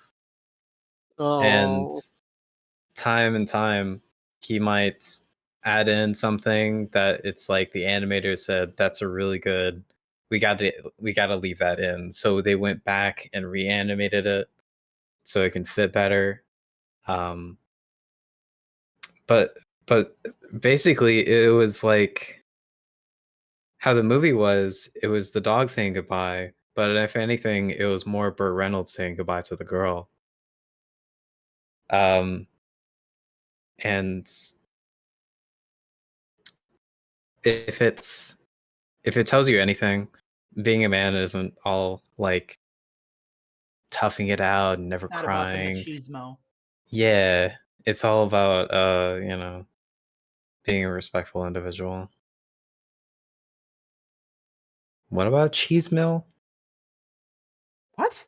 What did you say? What? What did you say? What did I say? What are you talking about? I could have sworn you said bob him in the cheese mill. Like what? Maury, are the voices getting louder? I don't. I could I have didn't sworn say that's what you no. said. I didn't say anything. Who said that? What? Did you two hear anything? No. Nope. Hun, Huh? Hun, are you okay? Are you good, Maury? Exactly, guys. Bark. Are you good? What? Okay. I need to take a lap. I think you might. All this dancing's getting to your head. It's the souls within my Hellcat body. I hear voices in coming my out. head. They talk to Apparently. me. Oh my god. Bop 'em in the cheese mill. What? Is that the What? dance move you're doing? Is that what they call that? I can see why they would call it that. Bop them in the cheese mill. Wait. I mean, I'm certainly thrusting something to make cheese. Yeah. Wait, I'm Or sorry. is that butter? Sorry, but hold on. Here's this very I'm sad story. scared for Maury. Oh my god. I mean, yeah, if you didn't know, my family has a history with mental illness, so it's only a matter of time. I- I'm sorry, but Bop 'em in the cheese mill. I need, Yeah. no. I need that on a T-shirt now. Yeah. Bop 'em in the Ah. cheese mill. That can be the quote that goes with your dancing on the shirt. It'll be Oh my claps up God. top and the bottom one is of- bop them in the no. cheese mill. No, it's one of those holographic T-shirts, you know, with Oh, the big yeah. fucking square holographic Mhm. material. Just that happening on the Silesia. animation for it. Bop 'em in Silesia. the cheese mill. Silesia, please. Whenever you go back to rating in Destiny 2, you That's need tomorrow. to like make a call out and say, Bop 'em you in know, the cheese Bob him in the mill. cheese mill. Like, what the fuck? You know what? I will find a way. I'm gonna find. wait. Send me a DM for that so I remember. Mhm, I mhm. will find a way to work "Bop 'em in the cheese mill" as a call out. It's like Wait. instead of saying, okay, we clear the ads or this is the damage phase for the Damage boss. face. Bop 'em in the cheese mill. Get in Bob him in there. the cheese mill. Bop 'em in the cheese mill. I'm sorry, but seeing Maury like process the fact that that no one said that, all I could think was this.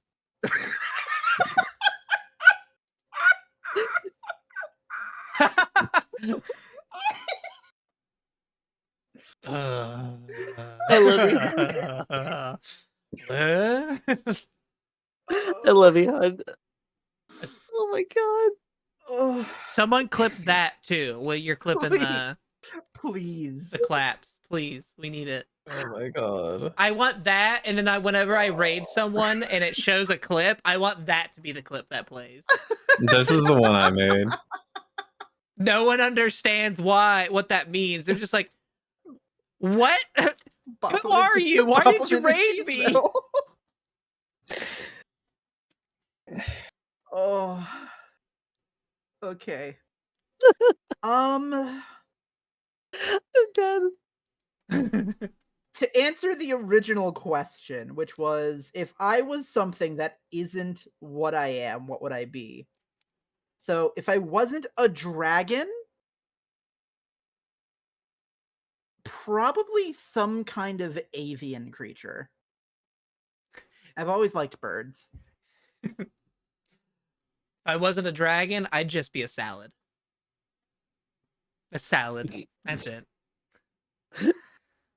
I mean, I've got art of that kicking around my PC somewhere, so. My It friend did was say- getting a new model. So I took parts of their old model and I made them a hamburger. Oh, Oh, we need.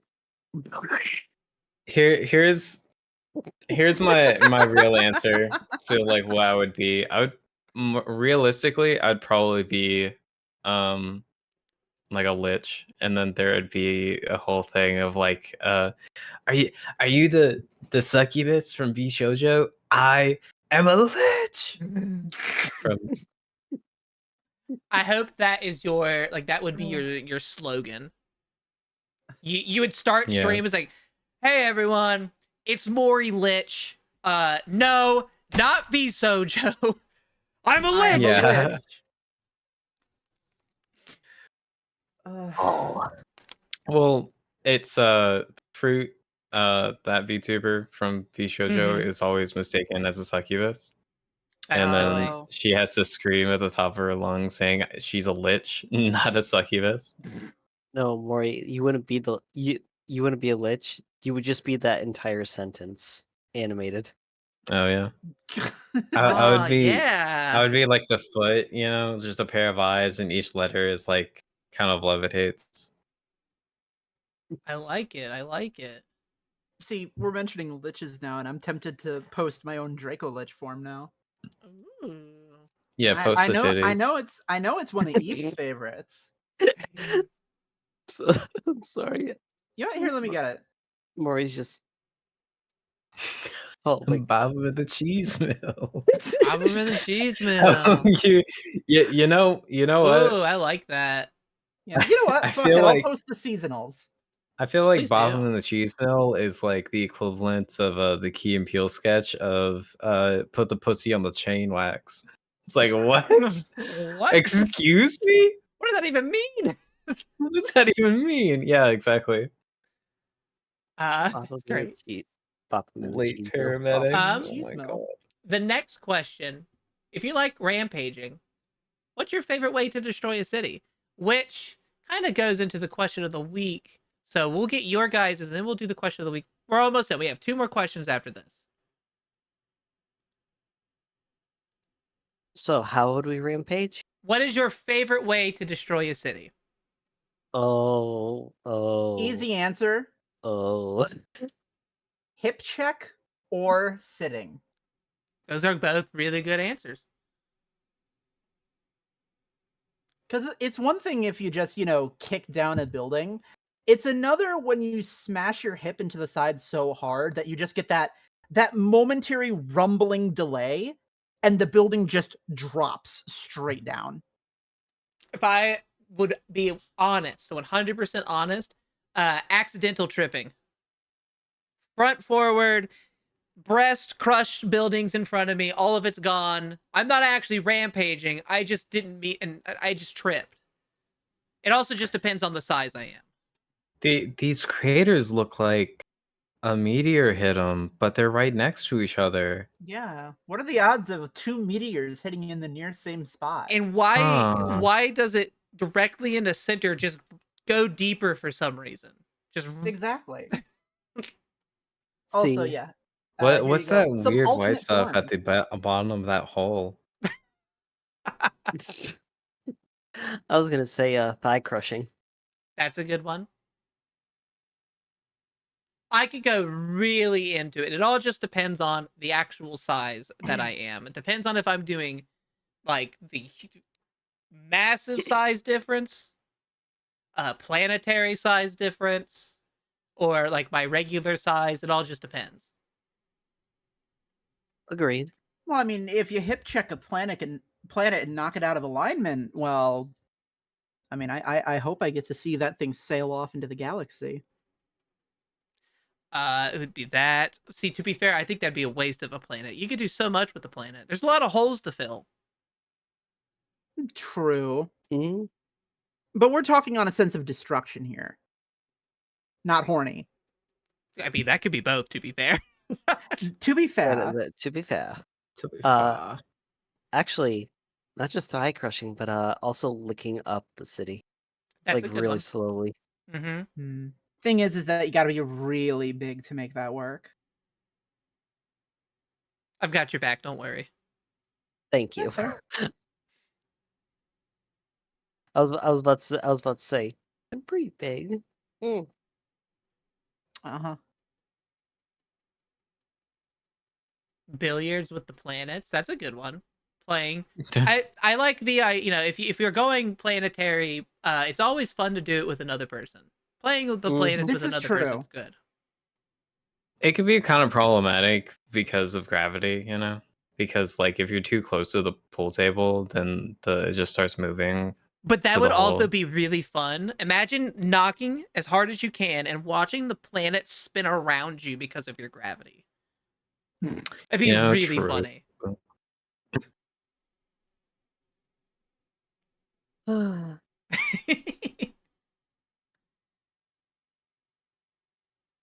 All right, this next question. If any kaiju VTuber you would like to collab with one day, a kaiju, monster girl, or size movie you would like to be. These are two questions, so they accidentally didn't space it. Is there any kaiju VTuber you would like to collab with one day?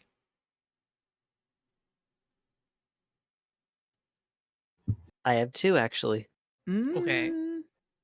No, there isn't, because, well, I don't really have any particular person I'd like to collab with. I would just like to collab with anybody. Okay. Like, Mhm. me totally not glancing over at Eve over here. Like, I'd be happy to stream with just about anybody one of these days. Okay. I So can, I don't yeah. really have an answer because there is no correct answer to it. It's just one of those days. Exactly. They're all correct. Mhm. All answers. There's no correct, and they're all correct at the same time. Well, yeah, if everything's correct, nothing is correct. Exactly. And if everyone's super, That is a Then hard no way. question. That is a hard question. Mm. I know of one person I have to collab with that I've been meaning to for a while. That is a kaiju VTuber, Queen Pixel. Mhm. Pixie. Yeah, I've been friends with them for a while now, and I'm not good with collabs. I'm not good at reaching out. That's why like this Sizeday Friday stuff has been like a new like I need to reach out more and ask people stuff. So it's kind of a test. Before Yeah. that, before today, I had Pixel and Eve on there because you two are both kaiju VTubers. Mhm. Um, I have a whole kaiju VTuber Discord server that I can just kind of look through. Um, basically anyone on here. Gaz. I need to do another collab with Nep Nep. I need to do one with Spectre, Fee Rosera. I wish Kaiju Hime stream still. I don't think she does though. Yeah. I think the part that makes it particularly tough for me is the fact that Mhm. I don't really know a whole lot of other Dragon VTubers or Fae VTubers That's or anybody interesting. that will actually talk to me. Well, don't worry. I'm half of those things technically. I'll Technically. talk with you. Allegedly. Allegedly, I'll talk with you. Like, I hate to make this about me. It's just one of those things of like, I've been streaming for about 2 years now, and the amount of time that I've actually collaborated with people, like official collaborations with people, is minuscule. Like, about, I'd say 80 to 90% of my content, I'm flying solo. To be fair, that's what you To be want to do. fair. That's what you want as go. We're gonna go into content creation just a little bit as a whole. Okay. Because we're both all four of us are growing content creators and stuff. We don't want to do too many collabs. You only doing 80% solo is actually a good margin of content creation.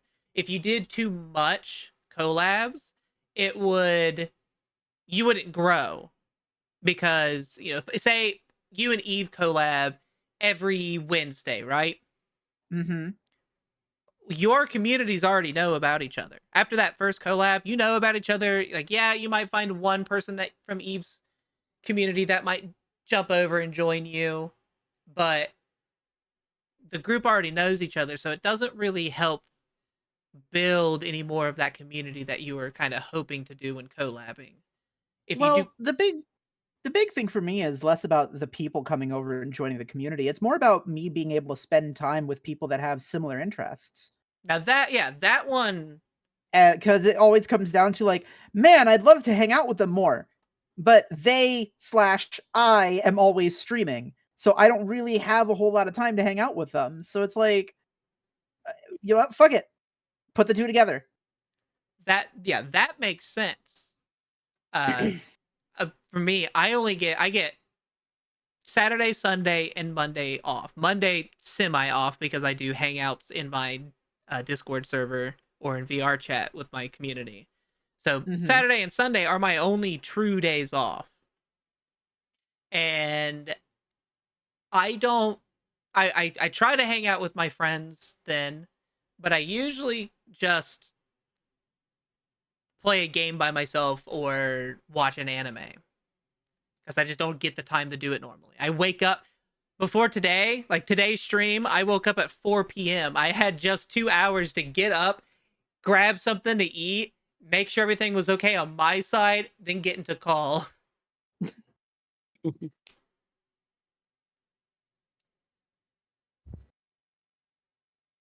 So yeah, it's hard when it comes to do I want to collab with this person? I want to Mhm. collab with Pixel because the both of us have talked about how we wanted to collab with each other for a very long time, but we neither of us set it up. We'll Now both that's a mood go, right there. That's a yeah. mood. We'll both go. You could just message us, and we could set something up, and then neither of us do it. Yeah. Hmm. Yeah, I've tried doing that with some people, and 90% of the time I end up getting ghosted regardless of if I send the message or not. That's sad that Yeah. you get ghosted on it. It's Oh, I get better. ghosted constantly. It's better to tell someone, "Hey, I can't do it," than it is to just let them go, maybe, or yeah, we'll do it, and then not show Oh, up. that's even worse. No, that's even worse. I can handle being ghosted. It's when somebody goes, I might do it, I might not. I don't know. I'm gonna have to see how I feel about it. It's like, no. Say that you're gonna do it or that you're not gonna do it. Because if you say that you're gonna do it, then you can just tell me, hey, I'm not feeling up for it today. Can we reschedule this? Or you can just say outright, I don't feel like doing this today. It's like, just give me a yes or a no. None of this wishy-washy maybe stuff. Like, Mm-hmm. and that's not Also, just one person. That's a lot of people I know. yeah, I know if I do anything like that, it's not against the person. It's more of a I literally have no idea what I'm doing. Mhm. That's why I try to schedule stuff weeks in advance because then at least I Yeah. know this is what I'm doing. So I'll have someone be like, "Hey, do you want to collab next week?" And I'll go, "No." Ask me 2 weeks in advance at least. It Yeah. helps me I'm out. Now I get people who can't do that because of work, so sometimes I'll change that. It's like I can't do that. I don't get my work schedule until the week of. Mhm. So I'm like, all right, I'll bend my rule on that a bit.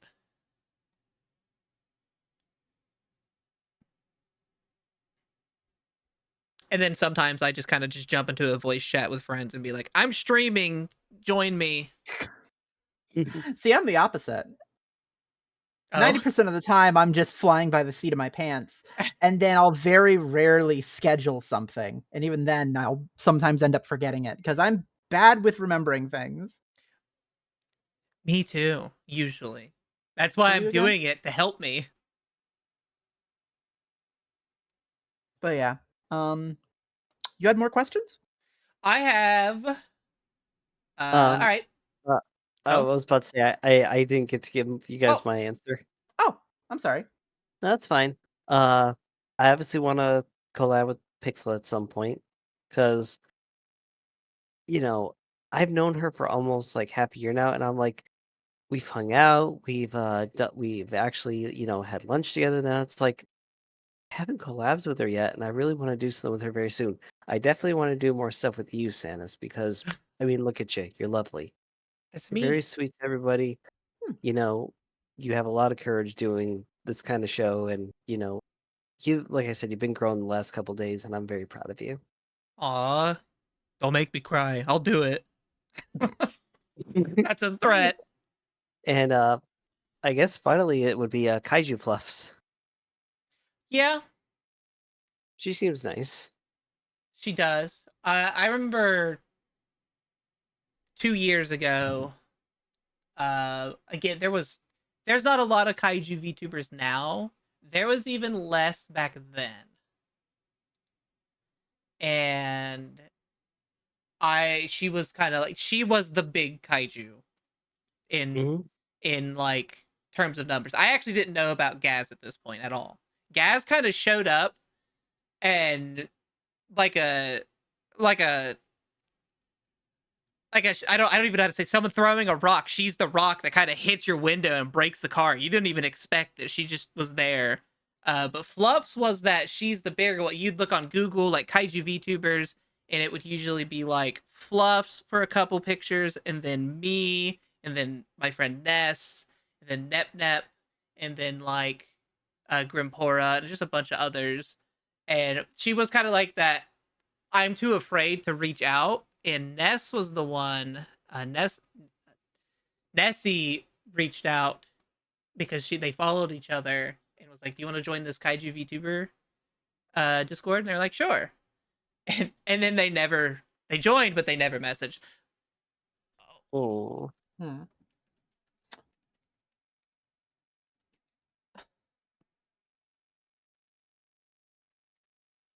Okay, plus I don't. Is Mori back? it does not look Hmm? like it.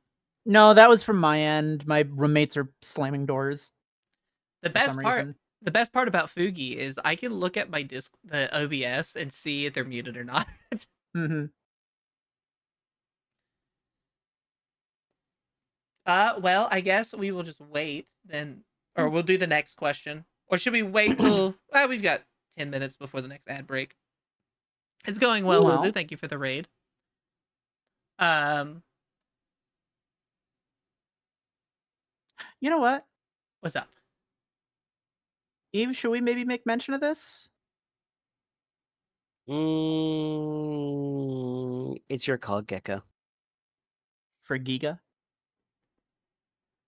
Go on. So, Sanis, Mm-hmm. I don't know if I've told you yet, but Eve and I are actually going to be working together on a VTuber project. Oh, Yeah, we're effectively going to be making a group for those who are effectively lovers of everything big in any way, shape, or form. And it doesn't matter if you yourself are big or not, but just having that love for it. okay. So Eve and I are working together on the VTuber project of the city of Giga. And the idea of it is that, well, obviously with any VTuber group, it's primarily about the lore, about the story, about all of us. And that's what it is. The city of Giga itself is a space, interdimensional, between realities, that rips apart and takes out chunks of other worlds, other realms, and combines them together into this sprawling hodgepodge of a city. Because the whole point is that we VTubers create worlds. We make our own worlds. So why does the world not make itself around us in this case? Each VTuber effectively being the center point of each part of the city. So you have different cultures, different designs meshing together and bleeding into one another. Um, so say for example, myself and Eve, mine being that of the forest, hers of the pumpkin patch, you have that eventual bleed through of the farmland into the deep forest itself. Or you, using yours, for example, just the idea of a massive city that eventually connects to the forest. with buildings slowly being overgrown as one part of the realm bleeds into your part of the realm. Okay. It actually puts a big smile on my face, and once you're done, I'll tell you why. Because it's effectively, at the end of the day, VTubers are just that. We create worlds. We create communities, friend groups, just an entire story about who we are as people. And so when you start getting people together, shouldn't there be something that reflects that? I like the idea. Only, like, not only. I like the idea because I once, about a year or two ago, was coming up with a D&D setting specifically for VTubers that I would just randomly pull in and do like one shots with. That Mhm. is a accumulation of the world where every VTuber that is created goes to. So in a way, everyone's lore is the same. Not the same. Mhm. It's all interconnected Connected. in a way. Yeah. Uh, and the big final villain of the whole setting was Twitch itself. Is a incarnation of Twitch. All I'm imagining is like this giant, like centipede like creature made up of overlapping Twitch logos. Overlapping Twitch logos, just a very large purple creature. Mhm. That was so. The idea that you're talking of is something that is very similar to Very ideas that similar. I've come up. Yeah, that I've thought of. It's I like it. I like it. Yeah. I should be And stated. My lore is actually different from what I perceive in this picture or in this setting where we're sitting. mhm. I'm 100% fantasy. So Yeah. it would be a village. It would be a medieval city structure set up for it. No, Yeah. I like the concept. And like that's kind of the big thing. It's like there's a few couple of changes here and there, but ultimately the keynote of it is the idea that this city isn't, one specific reality. It's been made up of ripped up chunks of other realities that then start to bleed into one another. So it makes it a perfect thing for VTubers in the sense of you can still have your lore. You can still have your own personal lore that has nothing to do with the group itself, and it just acts as a point to plug them into the group and add them to part of it. It's your soft canon group with the hard. You have your hard canon of your lore, and then you have your soft canon of the group's lore. Exactly. No, I'm into that. I like that. Anytime I do role plays with people, for example, I always do it out of canon. I don't use Mhm. canon Santas for it because she is very different in a role play scenario in like DMs compared to Mhm. her actual how she acts. Oh, Oh, very much so. example, she wouldn't do a lot of the NSFW stuff that I've done with people. Yeah. Yeah, no, I'm right there with you. Um but yeah, that's just a project that Eve and I are actively working on. We're trying to get it set up so we can start inviting some people to it. Um, Primarily, I just gotta find a day with Eve. Yeah. Yeah. I'd have to find the piece of the world that I would take, but I do like the idea of it. I actually have a map of my setting made up. Oh. Well, a part of it. I need to make the whole bigger world, but here's one of the would be one of the continents. Mm. Let me see if I can find it. Should hopefully it's not like every other thing I've had issues with trying to find. Ah, Mhm. yes, the good old man. I need to find this thing so I can show it off to people. Yeah. Now, where did I put it, Where is it? Is it in this picture set? honey? Where's my super suit? Shut up. God damn it. Have my old world back when I was in the roleplay server that Santa's came from originally, but I don't know. Is it in my pictures? No. How can I make so many things and never remember where I placed them? I could always just go to the website that I use to find it. That'll be quicker. Mhm.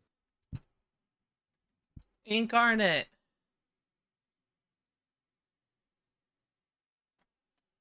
Hi, I'm so sorry.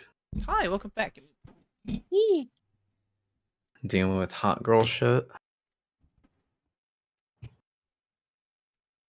Your stream, God. What? I can't remember my login. I'll deal with that later. All right. We'll get to the next set of questions. Hmm? Kaiju, Monster Girl, or Size movie you would like to be a part of? Mm. Evil Dead. Ooh, that's a good one. Which one? Either 2 or the recent one. If I were going to be part of Evil Dead, I would be the third one. I love Army of Darkness. No, I'd be the one where I'm like at the door to the basement is like, come down here, let me suck your cock, pretty boy. And then Oh, it's the like, original one. no, that's the remake. Yeah, the original one, that, ooh. I don't know They, what the original one is. I Are you haven't. sure? No, because that would be the second Evil Dead movie. Now that I think about it. No, the second. Okay, there are 3 initial Evil Dead movies, and it all stars. Bruce Campbell. Yes, and then they did a remake just called Evil Dead, and it didn't have Bruce Campbell in it. It had like a new set of teens or whatever, and Yeah. that's what I'm referencing. Oh, are you sure that one had a trap door? Yeah, 'Cause that was just the I think it was Deadites the last same I cabin. checked. It was the same cabin, same Deadites and everything like that. It was just new characters, and they didn't really explain Well, anything. no, because I watched that movie relatively recently. From what I remember from it, that wasn't the trap door. That was the hag they trapped in the basement. Did I not say basement? You said the trap door. Trap door to the basement. Yeah, the way that you were describing it was making me think of Evil Dead 2, where the trapdoor is like flapping like a mouth, like a puppet.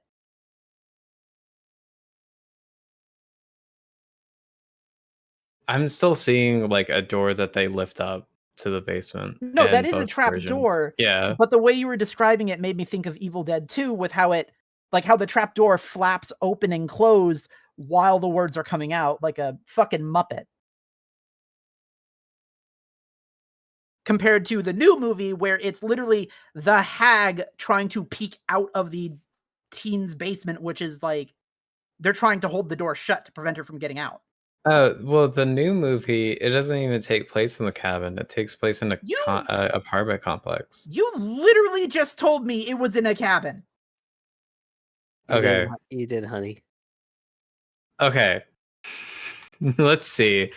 Let's go over the Evil Dead I swear to series. God, Maury, I know Okay. my Evil Dead. There is the Evil Dead from 1981, the Evil Dead 2, 1987, and then Army of Darkness 1992. And then they did a remake in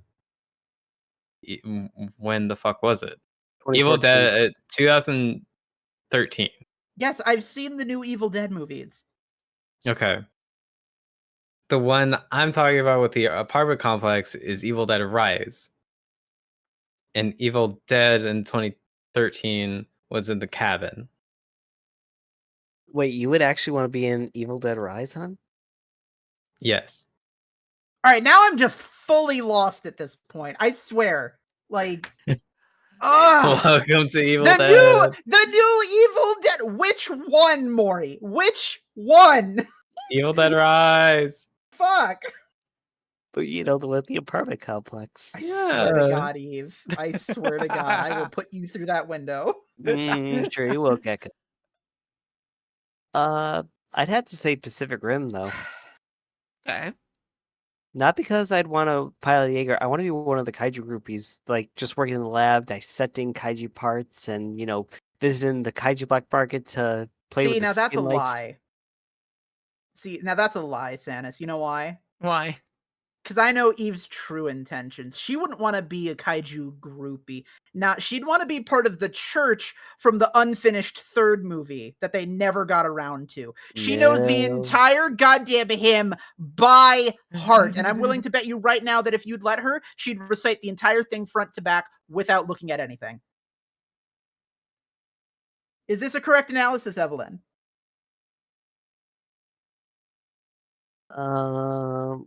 Wait, say that again. You're cutting in and out. Sanis, was I cutting in and out? Not on my side, at least. You're going through a tunnel. We are the brothers and sisters of the kaiju. We open our arms to receive the angels of the ocean. Majestic creatures from beyond our horizons deliver us from suffering and strike the evil from our hearts. You are mercenaries on a mission of mercy, come to free humanity from the poisoned home. With almighty powers, you stir our oceans and steal our skies. O kaiju kings, lead us down into your paradise, blow the seas and vanquish all who oppose us, your supreme reign. Look how What you the- crucify our false prophets, man-made tyrants who fear what they do not understand. You are not the scourge, you are our salvation. We fall to our knees in your infinite shadow and raise our heads in awe and admiration. Let the blue blood of the archangels wash away our iniquity, that we may start life anew in the world before. Amen.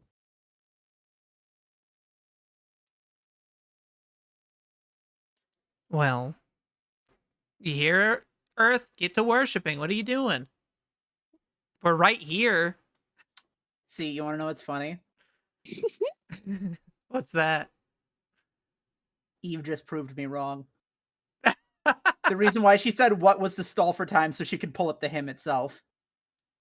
I'm actually a little buzzed at the moment, so I couldn't remember. Yeah, see? Oh, okay. But the fact that she pulled it up and recited it front to back. That is very funny. To be fair, it is a very long hymn. It is. Excuse me? Heim? Him. Heim? Him. Him. Him who? Oh my god, it's literally him. I can't believe Eve is an owl. Who? Careful, God Monster might actually give me another form. He already drew me as a crab and a mole. And a beaver. Oh, wait, no, that was sketchy. Beaver? Yeah, beaver. Hold on. I'll put it in for art for later. We're gonna have so much to show off from just you all alone. That's awesome. Yeah. All right, Slazy, where would you like? What movie would you like to be part of? Are we going by just movie or anything specific? It says movies. Kaiju, Monster Girl, or Size movie you would like to be a part of. Hmm.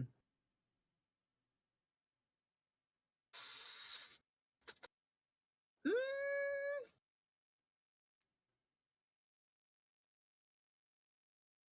no, actually.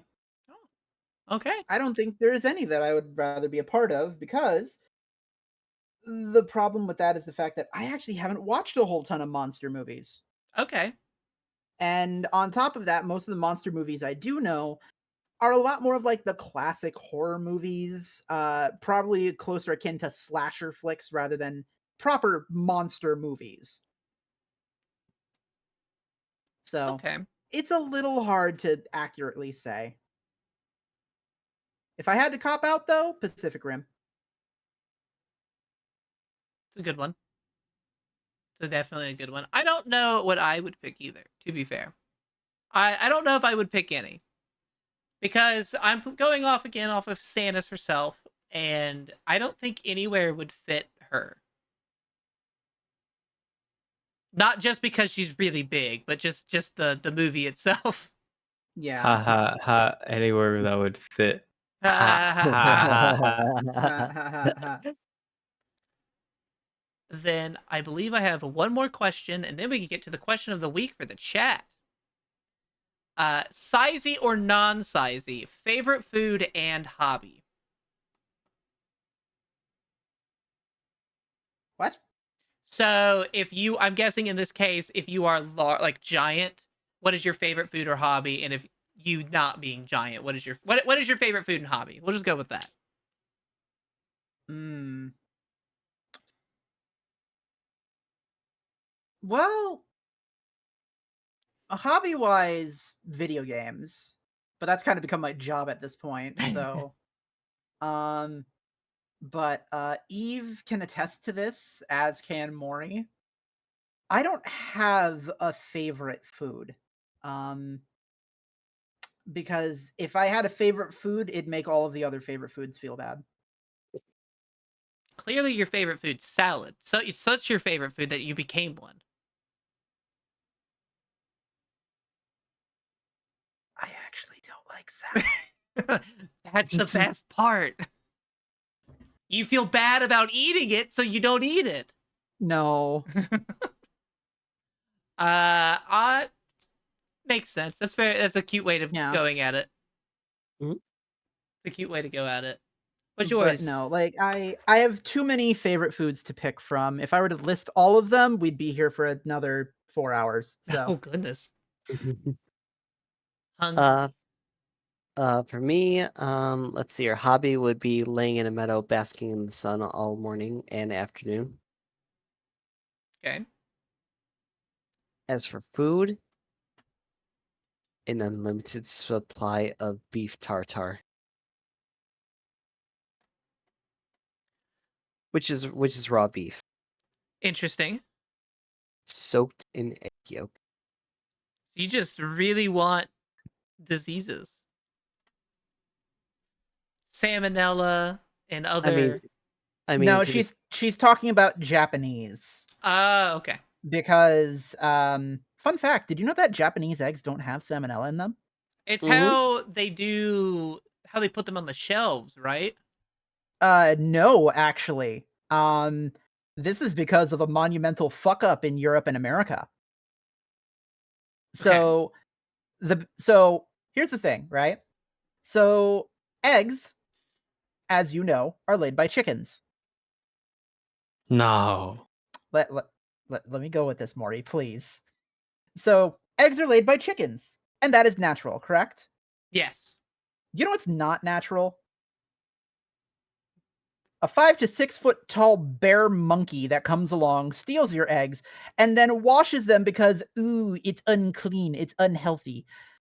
And so what happens is that because humans are idiots and decided to start washing their eggs because they didn't like the idea of this thing that came out of a bird's ass having, bird poop and other stuff on it, they started to wash eggs before they, sold them on shelves.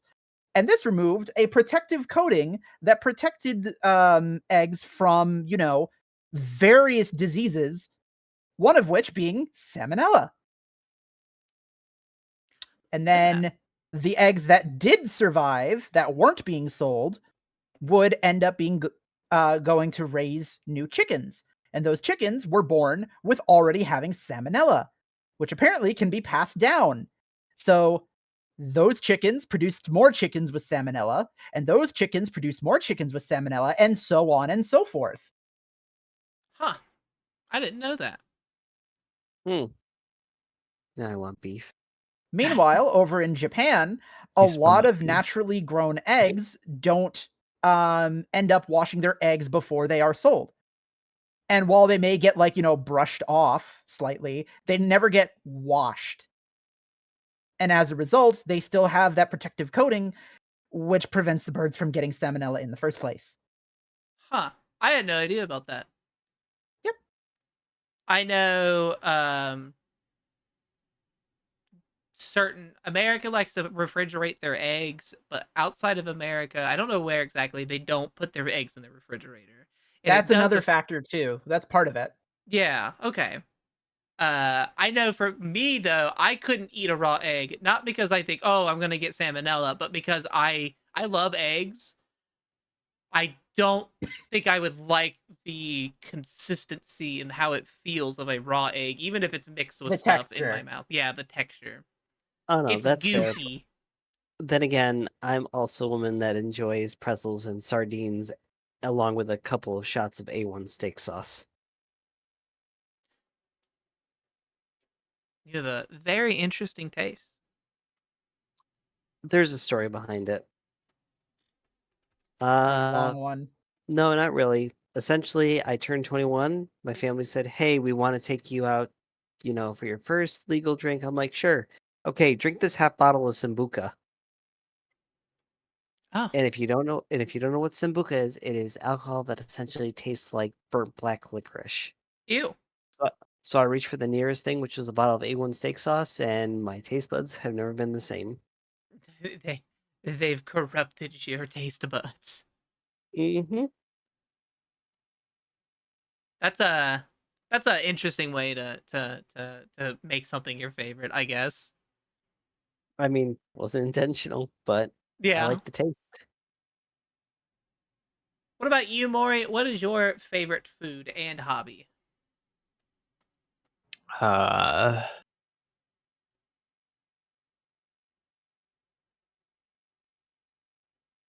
She humps aggressively while she's Yeah, thinking. yeah. Well, right. is Yeah. you mean dancing? Dancing. Dancing, Yeah. dancing, Yeah. Yeah. dancing. Yeah. Um.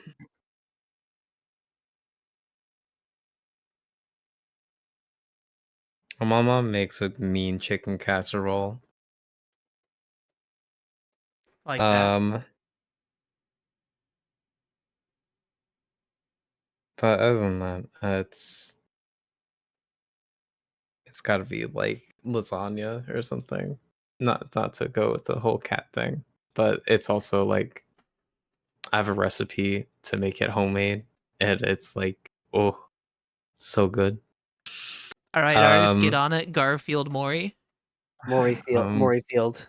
as soon as I said Garfield it, more. man, I didn't think about it. I said it and was like, ah, fuck, I've already dug myself deep into this Mo- pit. Maury voiced by Chris Pratt. No, better yet. Maury designed Nermal smoking a blunt.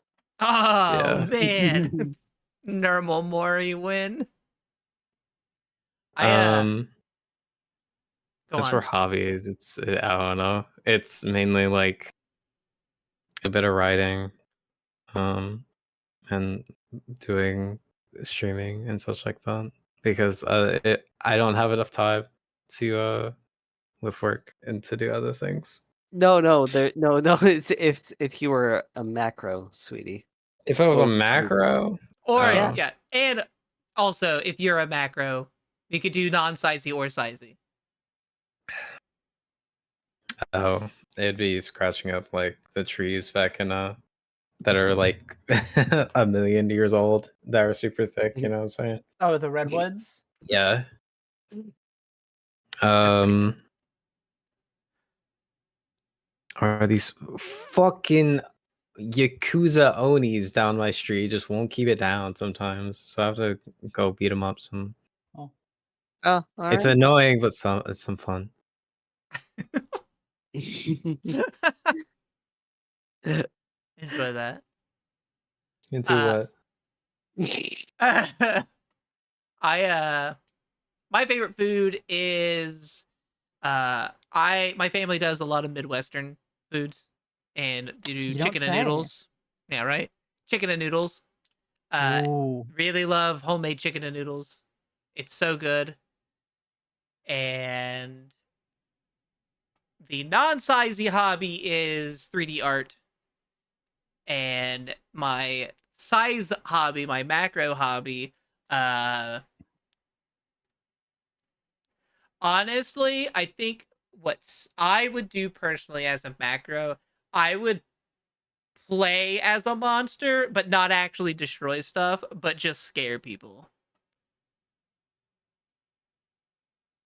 Chase people around. Maybe there's an accident here or there, but they'll never find out, right? Exactly. Or my Spoke, favorite food might change. Just saying. You tell on me. spoken like a true kaiju. And we got through all of the Uh-oh. questions. Oh, Eve. Mm, Normal Maury might be happening. Might be happening. What? There's only one message here from Gob Monster that says on it. with yes. with Oh my my smirk god. face. Yes. All right, everyone. Now is a question. This is all for the chat itself. And I hope So you're get those ready. answers in. For everyone in chat, we have the question of the week. The question of the week this week was a much bigger than the last ones. A giant attractive monster has chosen your city to be its next target.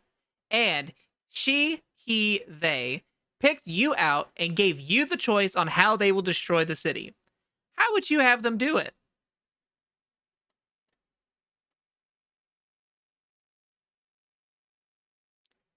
And Those answers in chat.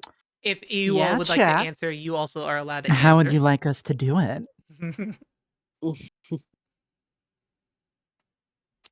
Or which one of us do you pick specifically? Ooh, actually, hold on. This is gonna look a Yeah. little weird for Mori and Silesia, but I can do this. Oh, Oh, I know what she's doing. yep. Yep. I'm a bit thinner at this angle. Go on, chat. Pick.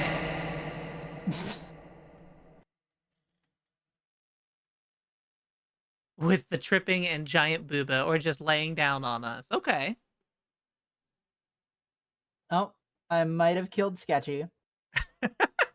Dragon talk about it's sketchy. Yeah. Are you messaging? Dragon talk funny. I swear to I should keep the Ara redeems on when I do these Oh. and see if someone will redeem it. You know what?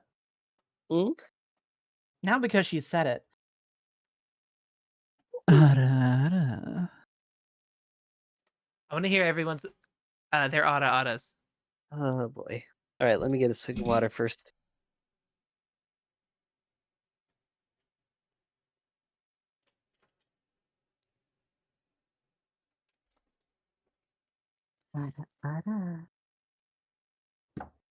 Say it louder. And that was a very quiet one. That's pretty quiet. A little louder.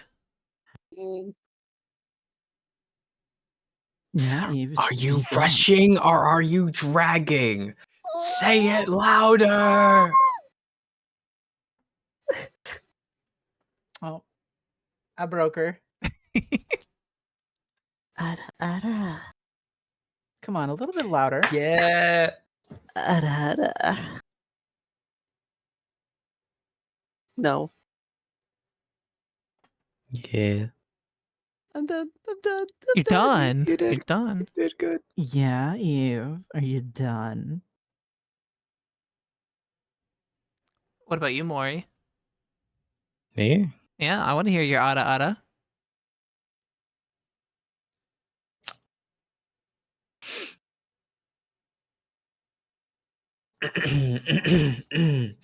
Okay.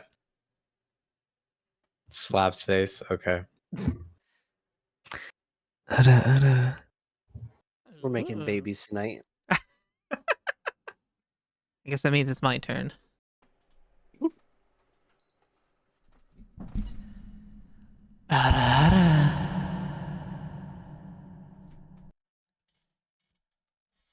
There you go. Yeah, that's my favorite white girl. 10 out of 10. You know what? You know what? Minigame round. Minigame round. Yeah, minigame round. Melt the chat. Melt the chat. I don't know if I can do Melt that. the chat. I know one person I can melt, but that's the only person I know. Well, It's not I even mean, with my if voice. anything, my personal win is melting Eve. So, Oh, okay. oh, darling. I'll be right back.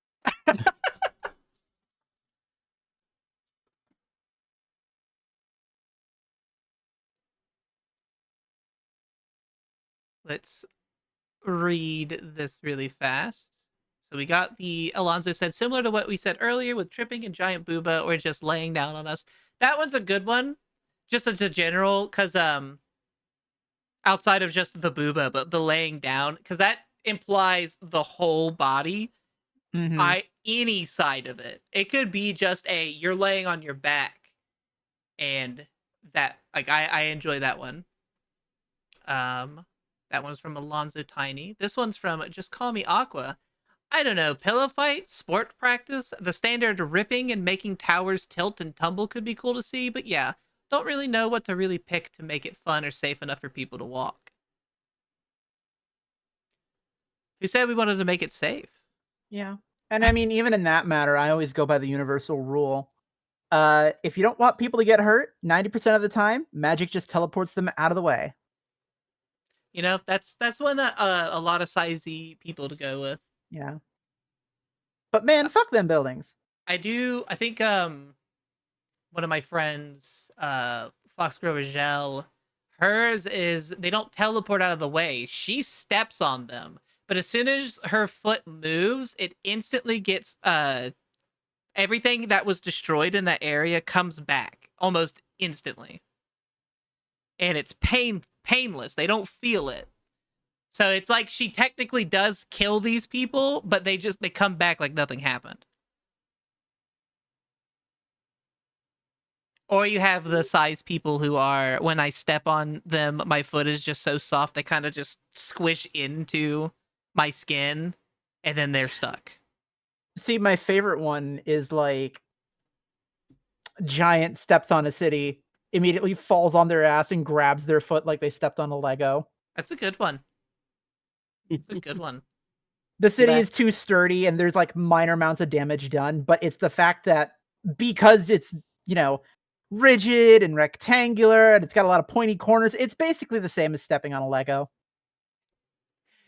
You're as large as you could to step on a city, but relative your weight, even though you're not your normal weight, your weight being pressed on a building would be like the weight that you have in real life. So like say you're 180 pounds and you go to step on the city, while your body outside is not actually that, your body treats stepping on stuff like you're 180 pounds, so you don't destroy anything, and in fact, as you said, just hurts your foot. Yeah, it's like stepping on like a nail or a Lego or something pointy and hard and hurts your feet. I do like when the idea of a giant walking and then they like stub their toe on they don't even like their toe is bigger than the city itself, but because of this, they just stub their toe. They don't know what happened. They fall backwards, as you said. Yeah, no, it's you stub a toe barefoot on a concrete floor. It's like mother. But it's worse though because if you're faux fum, I've hurt my little toey toe. Oh my god! You fall backwards and land on your butt, and anything that's under your butt is now poking your butt. Yeah. Equip the army with Lego helmets; they'll never see it coming. No, it's like those old helmets with the spike on top. Oh god, those ones. That's these are all good ideas, good thoughts. I can hear Sincria writing them down right now. Write that down. Write that down. Write that down. Write that down. This isn't for me. On city. Other people, scenarios, fun. Totally not taking notes.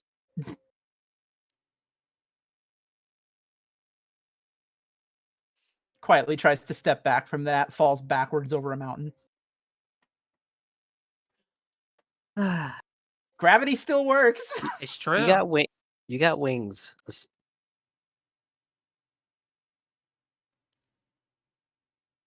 What would the force? If I got wings, you can use that pumpkin like a hot air balloon. Blows on her thumb, it gets bigger. I want to see that. No, please. anything but cartoony, please. Just Cartoon Eve, yeah. Yeah, Cartoon Eve. One Monkey D Eve. Please, anything. Oh my god, she's switching into Gear 5. She's entering the tune. No, listen, just turn me into a rubber hose. Just don't make me in the style of One Piece, please. Man, I'm giving Gob a lot of good ideas. He'll be like like Popeye. You eat your spinach, and all of a sudden your ass gets bigger. That's how the Grand Canyon was created. And that's how the Whistles won. No. No saying shit like that when I'm taking a hit. God. Well, I'm What's gonna wrong, Sally? Something wrong with the West and this accent that I'm putting on? start pulling up some pictures that were posted on Twitter. Show those off. Okay. A lot of these are Yeah. really, really good. Most of them are by my lovely Scutie Siege the Day in chat. It looks like you've told me you had a kaiju and I completely forgot. I get to show off your kaiju. Who does? Siege the New Day in chat. Oh. They are a It's- very sweet It's a new bean. dawn. It's a beauty. It's a new dawn.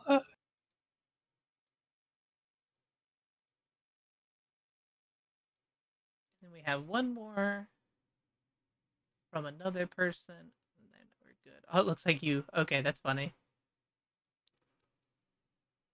What? I'm about to show off your stuff. All right, so this is from Siege the New Day. Let me pull up their designs. Ooh. This is this is Celeste, right? I'm pretty sure this one is Celeste. Then their kaiju. Yes, cool. This is their kaiju. Very Pacific Rim like. 10 out of 10. Their kaiju is named. Is it Grabiella or Dr. G? And Dr. G has a more human-like form they can take on, which there are a few pictures of this.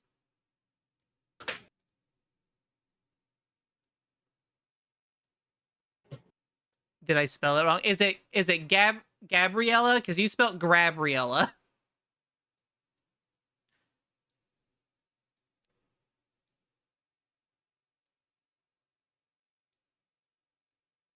Okay, it's Gabriella. Gotcha. I was wondering about that when you first posted it. But I read what I see. So here is Gabriella, who is this kaiju here, is their human form. Dr. G's human form. Very good. I like the coloring on it. And then their last one, which they showed last week, but I like to show it again. This is their giant alligator girl, Valeria. Whew. Siege has a lot of really good character designs that.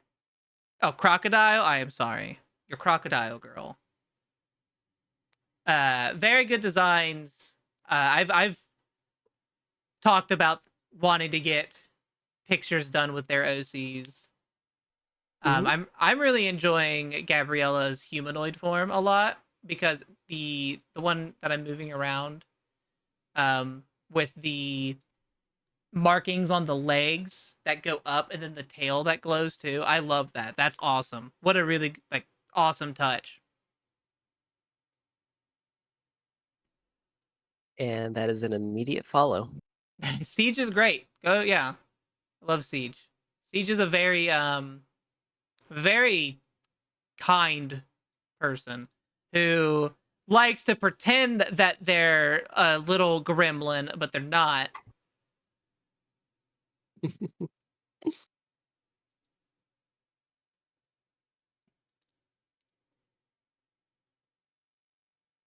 Thank you. Wait, no, I am Chaos. No, you're not Chaos.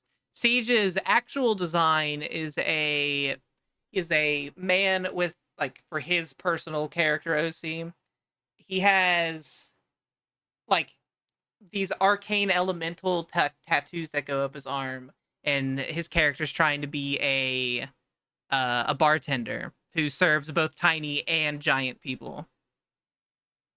I love the sound of that, actually. It's really cool. And he loves coming to me and talking to me, and I love listening to him talk about his stuff. Siege attacks with subs and bits. Sure, Siege did attack me with subs and bits earlier. And this last one is by Little Red in chat. They go by Neo Ken Zero on Twitter.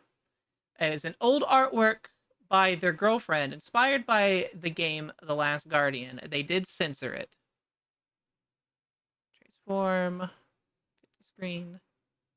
She actually reminds me of June the Kitty in chat, if they're here. Very cute. Oh, It's super cute. Yeah. I like how they did it. cat. It reminds me because Last Guardian is in the same, done by the same people and in the same universe as Shadow of the Colossus. Have any of you seen the Colossus girl artwork? Yep. Some They're of my favorites, Mm. actually. really, really well made. Little Red might be FK. That's probably. Little Red, thank you so much for sharing your work. These are all really good. I love it when we get art. And now I get to show off your guys' art that you all sent in this chat. Let's see. I try to find the best spot to start. Do I go with the "Stop Calling Me Cute" Eve? These "I'm Well- not a brat" pictures?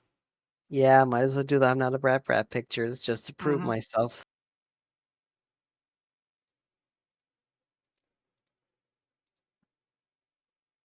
My roommate brought me something. Mm? Hot churro donuts. Oh, there's the donuts from earlier.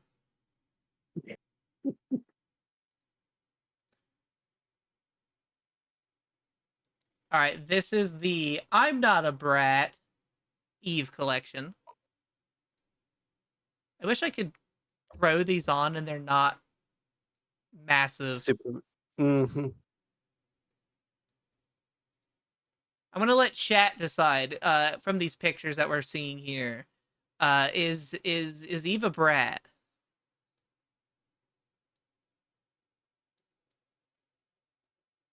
Is chat answering this? Yeah, we'll let chat answer this one. I know both of your answers. Yes. No, no, no. 100% a brat. No questions about it. Oh yeah, that time when I turned her into a kobold. We love Cobalt here. Mm-hmm. Yep, that's sketchies. Fit.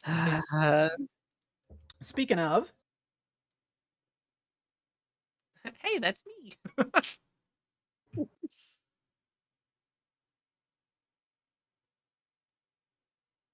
You ain't escaping the allegations, Eve. No. Eve is precious, but also the brat energy is strong. mm-hmm. The brat energy is strong in this one. Yeah, get bolded, nerd. You don't have to convince me knowing her personally. Yes. Head it out. Gotta. Thank you for stopping by, Flamey, and thank you for the raid. Bye, Flamey. Bye, Flamey. So I'm gonna guess from all the chat and my guests here's reactions. Yes, you are in fact a brat.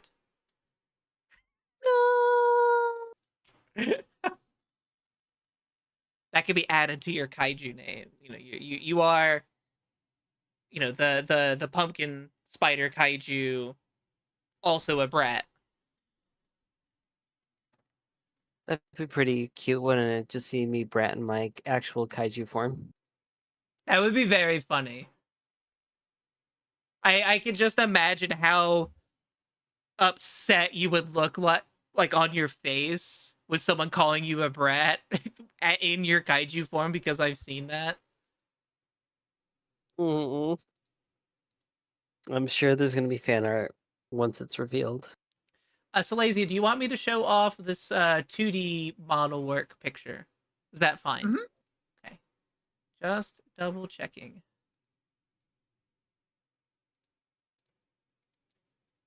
Oh, I love this one. You're being ratatouille'd. Yeah, I wonder who that's with.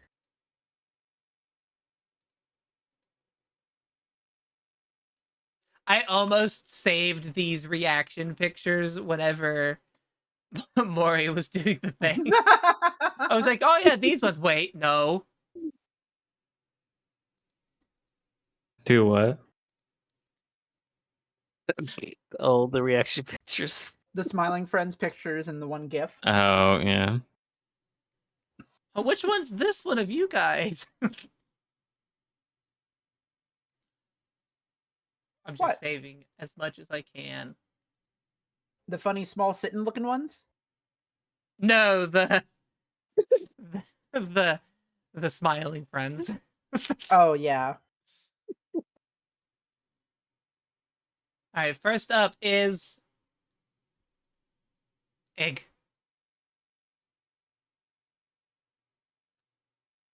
Egg. Egg. Eggu.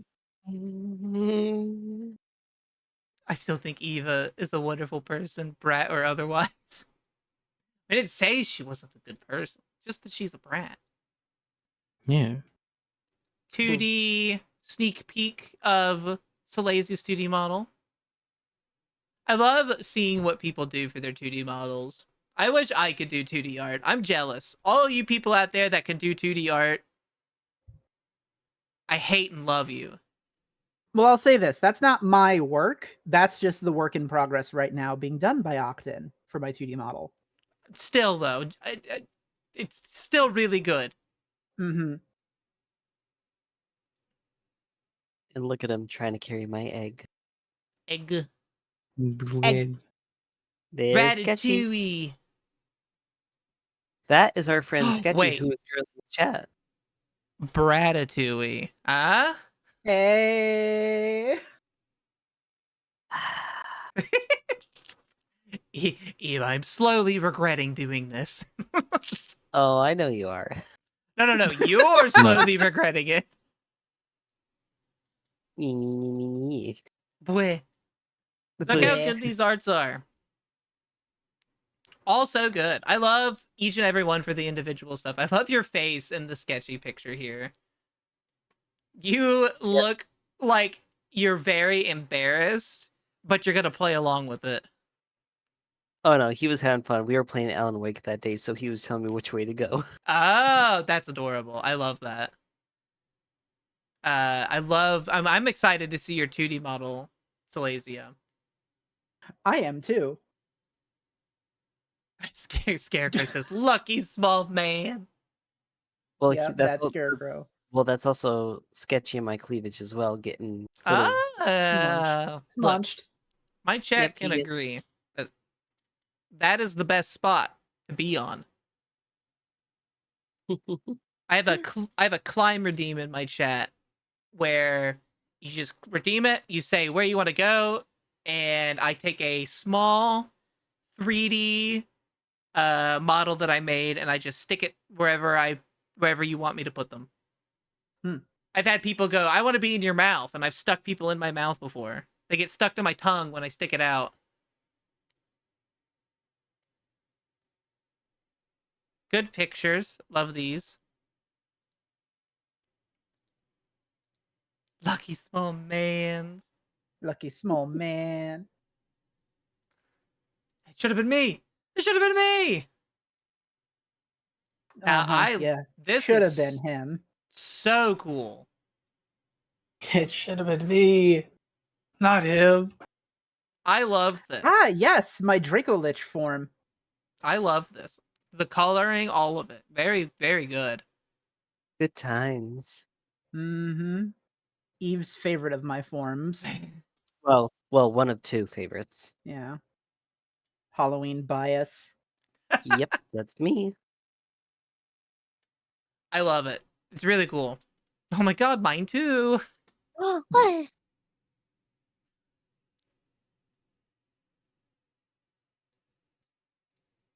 Now Yeah, that's right, Scarecrow. It could have been me. we have the kobolds. I need Scarecrow as Chip Skylark.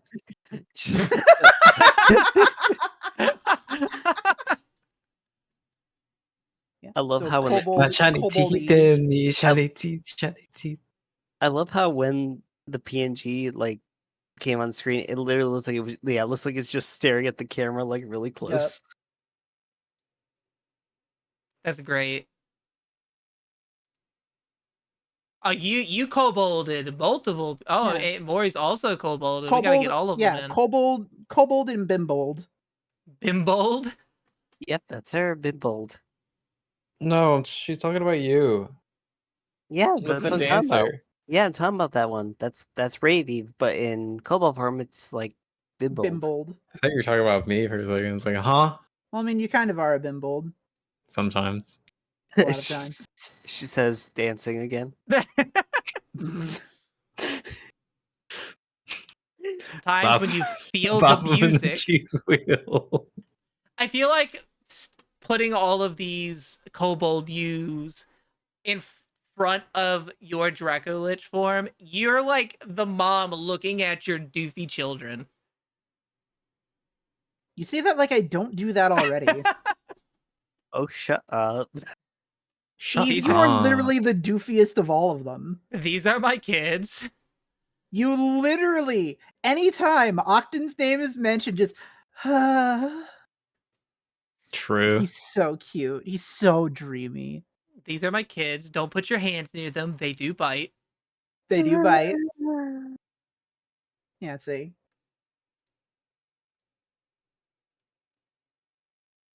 Herbold. You know what? No. Should I?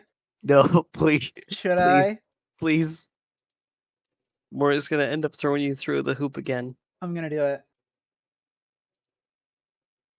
Don't put these on stream. I'm gonna do it. Don't put these on Sangria, stream. please I'm gonna do do not it. put these on stream.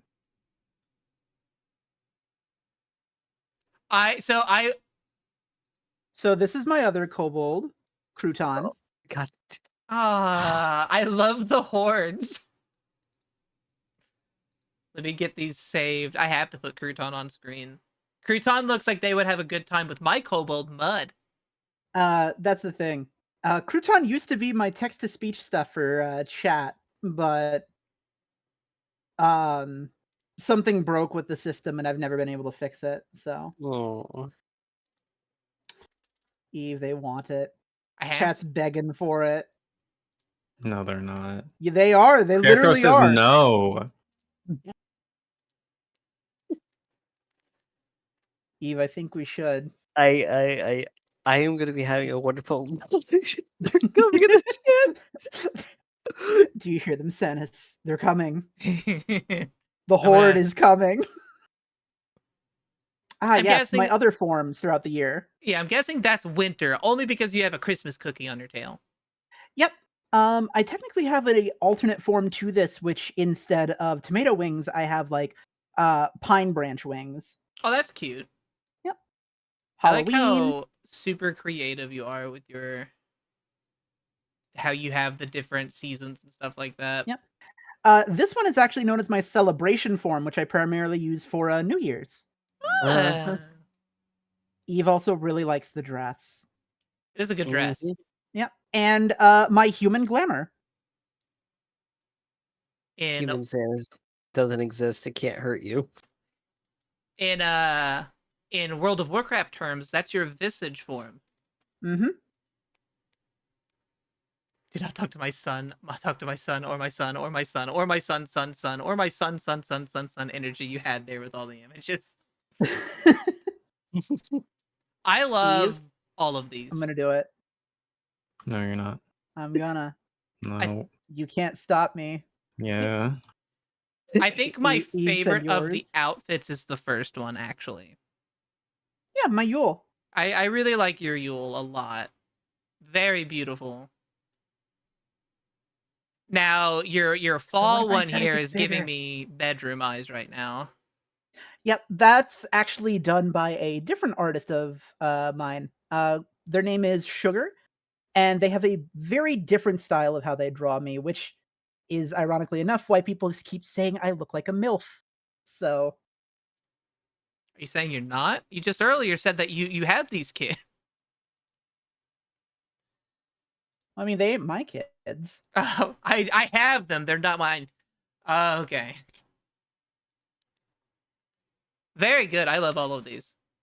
Hey, Eve, Yeah? do you have it pulled up?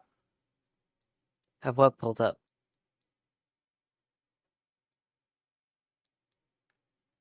Uh, beaver. A beaver! Oh, I love this. I love this way Yeah, more. it's This one especially it's is so Beeve. so good. You look so happy. When the beaver giving you them bedroom eyes. Oh my god, no. Silesia, please. Eve, put your beaver away. Nice beaver. Molin. Movelin. Yeah, Marvelin. God Monster had a wonderful time making these new forms. I hope so. These look wonderful.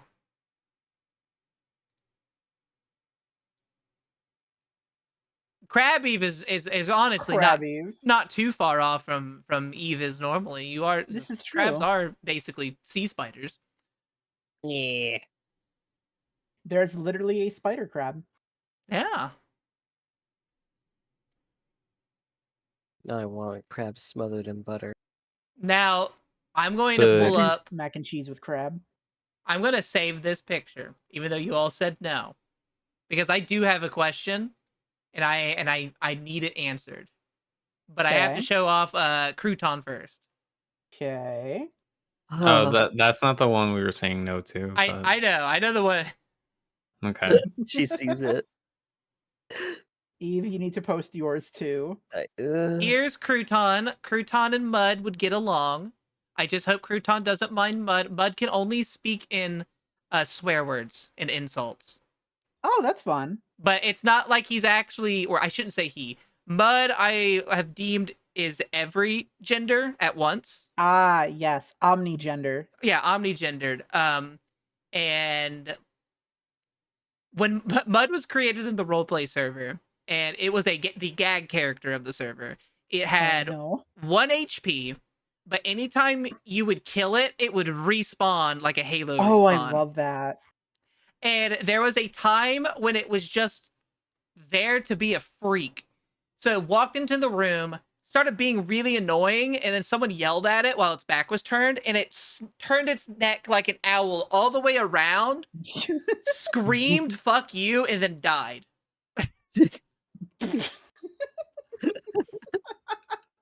And that's Mud. That is Mud is the Mud was a cartoon character in an anime world. Oh, I've heard that term before.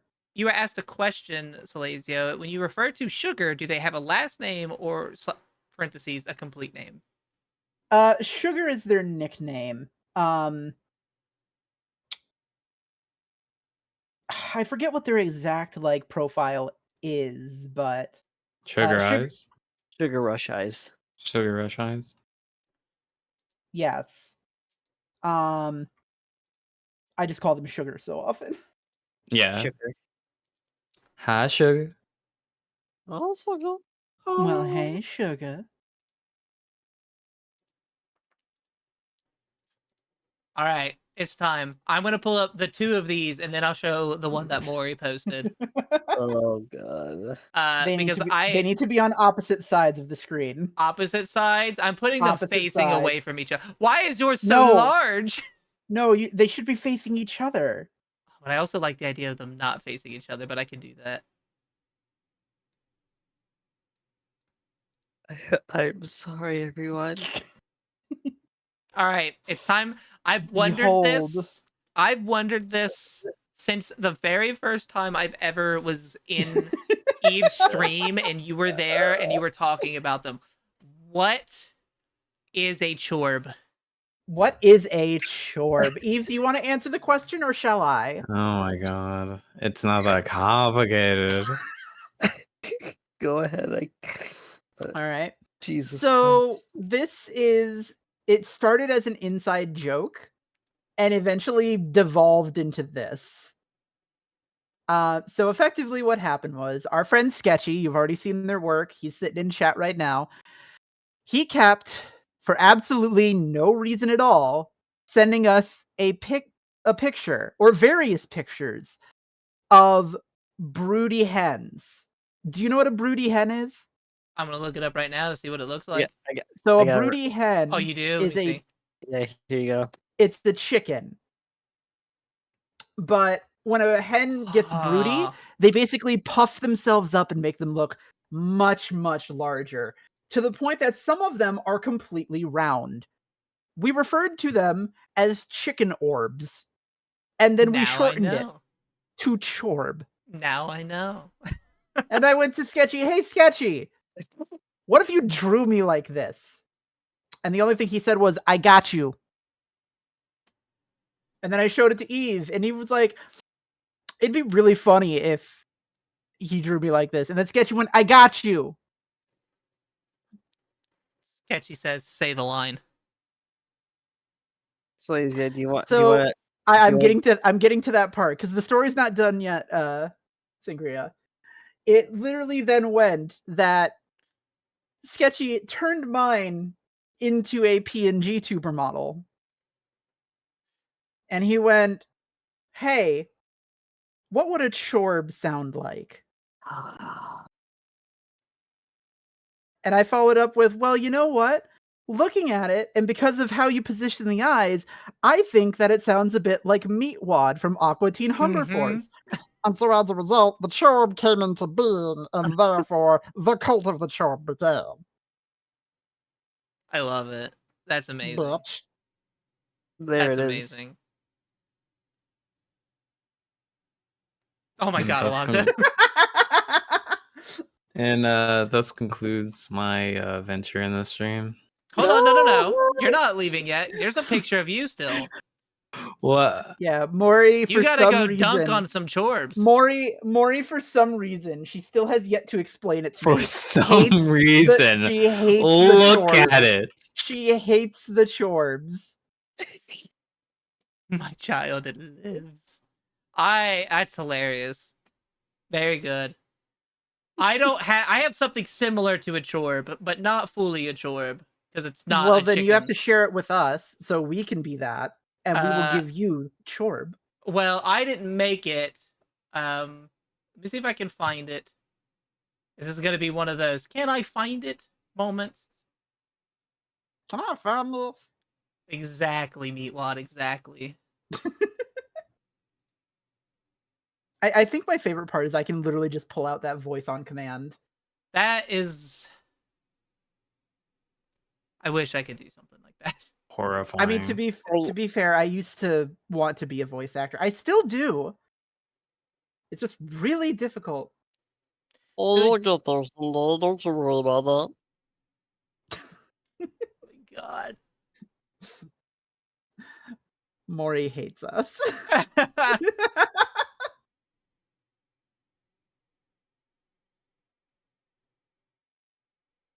Sorry, signing divorce papers. What? You can hear the pen scratching. They've already been written up. They were just waiting for the day that it had to happen. I didn't let you No. take half. So if you did get a divorce, would you get half of the chorb? Would you get the cha part or the No, I'm orb? sorry. The way you put that, I'm just imagining now picking up a chorb, like twisting it in half, and then it just comes apart down the middle. Just You know what? Yeah, we'll do that. It's like the the thing in Smash Brothers, the like pinata thing that floats up and half of it pops open. You're like a pinata. If are you guys gonna get chorb pinatas at I'm some not gonna point? lie. I'm not gonna lie. The thought of Chorb Pinata crossed my mind once or twice. Because, like, God, honestly, that'd just be a perfect pinata. Well, I'm sorry, there's no return on this chore, so it's just done as gift cards. I'll take it. I love Denny's. I have this one. And Prince Hans, where did you put these? I can't search for people. Put what now? The art piece that I'm looking for by an artist named Prince Hans. He did of me and Oh. we were playing golf with friends, my friends and I, and he did uh Well, if they weren't your friends, who are you playing with? that's you know what? Fair point. Golf with my enemies. Golf with my enemies. The closer you get to the hole, the more power-ups you get to knock them away from the hole. Where's the broken Put the corrupted chore? Put the Chorb in Viva Pinata. Sketchy, do you really want Gen 2? Where's my metamorphosis chorb? Your what? My metamorphosis chorb. If you don't get that reference, you don't want to. I Alright. do want to now. Well, I No, can't you find the didn't. golf ball, but I do have the mochi picture.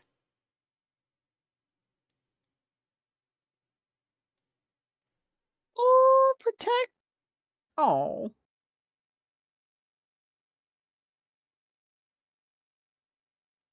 I wish I could find the golf ball picture because that one is just a really silly one. I was made into a golf ball.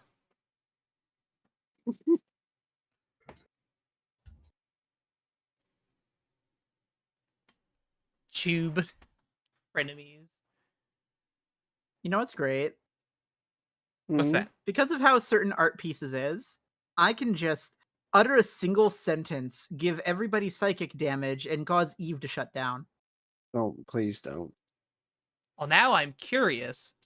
You can't just say these things.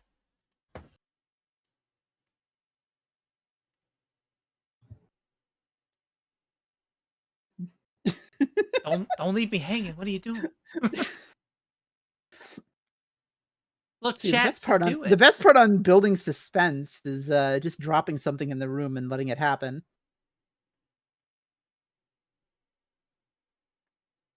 Every time I scroll up to the top of my fan art section in my Discord, it's always the very first picture was my friend took my head and stuck it on a female Kezu body. I don't want to post this one. I don't want to show it on stream, so I'm just going to post it in the group chat. It's actually not bad, but oh, I have to post that, show that chorb off too. Oh, right, the Gen 2.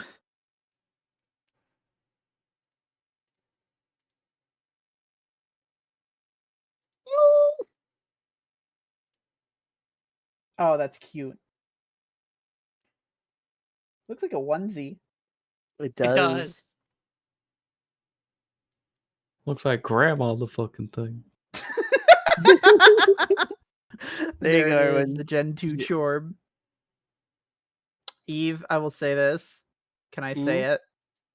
No, you can't. Please. No. Oh. Please. No, Why not? because I'm embarrassed. Embarrassed. Embarrassed. Say it anyway. Says sketchy. No, no, this is the one time I'm gonna put my foot down and say, nope, Aw. you cannot. Aw, okay.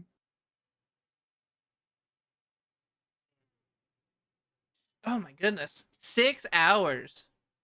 Can I say the other thing then? How about no? Oh. You don't even know what the other thing is. Is it gonna make me wince? No. No. No, no, and no, you can't. Oh, So wait, if it did make you wince, you'd let me say it? If it Is that what you're telling me? as you were saying, Sanus, go ahead. um. Well, I think that about wraps everything up. Everyone, once we get But back what from about the other camp- art? The other? Did I miss art? Yeah, towards the top, Oh, all the way. I think. Ugh. But yeah, that's right. Yeah, you asked us to post a bunch of extra stuff. Kaiju related stuff, no less.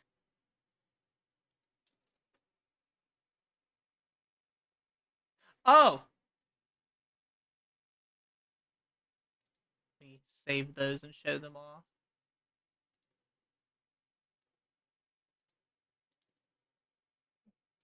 I didn't show off this one yet. I need to show off this one.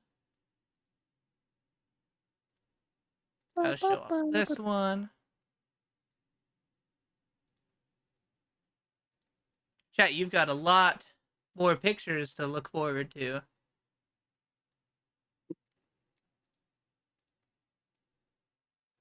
I'll also say this: I am high as fuck right now, so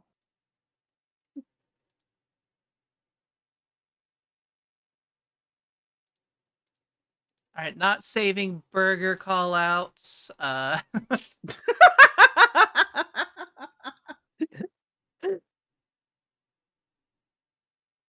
Man, I love burger callouts. All right, let's show these off.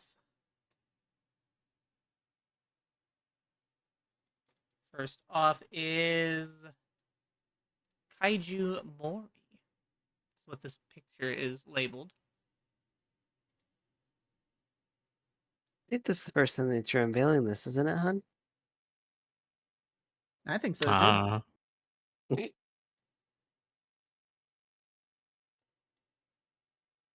This is a scary monster. I'm not gonna lie. Very, very scary. I like it.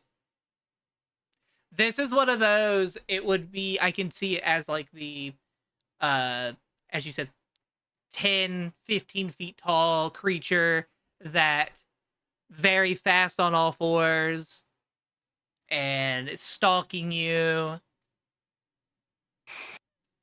Absolutely, I just ripped your soul out.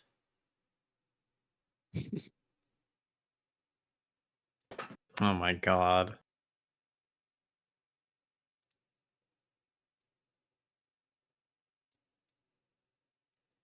I feel like I'm looking at a Matt Frank comic, I'm not gonna lie, with the Evening of Wrath. This is I actually bet Cass would take that as a major compliment. It's Yep. here. If I can find it. What the fuck happened to it? But yeah, both of those are done by our friend Casfell, who was in the stream a little while ago. They fantastic job.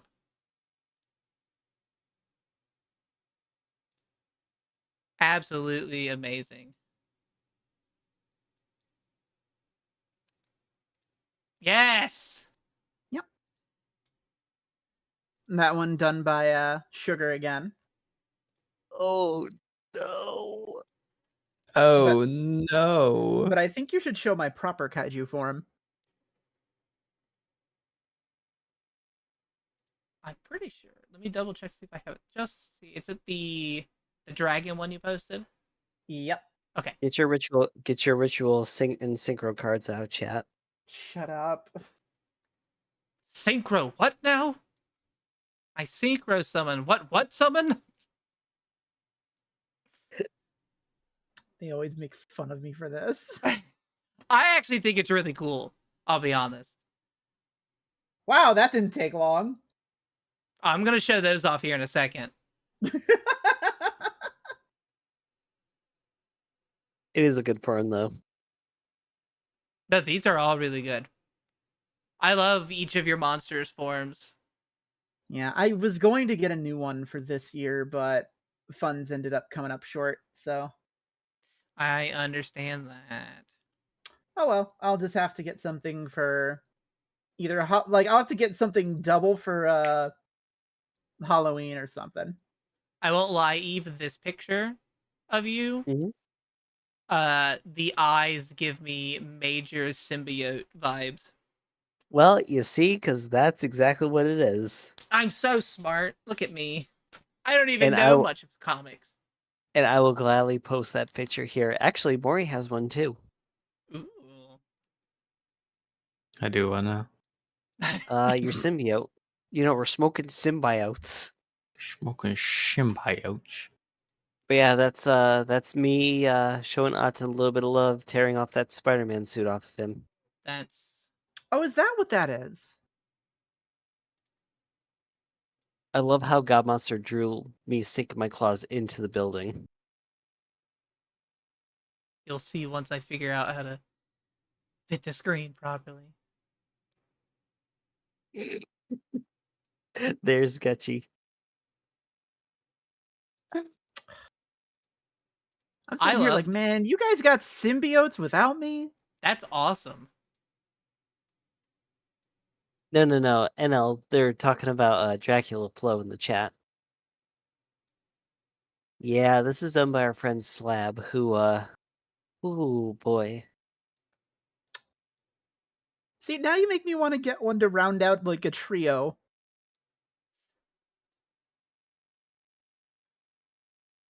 I mean, no one's stopping you. Well, yeah, no, there's one person stopping me. Slab. No, he's called the motherfucking bank. Oh yeah. Yeah. Whoever does symbiote art, do one of salad. I have a special soft spot for Venom because of the roleplay server I was in. I Ah. one of my players played a character who had the Venom symbiote inside it. He basically was Eddie, but his own like version of him. And his character, it was one of the characters. I did a big Digimon story, and Mm. what his character was one of them that sang Butterfly to my big bad evil character, who was uh it was a character that was a close to them that got corrupted. Mm-hmm. And I was like, I had this whole raid mechanic thing set up. This is going to be really cool. I can't do it. I threw it all out because I'm like, you guys tore my heart out with this.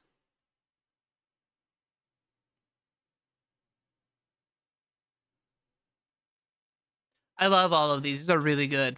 All of your See, 'cause kaiju stuff is makes me jealous. Aw. I need more see, kaiju art. I keep looking at the symbiote ones, and it's just like, yeah, no, we could fill out a trio easily. It's true. Maury is the speedy one. Eve is the like offensive one. I'd probably end up being the defensive one. Which is the one that goes to a nightclub and mic drops? Is it Mori? I think that would be Mori. Yeah. Yeah. Actually, Silesia, the first time I met you was right around the time when this art was being made. This is true. Yeah, that one's from 2 years ago. Officiating a harvest festival. I like your painting your minis.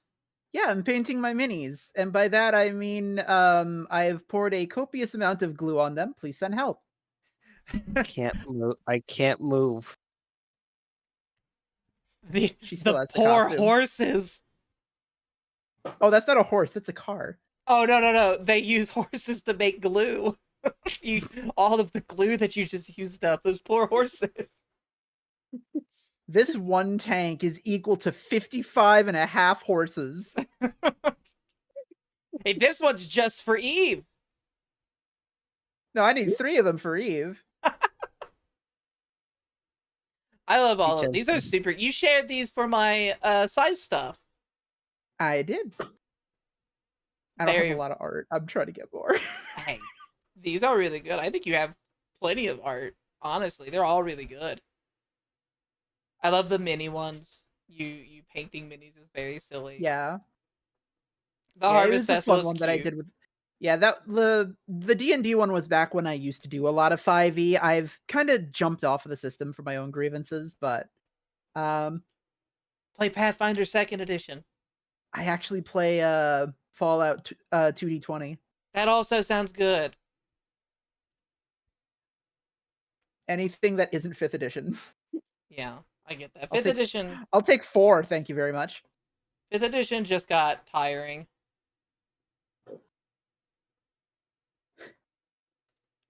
Got some more Eves. I'm waiting to share these pictures that were made of Mori for the last bit of art because I want everyone to perceive them and smile with us all.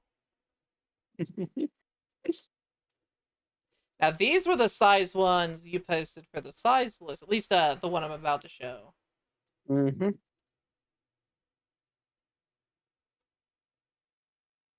Now this last one, everyone, if you don't know, that is a universe in front of her lips. And inside of that universe, I believe you said was Gaz, correct? Mm-hmm. We're getting size people here, I mean, that's when it's at its most fun. right? I enjoy You it. just get like that nesting doll effect. Oh yeah. I love these. I love all of the art that you guys have shared with me. They're all Our house. In the fantastic. middle of our house. Our house. Oh That my In the middle of that our. song, I cannot think of that song without thinking of Code Vein because one of our players in the roleplay server was named Jan, and he was a fire-based character.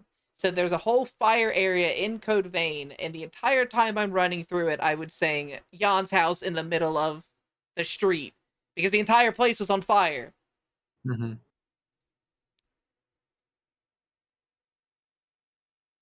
Please don't delete that. Thank you. And now I think that's all but these. oh dear. Chat, we asked for them and we received a couple of beautiful pieces.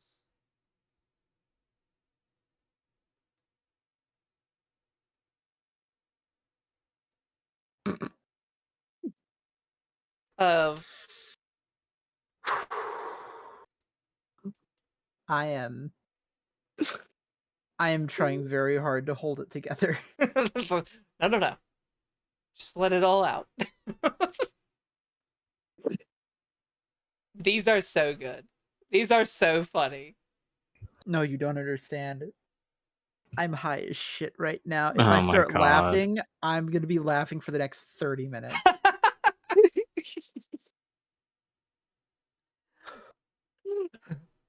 Breathe, breathe.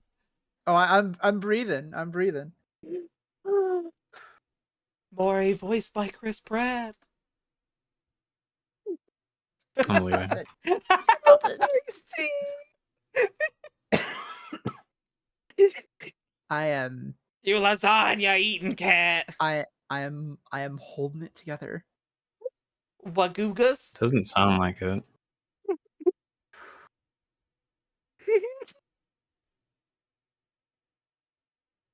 I'll say this, if anybody wishes to draw Eve as a Wagoogus, let me know. I can help with reference material. A Wagoogus? A Wagoogus. Hey, Maury. You're just making You- words up at this point, I swear. No, do you know what? No, there's Wagoogus and there's Wagoogus Jr. What is this? What's Wagoogus? What am I Why is this bad as a mouthful of banana? Yeah, that's Wagoogus. Oh, look at him go. He's so hungry. Now what is Wagoogus Jr.?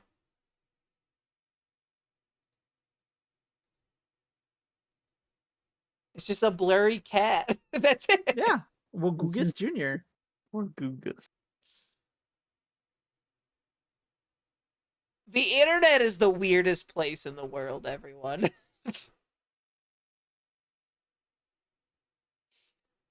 Yeah, Dark Lord Wagoogus. Send it. You're done and done.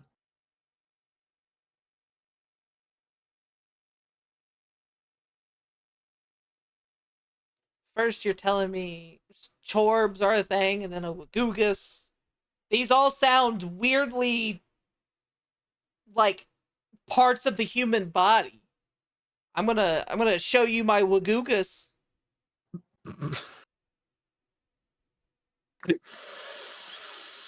Sucking Oh, it back in. I Sucking it stubbed back my in. chorb. You can't do this.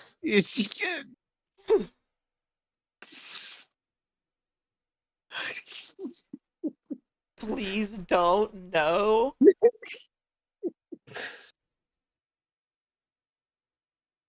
I don't know what you want from me. Skibbity. There's a Wagoogus cube. I can download this and put it in Blender.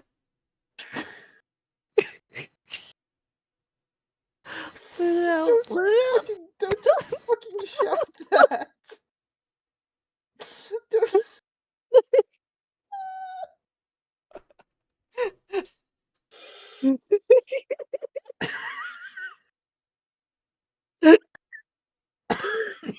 I've done it. I did it.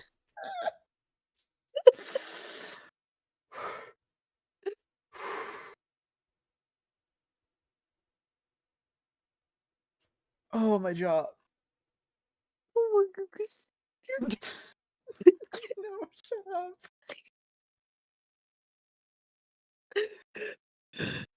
Wagoog this. Oh my god. Whew. Bringing it back in.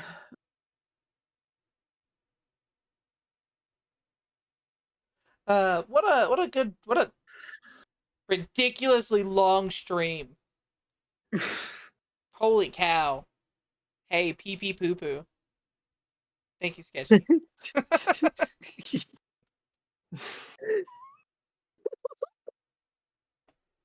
I think Maury's checked out already. I'm done. You did Garfield, Maury. I'm out. I'm just witnessing these two just kind of lose it at this point. Why did the bike fall over, Silesia? No, I'm not doing that. No, I'm not doing this bit. I'm not doing this bit with you two.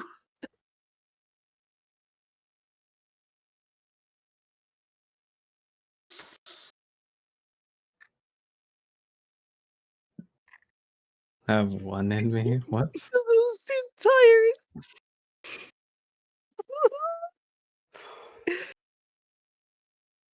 I am inevitable.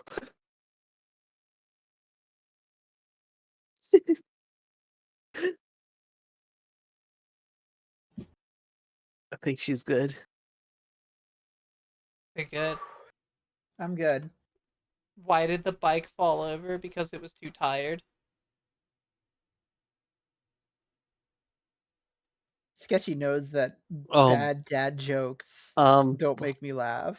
hold on. Don't? Hey, which one of you was talking about me inflating like a cartoon before? I think that was like all of us, but me, yeah, me. Yeah, that was all of us. Congrats, you got your wish. Yes. Oh no. Oh yes, I love it. Oh, this is even better than I was imagining. Hold on. I get to go over this picture. I can fly with my butt. Just like how Godzilla flies with his breath.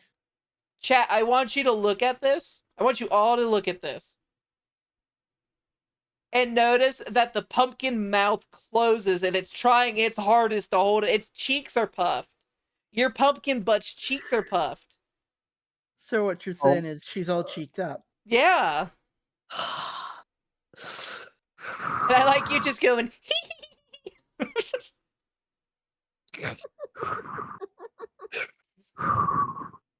Keep it together. Keep it together.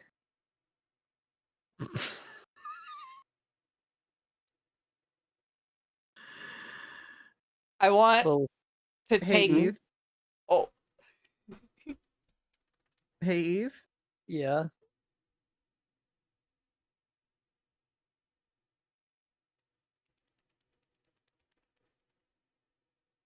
Yeah.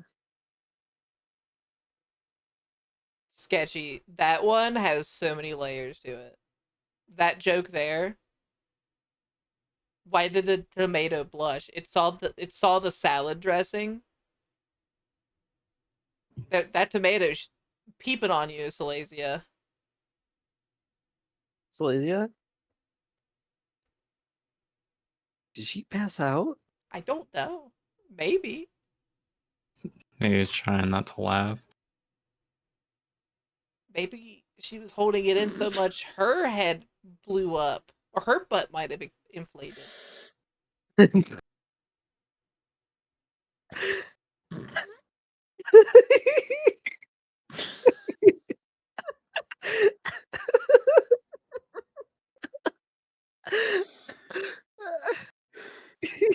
It happened, everyone.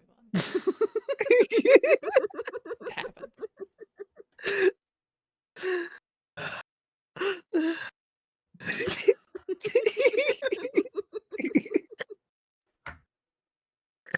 I love where this stream has gone.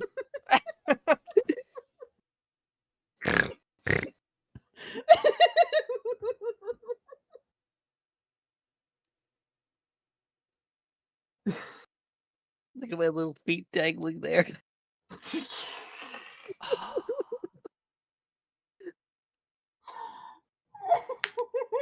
I have to see if I can do this. I don't know if I can because I don't think the background works. No, I know exactly what you're thinking. Shh, it's fine. No, nothing, nothing. Silesia. What happened to the prod that parked legally? What? It got towed. What? Oh. Oh no. Oh no. Oh no. Hey, Silesia, Yeah. can I tell you about my coworker that has like one leg shorter than the other? What? Yeah, her name's Eileen. She's a very nice woman.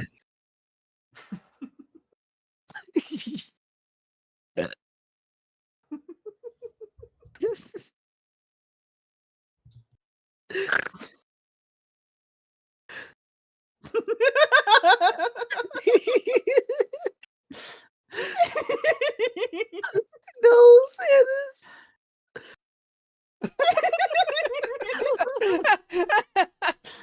So, Sanus, how are you doing? I'm good. I'm messing with these two heavily. This is great.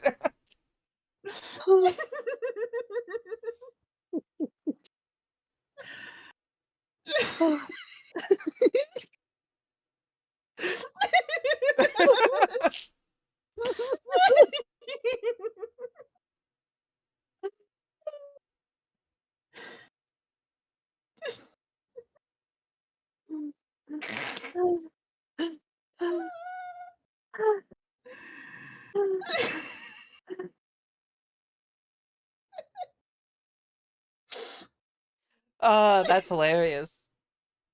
How are you doing, Maury? I'm not sure what's going on. Oh, I Hey, Silesia. Yeah. There you say go. stream was fun. This stream show is a little fun. Window squeaks as she flies by. Oh man.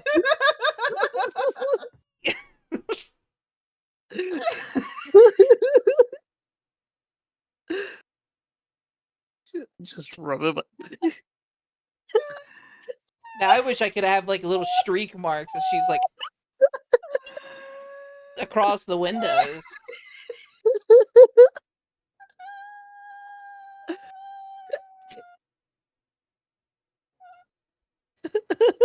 Uh, well, I'm gonna probably call it here. Do you have anyone that you guys would like me to maybe send Oh. these wonderful folks off? Uh, we got, we got Cass is the online. Cass doing Otherwise, art. Pixie's online too. Pixie's doing Minecraft. Delilah's doing Elden Ring. Minecraft. Just sounds like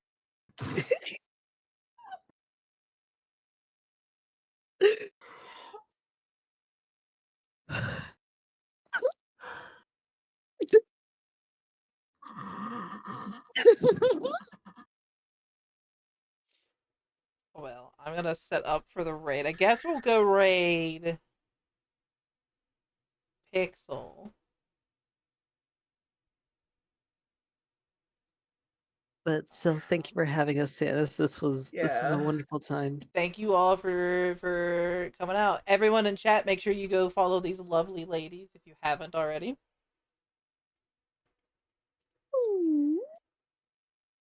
If not, we will destroy your homes. And possibly your planet. Yeah. Universe. Let me get. Just go ahead and sit on your part of the timeline. If you would like to see more Sizeday Fridays, we do these every other week. Join my Discord for information when those come out. You could also follow me on my different socials. And yeah, let's get this. What do you guys have a special raid message you would want? Mm. Mm.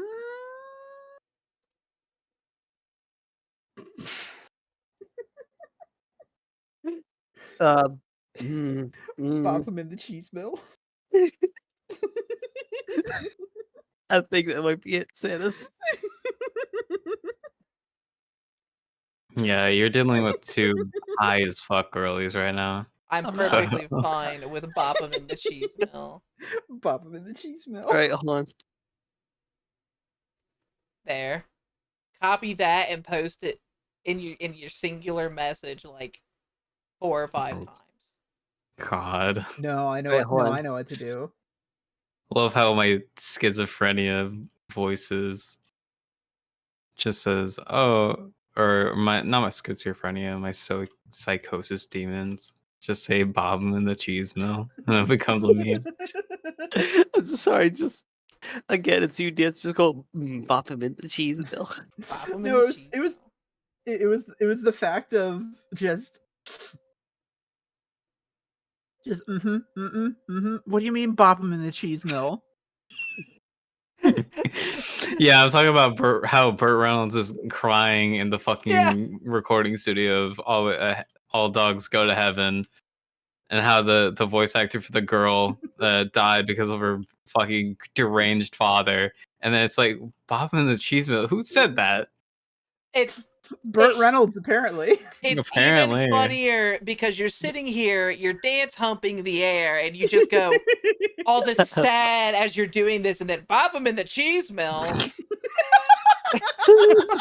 God, I'm a horrible. Jesus Christ. It's so funny. I love that. Oh, this has been a wonderful time. It has. It's been great. I love getting to know you all, and I love sharing you all to my community and your individual communities. Great time. Mm-hmm.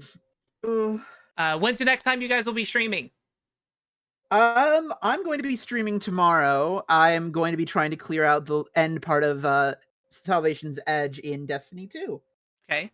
Eve. And finally finishing the story. Oh God. I have Monstrous Matinee tomorrow at noon, where we watch a special movie for Kaijun. We are going to be watching Monstrum from 2018. Then we have Ultra Sunday with Ultraman Cosmos. And Monday, I will be back streaming with some more Kaiju games. Maury. Man, I don't fucking know. Probably Sunday. In the cheese mill. Sunday. cheese mill. Sunday. And I'll be Bop 'em in streaming the cheese mill. on next Tuesday, 7 p.m. EST. Thank you all for hanging out, and I will see you all next time.